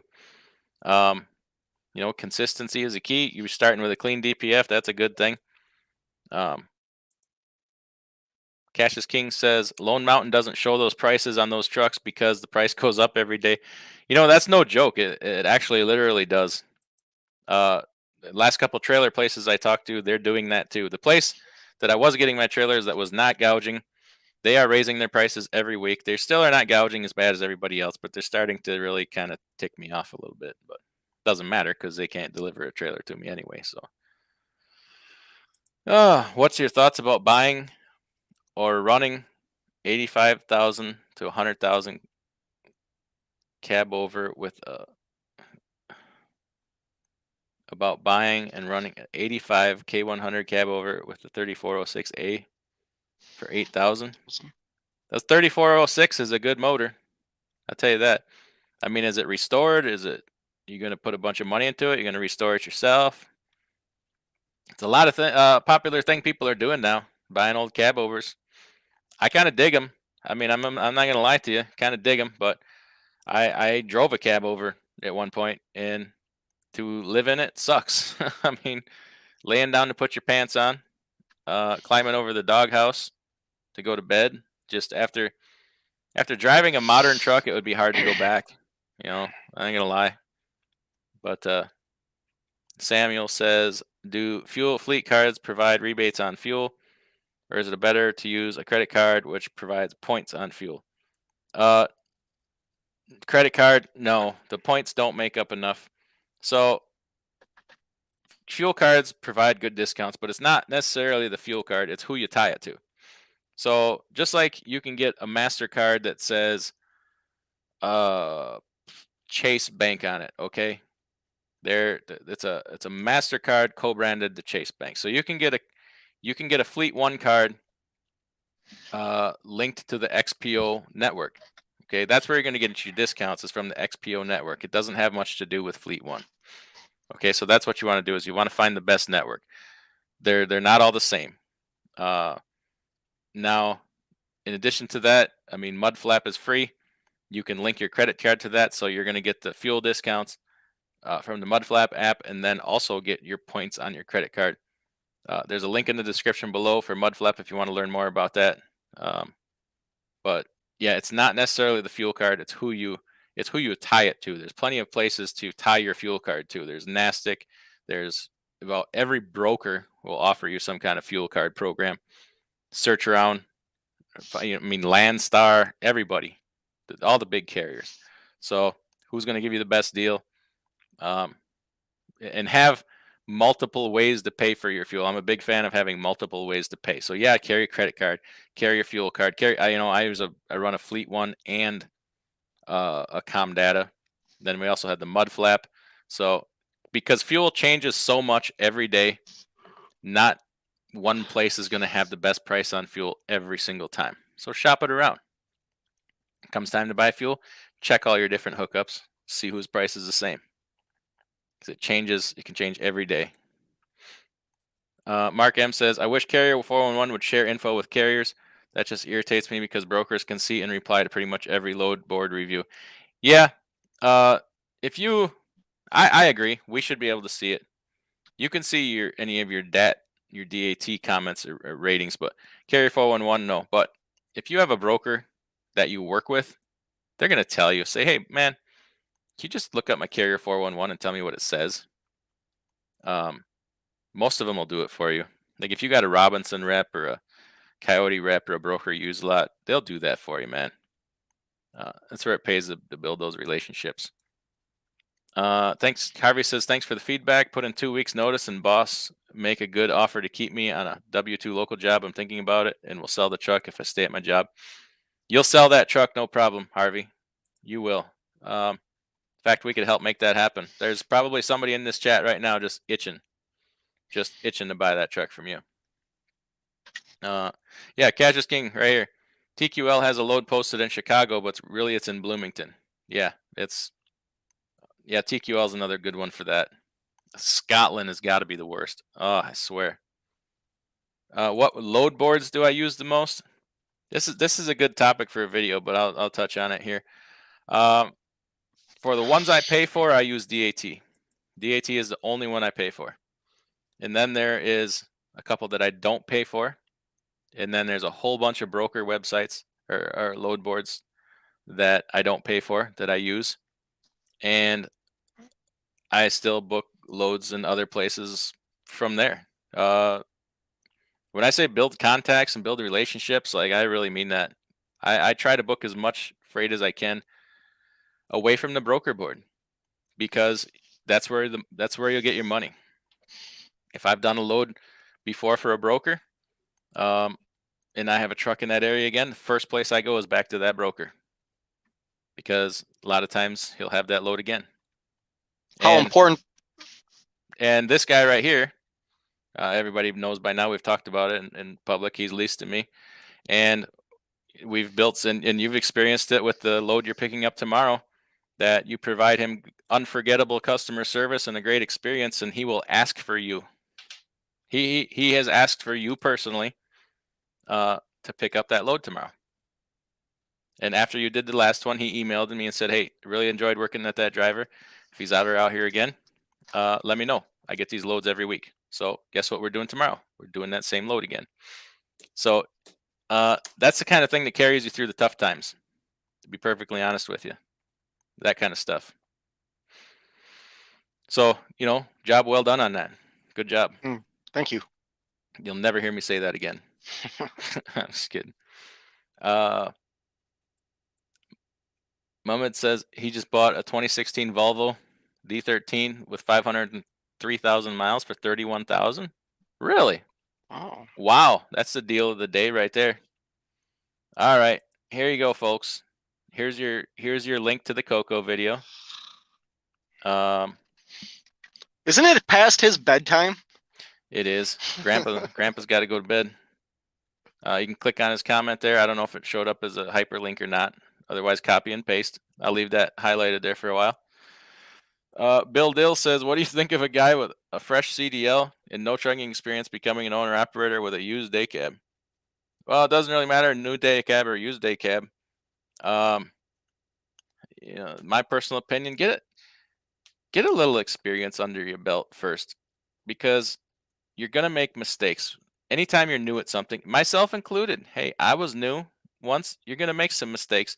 In this industry, mistakes cost money. They can cost a lot of money. Even if you just get a couple months. Even if it's not a mistake where you break something, getting lost costs money. You could end up paying a lot of extra tolls or mileage or fuel. Make those mistakes on somebody else's dime. Really, if it's all about the money will be there when you're ready. But plus, you might find out you don't like it. What if you buy a truck and find out that you hate it? You absolutely hate it. Plus, you learn what truck to buy. Learn what you like, what you don't like. I mean, there's a lot of money to be saved or, not spent in the wrong way, just by having just a little bit of experience. That said, if you have to do it, if you're set on doing it, I'm guessing you're leasing onto somebody, you already have a deal, but just make sure you got work for it. Good money with day cabs right now, man. A lot of people are making a good living with day cabs. Oh. Not important. Mark M lost some brain cells watching the video. Why are we promoting this and giving it views? Whatever, I don't care. Go ahead. What were you gonna say there? Well, no, just getting back to that guy's question about new owner operators. What are your thoughts on? Now, it's a little different for me. I had 19 years driving experience before I did this, but I actually think the reason I feel like I'm successful right now is like mentorship. You know what I mean? Like I listen to people that have been in my shoes, that have been in it for a long time, and yes. Like, can you speak on the importance of that? And everybody might not have those connections, but they should work on trying to find them. Would you agree with that? It's a very good point. And I've told you this in private.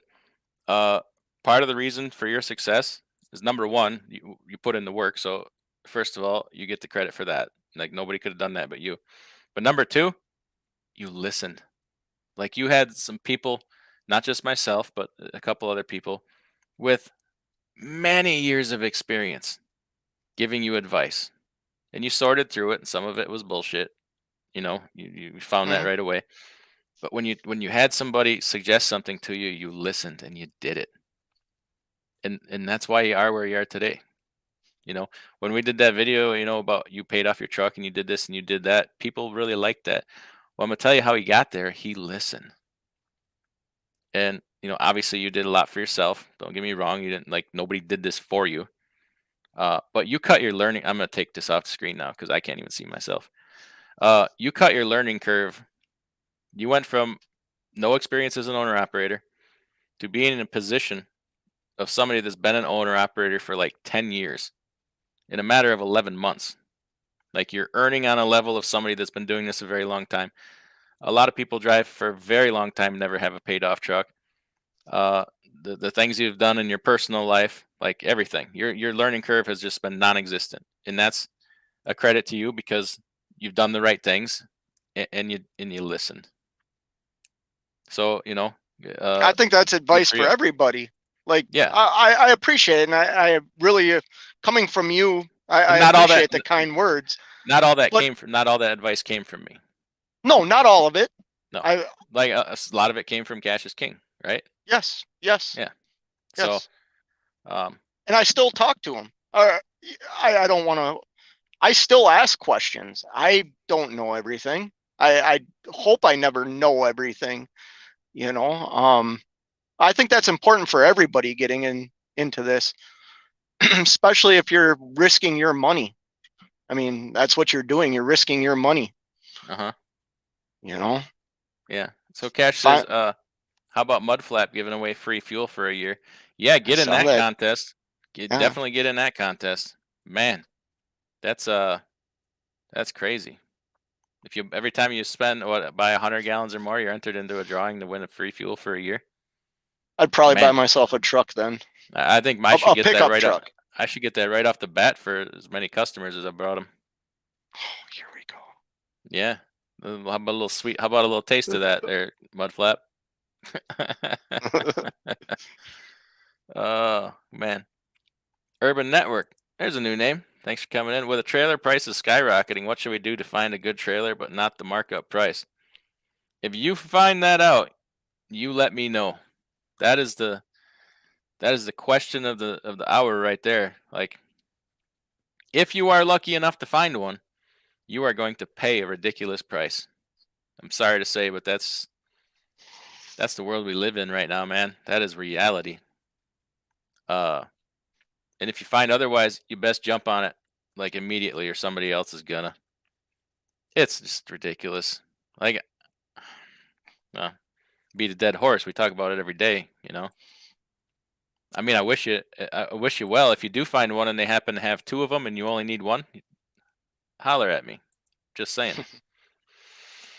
In terms of legal fees, registration, clearinghouse, what's an average cost per truck and driver to keep them legal per year? Uh, that's an unanswerable question. You gotta you gotta find out about insurance, my man. That's the Your insurance could be $40,000 a year. It could be $10,000 a year. Honestly, that's the.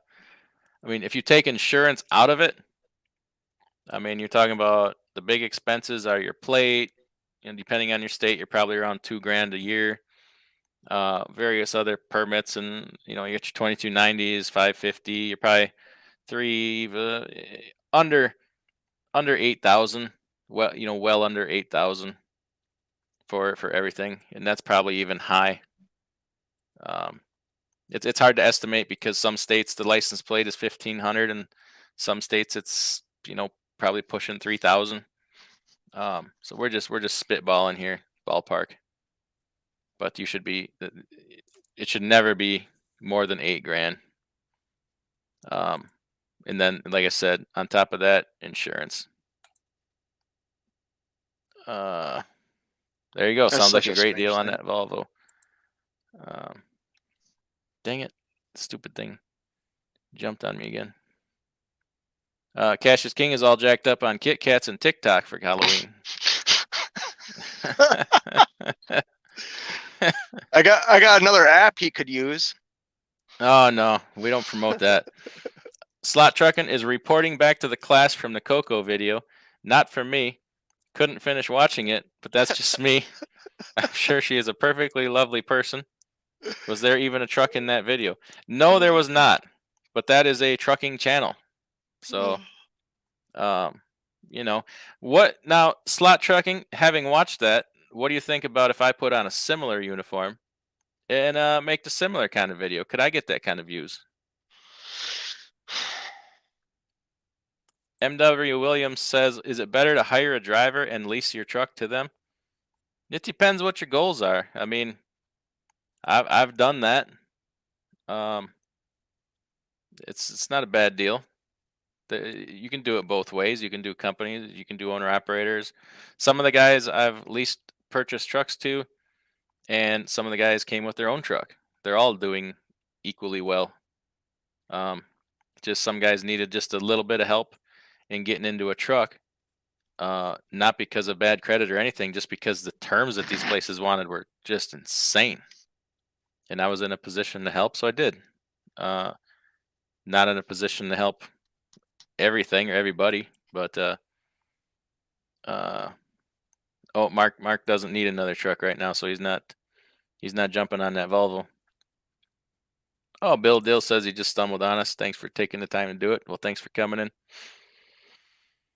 Dario says thanks for doing stuff. Thanks for checking us out. Vic Med in the house, another channel. Check him out. Says, "What's up, fellas? Good info." Well, thanks for hanging out there, Vic. He's always got good info too. He is. He's a good guy. I like his Yeah. videos. And that's a good example of just somebody filling a different niche. Southern California doesn't leave the state. Uh, Pays his drivers in a different kind of way maybe than some people do, and they're all happy. The drivers are very happy. They make good money, and he's happy. Everybody's happy. But if they pass that AB5 crap, then nobody's happy down there. So that would suck. I was just in a port over the weekend, or maybe it was Thursday. I was there. All the days run together. I don't know if I could do that work, man. Those guys, oh man, I don't know if I could do that work. Yeah. Bernie says, "Where's my pat on the back? I feel left out." Well, we haven't talked about a Bernie Sands. We can do that. We can do that. I don't talk about anybody without anybody's permission, but we can do a Bernie Sands night. But pat on the head to you, good boy. Thanks for participating. Sam Sars almost sold his 2007 Freightliner Century for $27K, but then I removed the ad because I couldn't find any good trucks for good price. Yeah, you got to be careful about that, trying to capitalize on his market.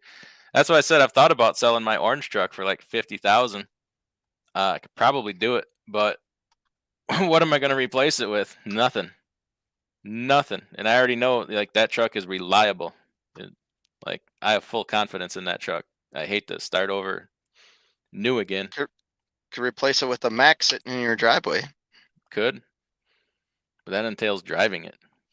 Vic Med says he buy a beat up trailer from an auction, then have it fixed up. Yeah, we were talking about that earlier. The auctions around here, people are going nuts. Like they're paying more than they would pay at the dealer lot. I think people are just getting into a bidding frenzy and just running the prices sky high. Like somebody bought a 2018 dry van for like $64,000 when you could go to the dealer lot and pay way less than that, if they had it. But I think people get in that fear of missing out and they're just running up the prices ridiculously high because they think they just have to have something so bad it doesn't matter what you pay for it. Stan was going to dress up as the Terminator and drive a cab over fueler for Halloween. That'd be a good one. Yeah, you almost made the mistake of selling a 60 series with no DPF to buy a newer truck. Oh, good decision to hold on to that. East Texas trucker back in the house says, "Where should I look if I want to find a pre-emissions truck to rebuild? Something with a Detroit 60, Cat 3406, or Cummins pre 99." East Texas. There's a guy in here. Who was it that's selling a 99 Volvo with a Series 60 in it? Oh, it was Harvey Weinstein. Get in touch with him. He might be selling that bad boy, and you're gonna want to jump all over that. That's a good setup, and maybe he'll Harvey Weinstein. If you're still watching, East Texas Trucker has a channel. You could email him. Why don't you give him first crack at that truck? Maybe you can just make a deal without having to put it out to the public. I don't know.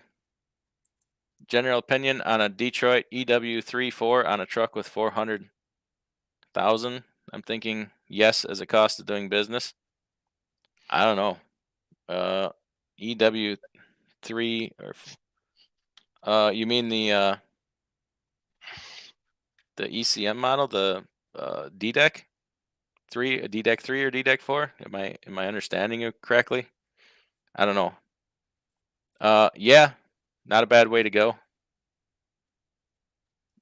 Stan says he's here because of Cash is King notification. Okay, did he share that out? I'll be darned. Thank you, Cash is King. Appreciate that. That's a good channel. Mark M. That's what I was thinking about. New trucks are money pit. They can be. It can be. DUI is crazy to pay 17% for a truck payment. You mean 17% interest? Some places are wanting 28%. I had one guy be told from the finance company they were going to charge him 28%. So, yeah, I agree. It's high. What am I going to do about it? Like, Bill says, do real men drive the automatic rigs? I don't know. What do you think there? You're driving a M drive, aren't you? I am. Mm. And last time I checked, You yeah, got I'm a skirt? real man. Medically enhanced, perhaps.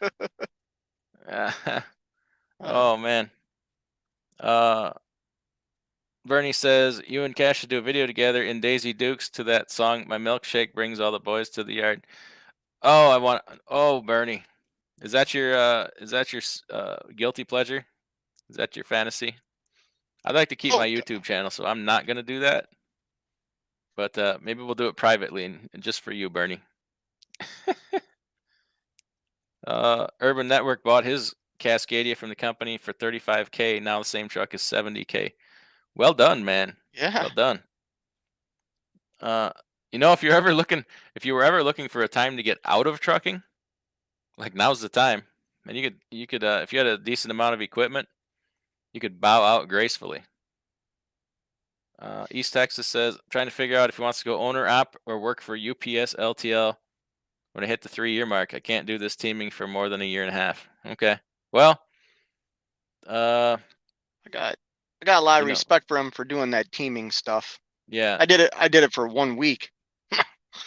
Never again. Even having somebody ride with you as a trainee can be tough, but you got some time to decide. I mean, see what things are like at the time. All you can do. Meanwhile, just keep doing what you're doing.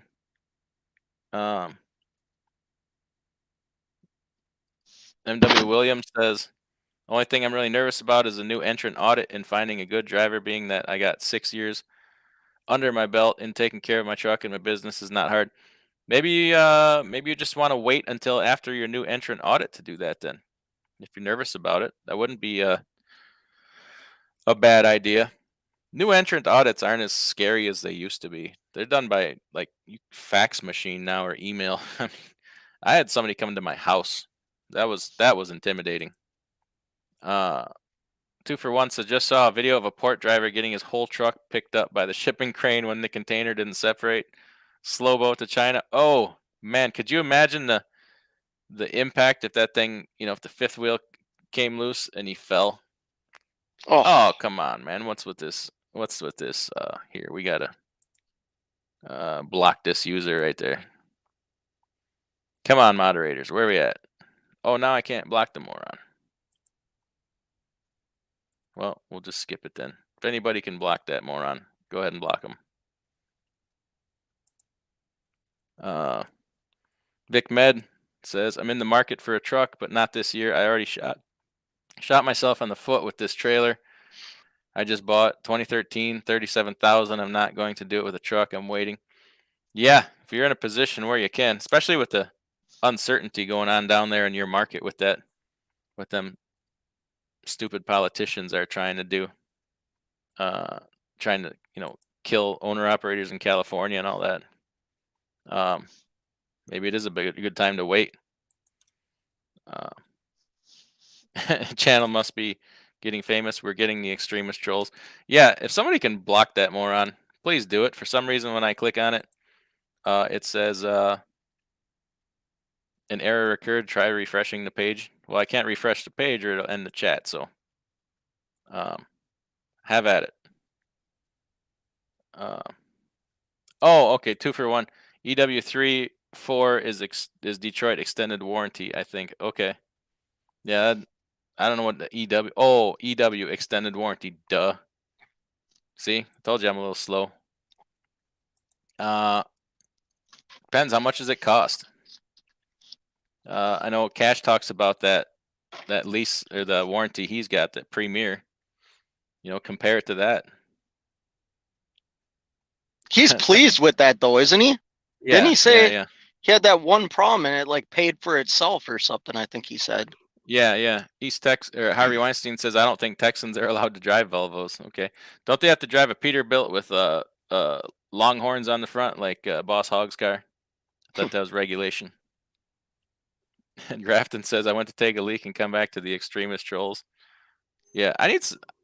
What I need is some more moderators. That's what I need. I'll have to get that done. Well, Did I make you a moderator? Me? Yeah. Yeah. Nick G says, I'm turning on my other phone. 53-foot van trailer, no PSI or skirts, standard build, 52,000. Oh my gosh, had to pass because the bank wanted 20,000 down and 13% with a credit at 740. It sucks out there currently. Yeah. So there you go. You're living it. You're definitely living it. Dang, that is a lot of money for a 53-foot van with bare bones, with nothing. Holy crap. Chris C says Coco ain't got nothing on DIY with his low cut t-shirt looking smoking hot there, good buddy. Cleavage is king, not cash. Seriously, y'all are providing incredible info. Thanks, Chris, for making me laugh. Yeah, I dress to impress here, don't I? I gotta be the worst dressed YouTuber out there, isn't it? Half the time I'm wearing a greased, stained orange or yellow shirt. Oh my gosh, I'm the worst. I'm not keen on fashion. I don't even buy my own clothes, to tell you the truth. And I think my wife is like, I give up. She buys me nice clothes. I stain them with oil or grease. I don't blame her. East Texas says driving a Volvo is not high on my list. That's all right.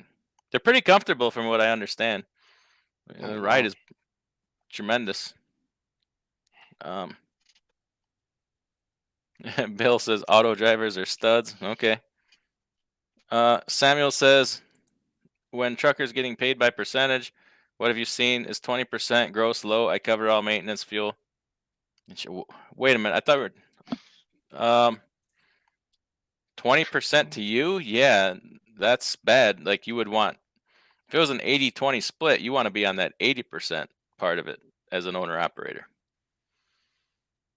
You cover all maintenance, fuel, insurance, etc. So with these percentage, the devil's in the details. You really got to sit down and say, what is included with this percentage? Okay. So your standard is the owner operator obviously pays for his truck and his own maintenance, fuel. They usually pay their own physical damage and bobtail. And other than that, everything else is kind of a detail you got to figure out. So some places pay for ELD, some don't. Cargo, sometimes there's a trailer rental fee. I don't know, did I say ELDs? There's all these little things that you got to figure. Okay, if I don't have to pay any of those things, my 80-20 is a great deal. if I do have to pay all these things, then maybe I want to be, more like a 85-15. So it's all you got to really sit down and look at the details. And insurance, like you say, pay all the insurance. You're not like paying primary liability. I hope that should be on the carrier. So sit down and make a list and break it down. You know, there can be an 80-20 that's better than a 90-10. Depends on what it includes. If he's charging you primary liability, that's a bad deal. So you got to really weigh all that out. Trom says, I don't know how you can get started as an owner operator with the interest as high as it is. It doesn't make it easy. You got to search for that right deal. Interest, it's amazing with interest rates being historically low as they are, yet they want 15, 20+% for a truck or trailer loan with good credit. Good credit doesn't seem to count for much these days. Mark's refinance your truck to start your authority. What a crazy world. Yeah. Yeah. And insurance is getting stupid. Kelly says, didn't have any credit. Me and my sis went into business together. She got a $60,000 personal loan. Then we bought a Volvo with $700,000 for $40,000. Well, way to go. It sounds like you had $20,000 left for a slush fund for emergency fund. That's not a bad way to be. Not at all. So tell me what the deal is at the port. What do you know? It's a mess. We talked about it earlier in the beginning. So ships are backed up because their volume is higher. Trying to catch up from the shutdowns. They can't unload them. Not enough help at the ports, number one. Number two, can't unload the cargoes into the port. No place to set them down on the ground. Can't get trucks to haul containers out. That makes more congestion. It wouldn't matter if you could find the trucks because they don't have enough chassis. And then once they get them out of the port, they're having a hard time getting them back in because of congestion. There's all kinds of problems, and they're compounding on each other. So that's the short story part of it. Honestly, it goes deeper than that. Regulations and whatnot. But that's the very short part. Okay, Mark. Comments got deleted on the live chat immediately. What program doesn't update? Most live streams have hundreds of comments every minute, so it gets drawn out.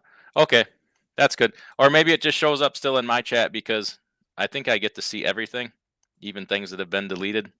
But yeah, I blocked it too. Feel free to bounce stuff like that. That's just stupid. Oh, thanks, Britt. He deleted and timed out. I appreciate that. I don't know why it wouldn't let me. East Texas says, thanks, Freight. There was only one guy I was willing to do it with, and he was down to do it. Fortunately, had to say no to 96 cents a mile.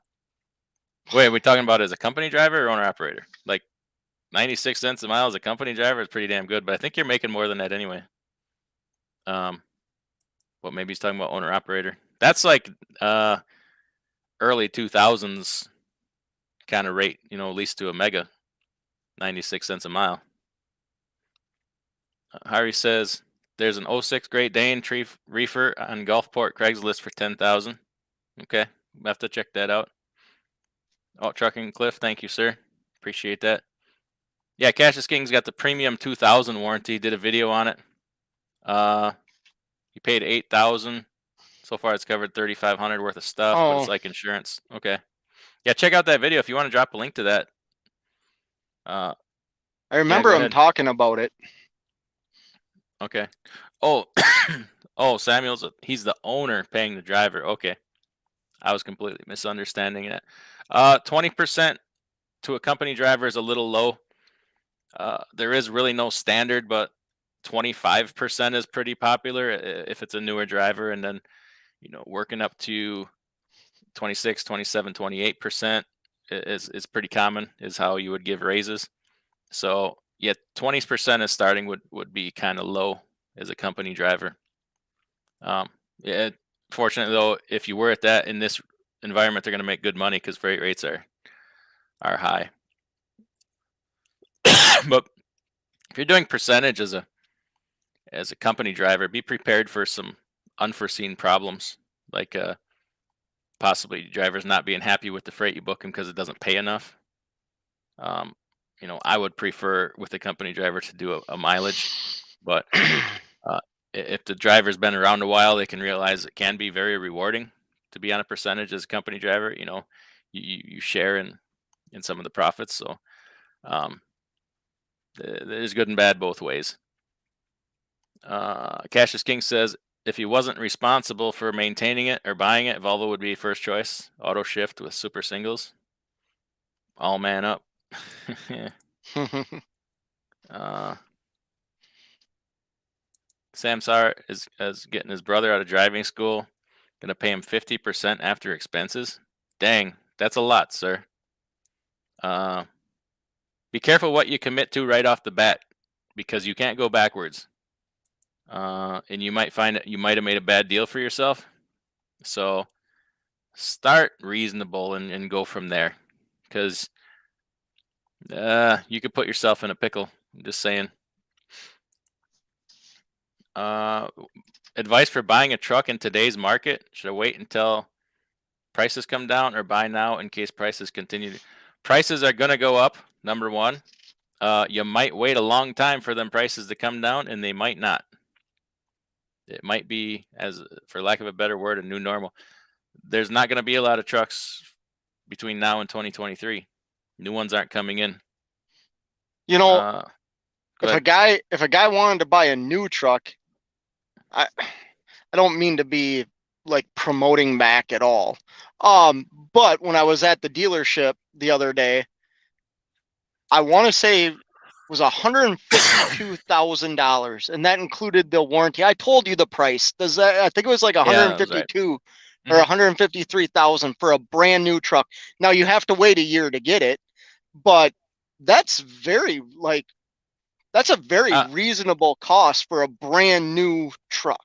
Yeah, I'm gonna say you're gonna wait longer than that. I don't think they can deliver on them. I really don't. I Yeah. don't think they can deliver brand new trucks to small fleets in a year, because the bigger fleets are gonna suck them up and they're gonna cancel contracts just like they are now.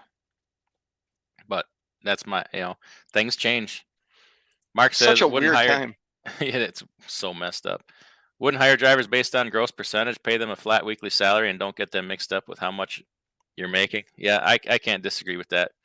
Because if they are mixed up with how much you're making, how long a reasonable person should just let it be. But some people are going to think that they can start getting involved in making decisions. And as an employee, that's really not, you know, where you want to be. MW says 30% for company and 75% to lease. It's it's a good guidepost maybe. East Texas Trucker says, yeah, it was hard for him to say no to joining up with me to do teams because they were paying 96 cents per mile. He was at Martin making only $700 a week. Oh my gosh. That's how much he gives to the government. Oh goodness. That would be a substantial higher amount of money. Urban says he's paid 88% vented van small carrier. Okay. That's a good deal. What does that all include? What's your portion of expenses? Um,